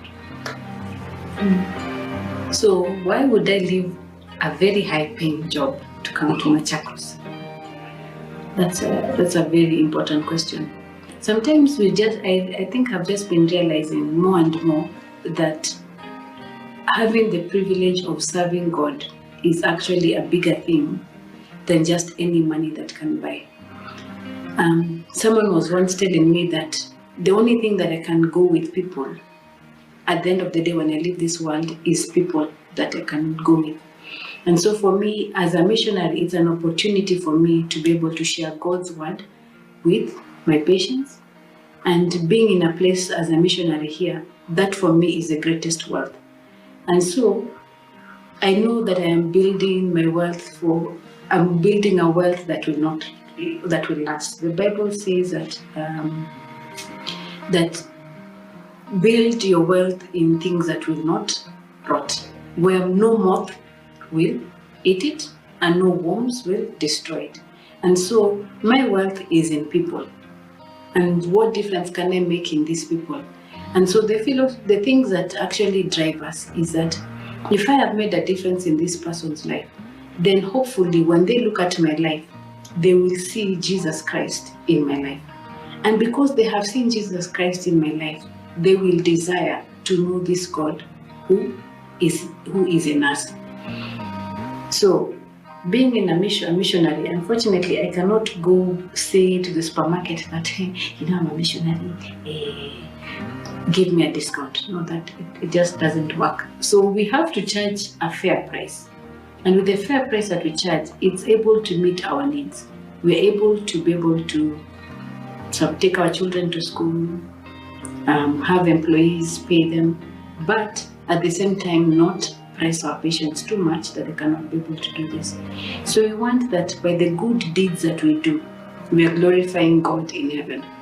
And so because we know that God has totally called us to do this work, we know that He always provides for us. He is always faithful to provide for us. The time when we feel like you may not have enough money, something always happens and God provides for us. When we were getting our 2 children, we were quitting a very good place we were working. And you're thinking, just like in Korea, getting children is also not a cheap affair. It's not a cheap affair, and especially when you're as old as we are. You know very well, to be a cesarean section is going to be expensive. But God extended grace for us. You'd find the hospital asked us, how much money do you want to pay? I mean, which hospital asks you how much money you want to pay? That is God's grace. So anything that we always pay, our needs, God has always met them. And so sometimes someone would be wondering, why am I quitting this high-paying job so that I can come here? Because I'm obeying. And because I'm obeying, God always provides for the call.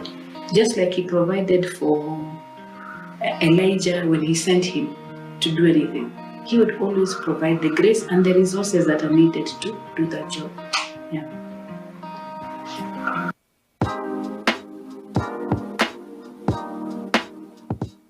So there was this girl, I think now she's almost 16 years old. We first met her when she was 12 years old. This girl was born with a deformity where the hands are bent like this, the elbows are bent like this, and then, so let me demonstrate, and then she's like this, so she was like this. So she's walking with this part and this part. Because of her deformity, her family had hidden her at home. She had never gone out of the house, inside the house, until she's 12 years old. And so they bring this child to us someone happened to hear that we were doing a program where they were doing free surgeries. And so the mother heard about it and she was brought to us. And so we had to do several surgeries over a period of 3 years. The first ones we did were to help her legs stop bending so that at least they were straight. Some of the legs were curved like this, making them straight. The hands were the last things that we were able to do. This is a girl who's never been to school. She has never been to church. She has never been outside the house. A relative just happened to hear that she's the 12th born apparently out of 13 children, hidden completely from all other relatives because of this disability. And so when we did surgery on her, it was able to restore her life. Her mother, because of the love that she felt and seeing her child getting better, the mother and the daughter gave their life to Christ on the same day. The mother is the one who taught the girl how to write for the first time. And so a girl who's 12 years old, has never held a pen, was able now to be able to hold a pen because her hand had been corrected. And her life was totally changed. The girl started going to church, and even for the first time, there's a time once we happened to bump into the mother in the street. And the mother asked her, so where is Agnes? And she says, Agnes has gone to this relative. She's going to visit this relative. And so this girl who had been totally locked now is able to go to school, and she's now in school. She's now going to church. She's now with the family. And this family is very poor. Maybe this is the girl who now that because she has a reason to go to school, maybe she'll be the person who will be able to lift up this family. Yeah. So those are some of the people we could see that we could make a difference in their lives.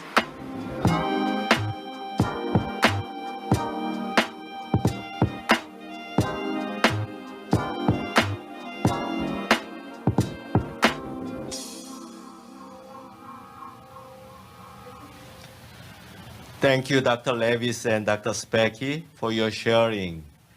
I will not be able to forget your two patient story. One is good, one is bad. Bad first. One is a 13-year-old boy who got a fracture on his hand. Although its treatment is not complex and can be cured, his hand should be amputated, because he didn't get an appropriate healthcare service in time. It is a sad story, but it nudged you to move from Kizabe Hospital to rural. That's good. And another story made me smile and happy. At the end of your sharing, 16-year-old girl had a deformity on her elbow and contracture her knees. The girl was staying in the room and she was totally locked. After several surgery at the Machakos clinic, she became able to go out of her house. Now she can go to school, she can go to church, and she can meet his family and relatives. Now she came to be able have her friends and live as a community. She got a new life. Her life is totally changed. I cannot imagine her life after that. What an incredible story. Thank you so much. Now I'm asking Dr. Sok-Heng, could you share your thought and feeling when you listen to their story? And how about your country in Cambodia? And please share your story. And if you have any question to the Dr. Levis and Specky, please ask them. First of all, I would like to thank you, Dr. Levis and Dr. Specky, for sharing your stories. And through your stories, that's very impressive of how you sacrifice yourself and devote yourself for your communities. And you know, like you're sharing about a little girl's life from disabled until she can work and she can study. It's very impressive. And one point that you mentioned about the instruments that you can, use the cheaper instruments, and then you can use that instrument to treat the patients for until they have optimal outcome. That's the point that we can learn from you. And anyway, in Cambodia, we have 8 national hospitals and about 98 referral hospitals and 1,105 health centers. Anyway, in health centers, we don't have enough doctors to work. So usually we have midwife and nurse. And the midwife and nurse, they supervise the community health worker, which is non-medical staff. And anyway, we found that 40% of the physicians and 74% of the specialists, they are currently working in capital city. In contrast, we found that 80% of the population are staying in the rural areas. So you can see the imbalance of both.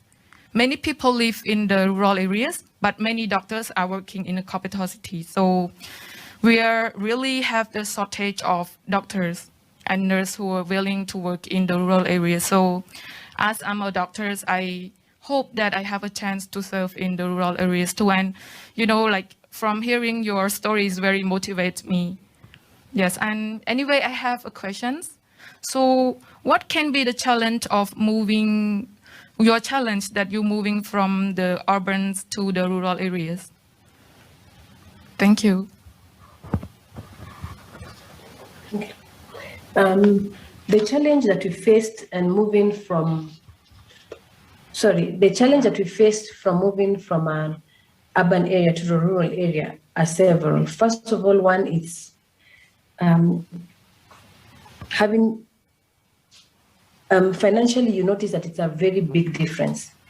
You're used to earning a huge amount of money, and then suddenly now your salary is way, way lower. So that was a big challenge to be able to overcome. Another challenge that we faced, based also not only just also in financially, there are many things that come with that. There is a concern about, if I get unwell, where will I get treated? And if I fall sick, will I be able to afford treatment? At the time at which we had quit our job, we quit and then we discovered that we were pregnant. And so of course that was it was a challenge.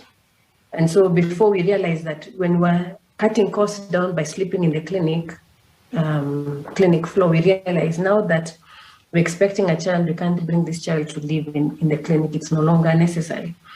And so we had to make some readjustments, start looking for a house. Of course, the house that we got was very, very tiny. The whole house was less than the size of our kitchen. Maybe a kitchen and dining room in our previous house. So of course you feel that embarrassment initially. So when your friends come to visit you, the place is so tiny. We had to sell almost everything. We had to sell. I think the only thing that we didn't sell was our car and the bikes, because maybe 1 or 2 chairs that were precious to us. And so of course that was a huge drop down in our lifestyle. You move into a new place, you do not know people, having to make new friends. But then God always prepares things ahead of you. And so even if it was a challenge about healthcare, our former employer was gracious enough to allow us to still use our health insurance until later in the year when we were able to be a bit more stable. And also from the video you heard that one of the hospitals, who they don't really know us at all, were able to extend grace to us. The other challenge that we faced, of course, is the social pressure you feel because of the friends that you had and the economic circles that you are lying in, and then now you come into a totally different place. And so you feel that social pressure. I don't want to call it peer pressure, it's social pressure. You're a doctor, why are you having a cracked screen on your phone? Why are you driving this same old car? The same old car that we had since the time when we began is what we've been using until now, even until now. And so people keep telling you, you're an orthopedic surgeon. You're the wife to an orthopedic surgeon. How come you're driving this almost 20-year-old car? And then you see when you park this car next to someone who's driving a very nice German brand, you feel a little bit small and you're wondering, maybe there's something wrong I'm doing. And so of course you feel those challenges, but then you realize that with time that as much as I feel these challenges, I know that what I'm doing is a good thing, and so that would give us comfort. And also with time, eventually we were able to buy another car, which not as expensive, but at least something that will be able to get us around. And so we realize that also some of those are the challenges we're facing. One of the biggest challenges we faced was in 2018, almost 3 years into the clinic. The way the clinic runs, it runs as a social enterprise where you are profit driven, where you make a small profit, but you're mostly interested in the impact that you're having. And so because of our beliefs, we get patients out of goodwill. The people who walk in our doors are people who have either been referred by a fellow patient or a fellow health worker. And so we realized that for a certain few months in the year, early in the year from January to around almost late February or so, we were not getting any patients because we had refused to bribe some people who used to send us patients. And so as part of retaliation, we never got any patient. Again, remember, we were again expecting another child. We have a salaries to pay for the staffers. Of course, we can survive maybe that month. But then now you realize I cannot be able to have more money if don't bribe. And so we realized that we just have to trust God. And so one day we had a conference with ourselves outside the parking lot of the supermarket, and we were asking ourselves, what do we do about this dilemma? And so we said we're going to still obey. We're not going to bribe because God hates bribes. And he's the one who brought us here. And since he was very clear bringing us here. And since he hasn't told us to go away, we will stick it. Until he says that we leave, we're not leaving. And so we will continue to trust God. And even with the staff, they also understood our position, and we continued to pray that a solution would come. And after a few months, it opened up and we started getting patients. And now the good thing is that any patient who comes through to us and is referred by another health worker, people have gotten to realize that all these years down the line, we're not interested in bribes. We're not going to give a kickback, and we're not going to ask a patient to bribe us so that they can get preferential treatment. That what we're giving you is the right treatment, but there are no kickbacks. And so eventually we're able to overcome some of those challenges. The one for social pressure is still going on, but we survived. That one doesn't come to an end. Dr. Sokeng, one thing I want to just inform you that is you don't have to feel alone when you see that a lot of the specialists are located just within the center of the country, or at least around the capital. A few years ago, we had some statistics that came out about the Kenya Orthopedic Association. And at that time, there were 200 registered orthopedic surgeons in the country. 160 of them were located within the capital. That leaves the rest of the country to share the remaining 40. Of the remaining 40, half of them were located within another teaching hospital that is about 300 or so kilometers away from there. That leaves the rest of the country to share the remaining 20. And so many of the hospitals around the country, many of what we could call the government hospitals, the big government hospitals, really did not have an orthopedic surgeon. And so when we share about these challenges, those challenges also end up affecting us. So when we were delivering our first baby, we did it in Nairobi. Why? Because most of the facilities were there. Our gynecologist was there. The same challenges follow the children. When it comes to children education, you start asking yourself, so where am I going to take my child? All the good schools are out there in the big cities. And in this small town, I can't get a good place to educate my child. And so that has been one of the things that we've been even discussing within the last 1 year. And even to the extent of discussing among ourselves and thinking, why don't we even start a school so that we can solve that same problem for other, not necessarily health workers, but other people who want good education, but they want to stay within the peripheries and offer services in that area. So when one is thinking of moving to a place like that, there also has to be a lot of agreement between you as a couple. And if you're choosing to move alone, it may be wise to also discuss with your husband so that there is an agreement between the couple, because it can be challenging if you just go it alone. Thank you, Specky and Levis. By the way, how much does your salary decrease when you move from urban to rural area? At that time, it went down by 90%. 90%. Yes, so we're earning 10% of what I was previously earning. God has been gracious. So since then, we have slowly risen. We've still not got to what I was earning 7 years ago. But our combined salary is 70%. Yeah, she's telling me, because she does the maths, that our combined salary is now about 70% of what we were earning then. Thank you for sharing that. So now I'm asking Dr. Gaspard, you also share your thought and feeling after seeing the video. And you can ask to Levis and Specky. Thank you, Levis and Specky. I'm saying hearing your story is really touching. And not only being touching, but this initiative is inspiring to most all of us, doctors all over the world. We should learn from you. And after hearing your story, I searched to look if you have similar initiatives in my country. Yes, I found some. Unfortunately, all of them are done by foreigners from developed countries. So this is what I learned from you. We should try to do similar initiatives in our respective countries. This, as I said, some of the foreigners, they do similar initiative.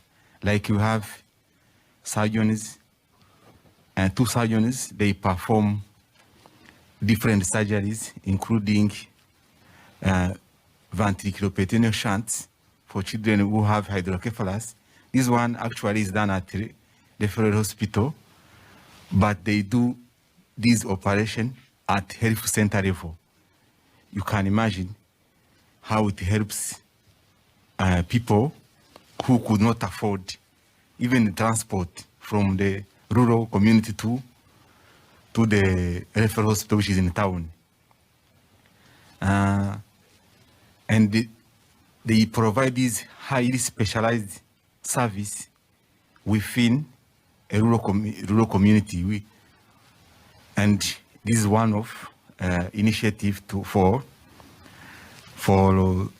make rural people having access to specialized services within the place of living. And for locals, as I said, it is not done permanently. We have short term. We call them outreach programs, where let me give you an example. For example, a group of surgeons, they move from one referral hospital, they go together with the respective staff, I mean nurses, and they go with equipment they use in the surgery, and also they go with other team members like anesthesiologists. They go together, they do all those procedures within the community. But as I mentioned, this short period, it is not enough, because if they go there, they last, the program lasts around 1 to 2 weeks. You can imagine the need is high. They don't satisfy all the need. Fortunately, the government is doing many efforts to make health access in all community possible, such as you know, Rwanda is among the few countries which are using the universal health coverage scheme, and we have community health insurance for all Rwandans wherever they are. And with this insurance, if those surgeons who are performing specialized service in the community, you can use insurance to get that service. Even those surgeons, when they come for outreach, you can use the insurance to pay service, and the payment is 10% of the total cost. And also, the price for the procedure, if you use the community health insurance, is low. And then if you pay 10%, also is much low. And the premium for the health insurance, if I give you an example, someone who lives in the community, for the premium is like $3 per person per year, which is very cheap also. So this is one of the successful governmental efforts to make health access in rural community possible. And another initiative from the government is to distribute all available human resources equally. For example, we have a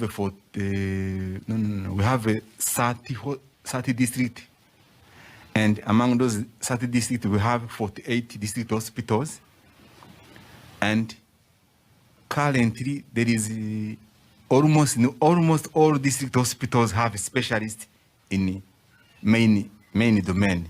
I mean obstetrics and gynecology, internal medicine, surgery, and pediatrics. Of course, some hospitals have one or two specialists in each department. So this is a very good governmental initiative to bring improved and advanced health services even in rural community.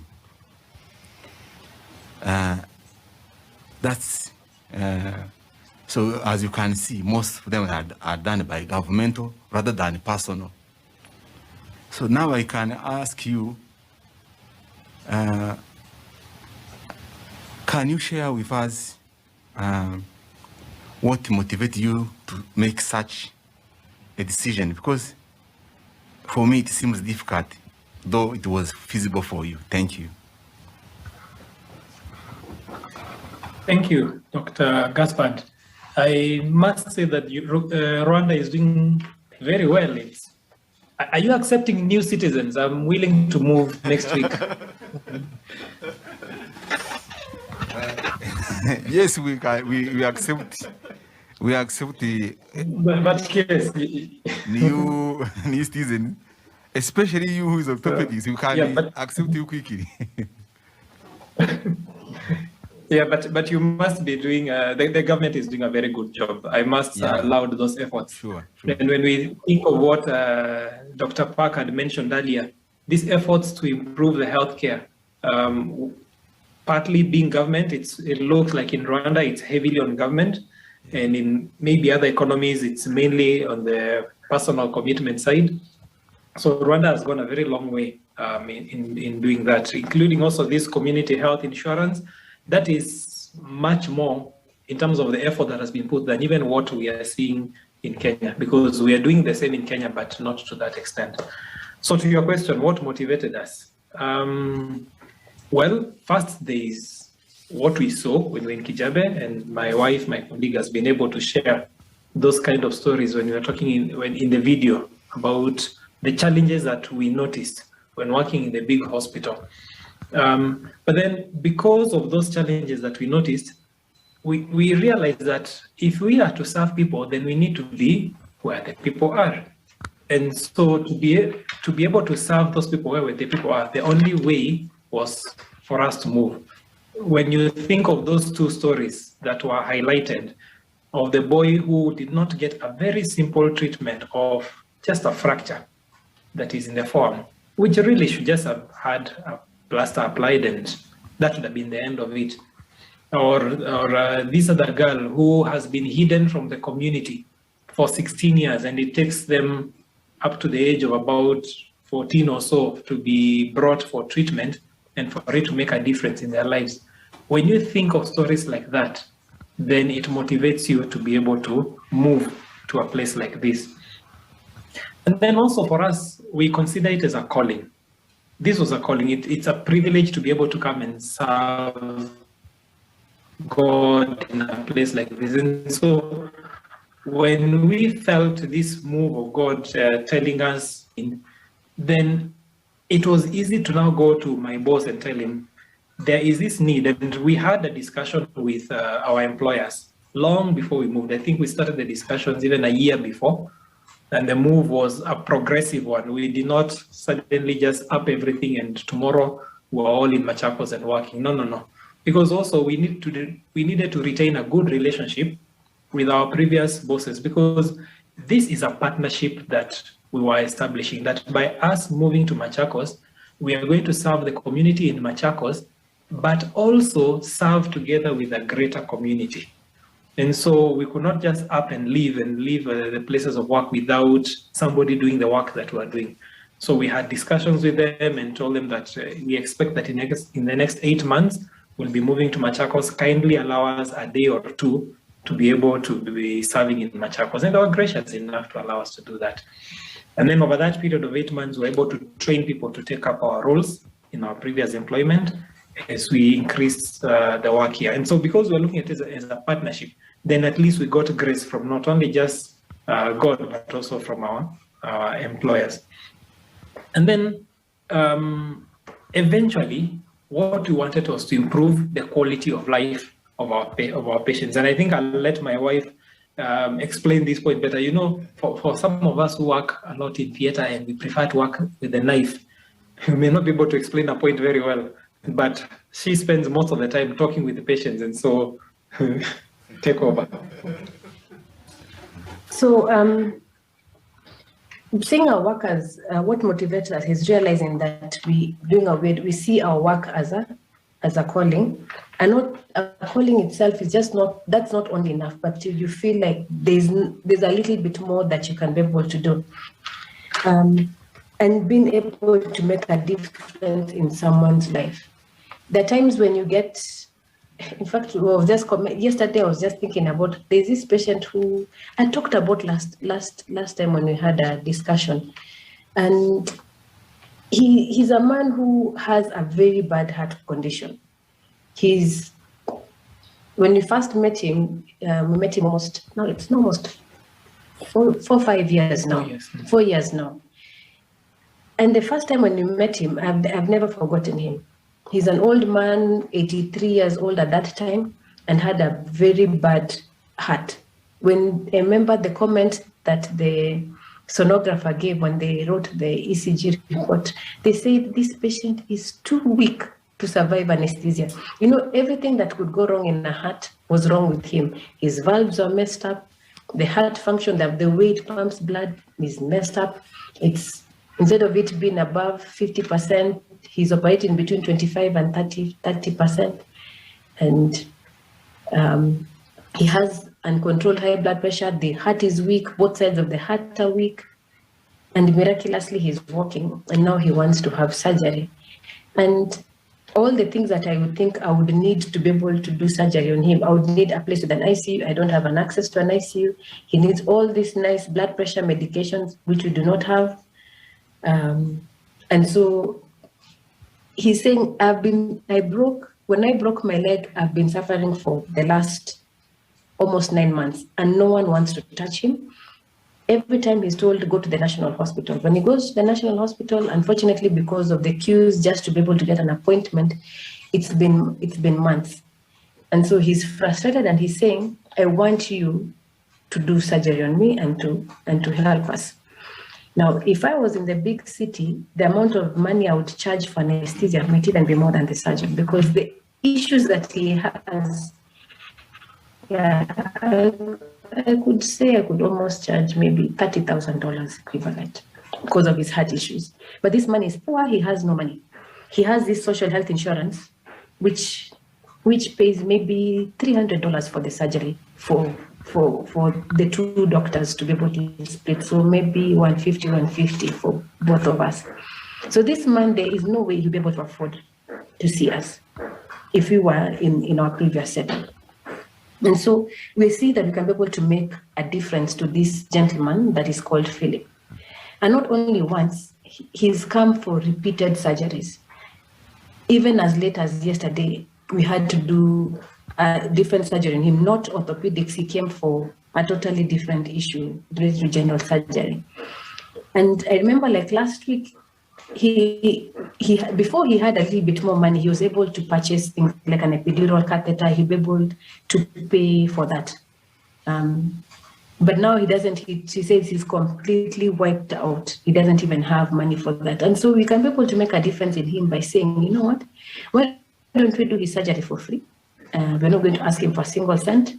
We'll actually buy the medication for him and do this. And being able to do these things without bureaucracy has been some of the motivation for us.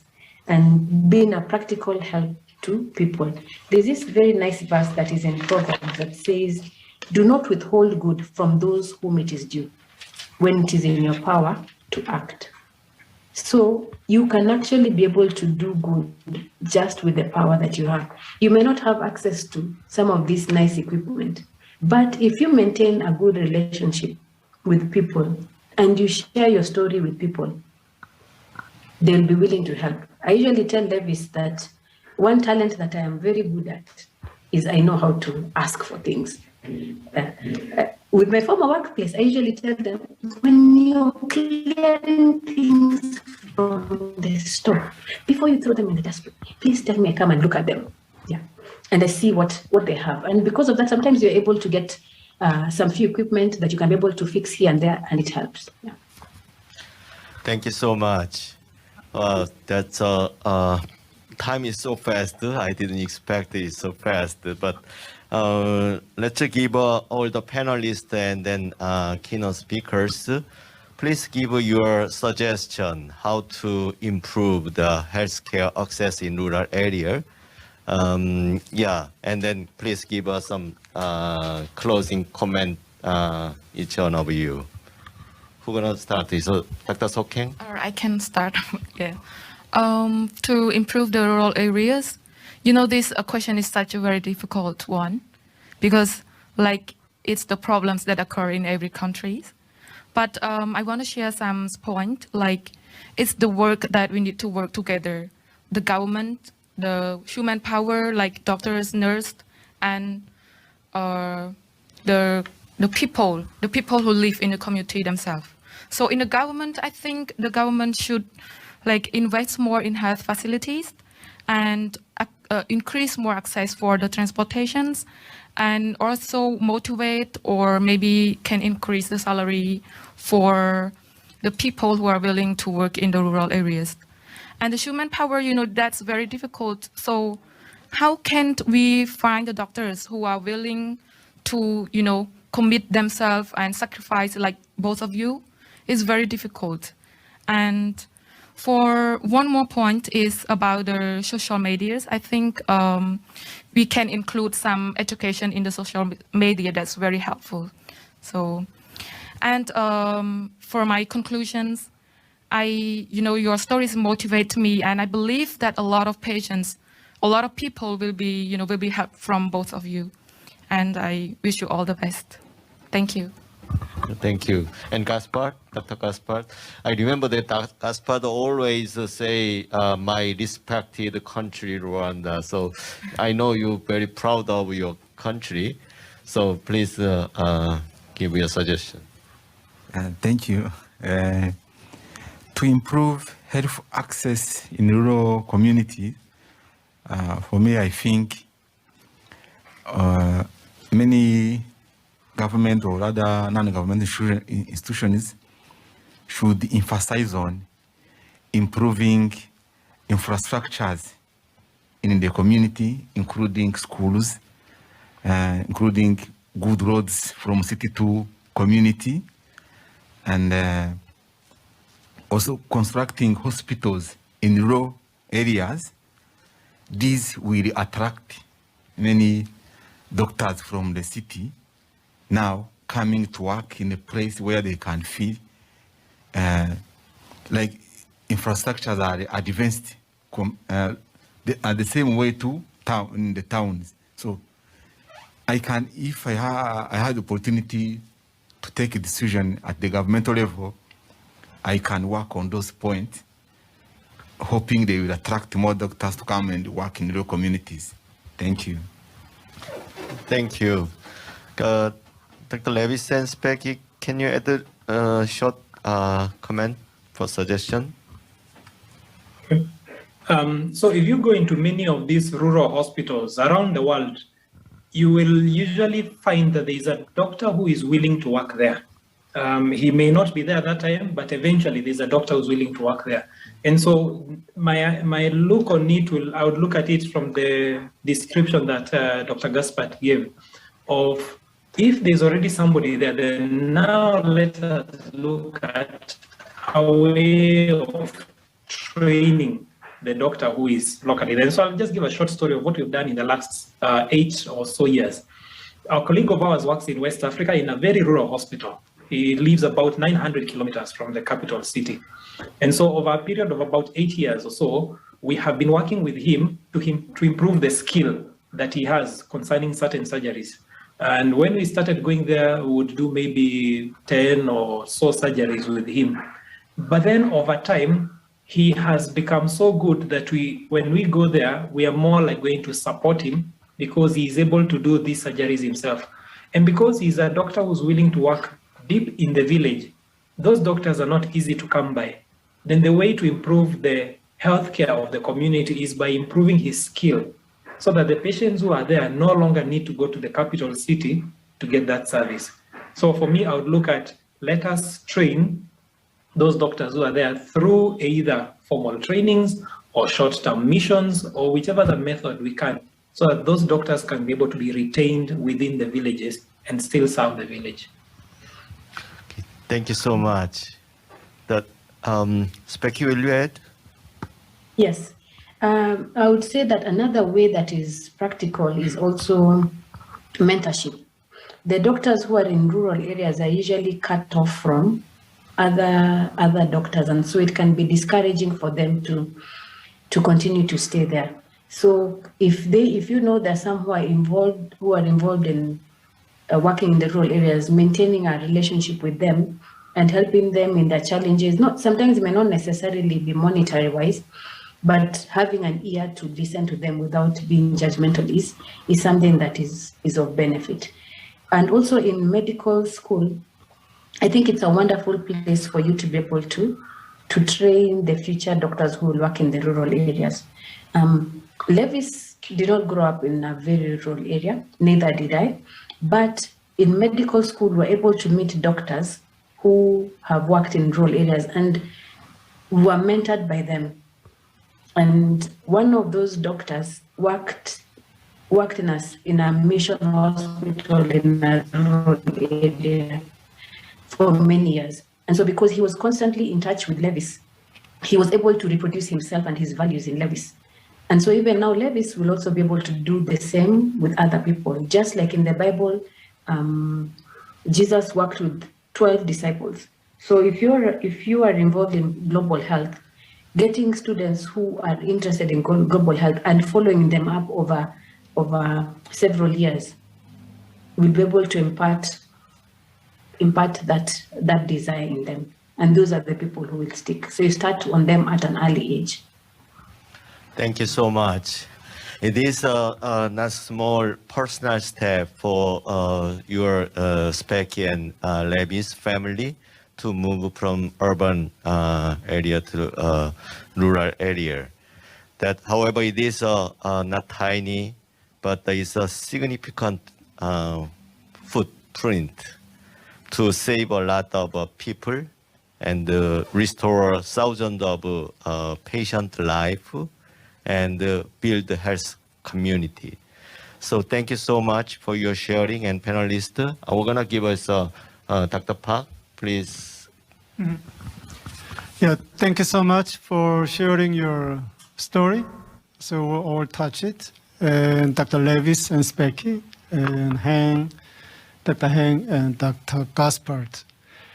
I would like to close the session with the word in the Bible to encourage you and to bless you. So we wish and we hope in the near future that we'll reap the harvest. Let me see the slide. And it was in Galatians 6:9. And let us not grow weary of doing good, for in due season we will reap if we do not give up. Thank you again, and I wish we had more time, but it's too short. But thank you, and God bless you all. Thank you. Thank you. Thank you, Levis and Specky. Ladies and gentlemen, that brings us to the end of the Global Engagement and Empowerment Forum of 2022, prepared by the Yonsei community. We hope that you will continue to be engaged with our concerted effort for our common future. Now, please welcome our dear member of Yonsei University, the Director of the Institute of Global Engagement and Empowerment, Professor Young-Yeol Park, for a closing remark.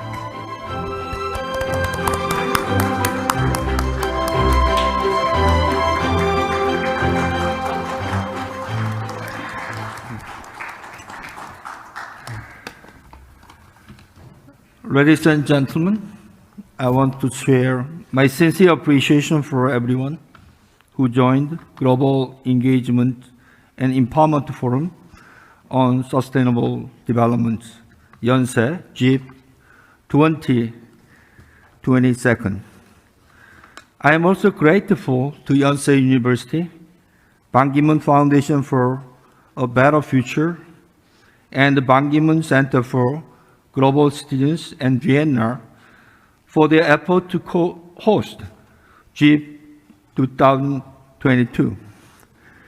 Thankfully, on the theme of Remember Our Common Future, GEEF 2022 could consider and discuss the multiple perspectives of the 2030 Agenda for Sustainable Development with you through diverse sessions such as the keynote speech and a special session in regard to the past, present, and future of Sustainable Development Goals.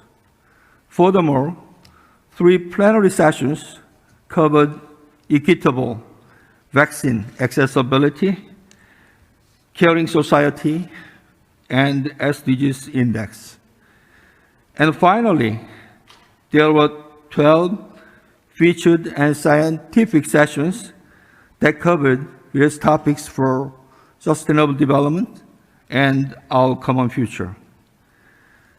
I would like to express my deep appreciation to Dr. Seo Seung-hwan, the President of Yonsei University, and Excellency Ban Ki-moon, the 8th Secretary General of the United Nations, and Honorary Chair of the Institute for Global Engagement and Empowerment at Yonsei University. I also thank Ambassador Kim Bong-hyun, Professor An Sing-ki, Song In-an, Kwak Ju-young, Yoon Se-mi for their long-time efforts in preparing the GEEF.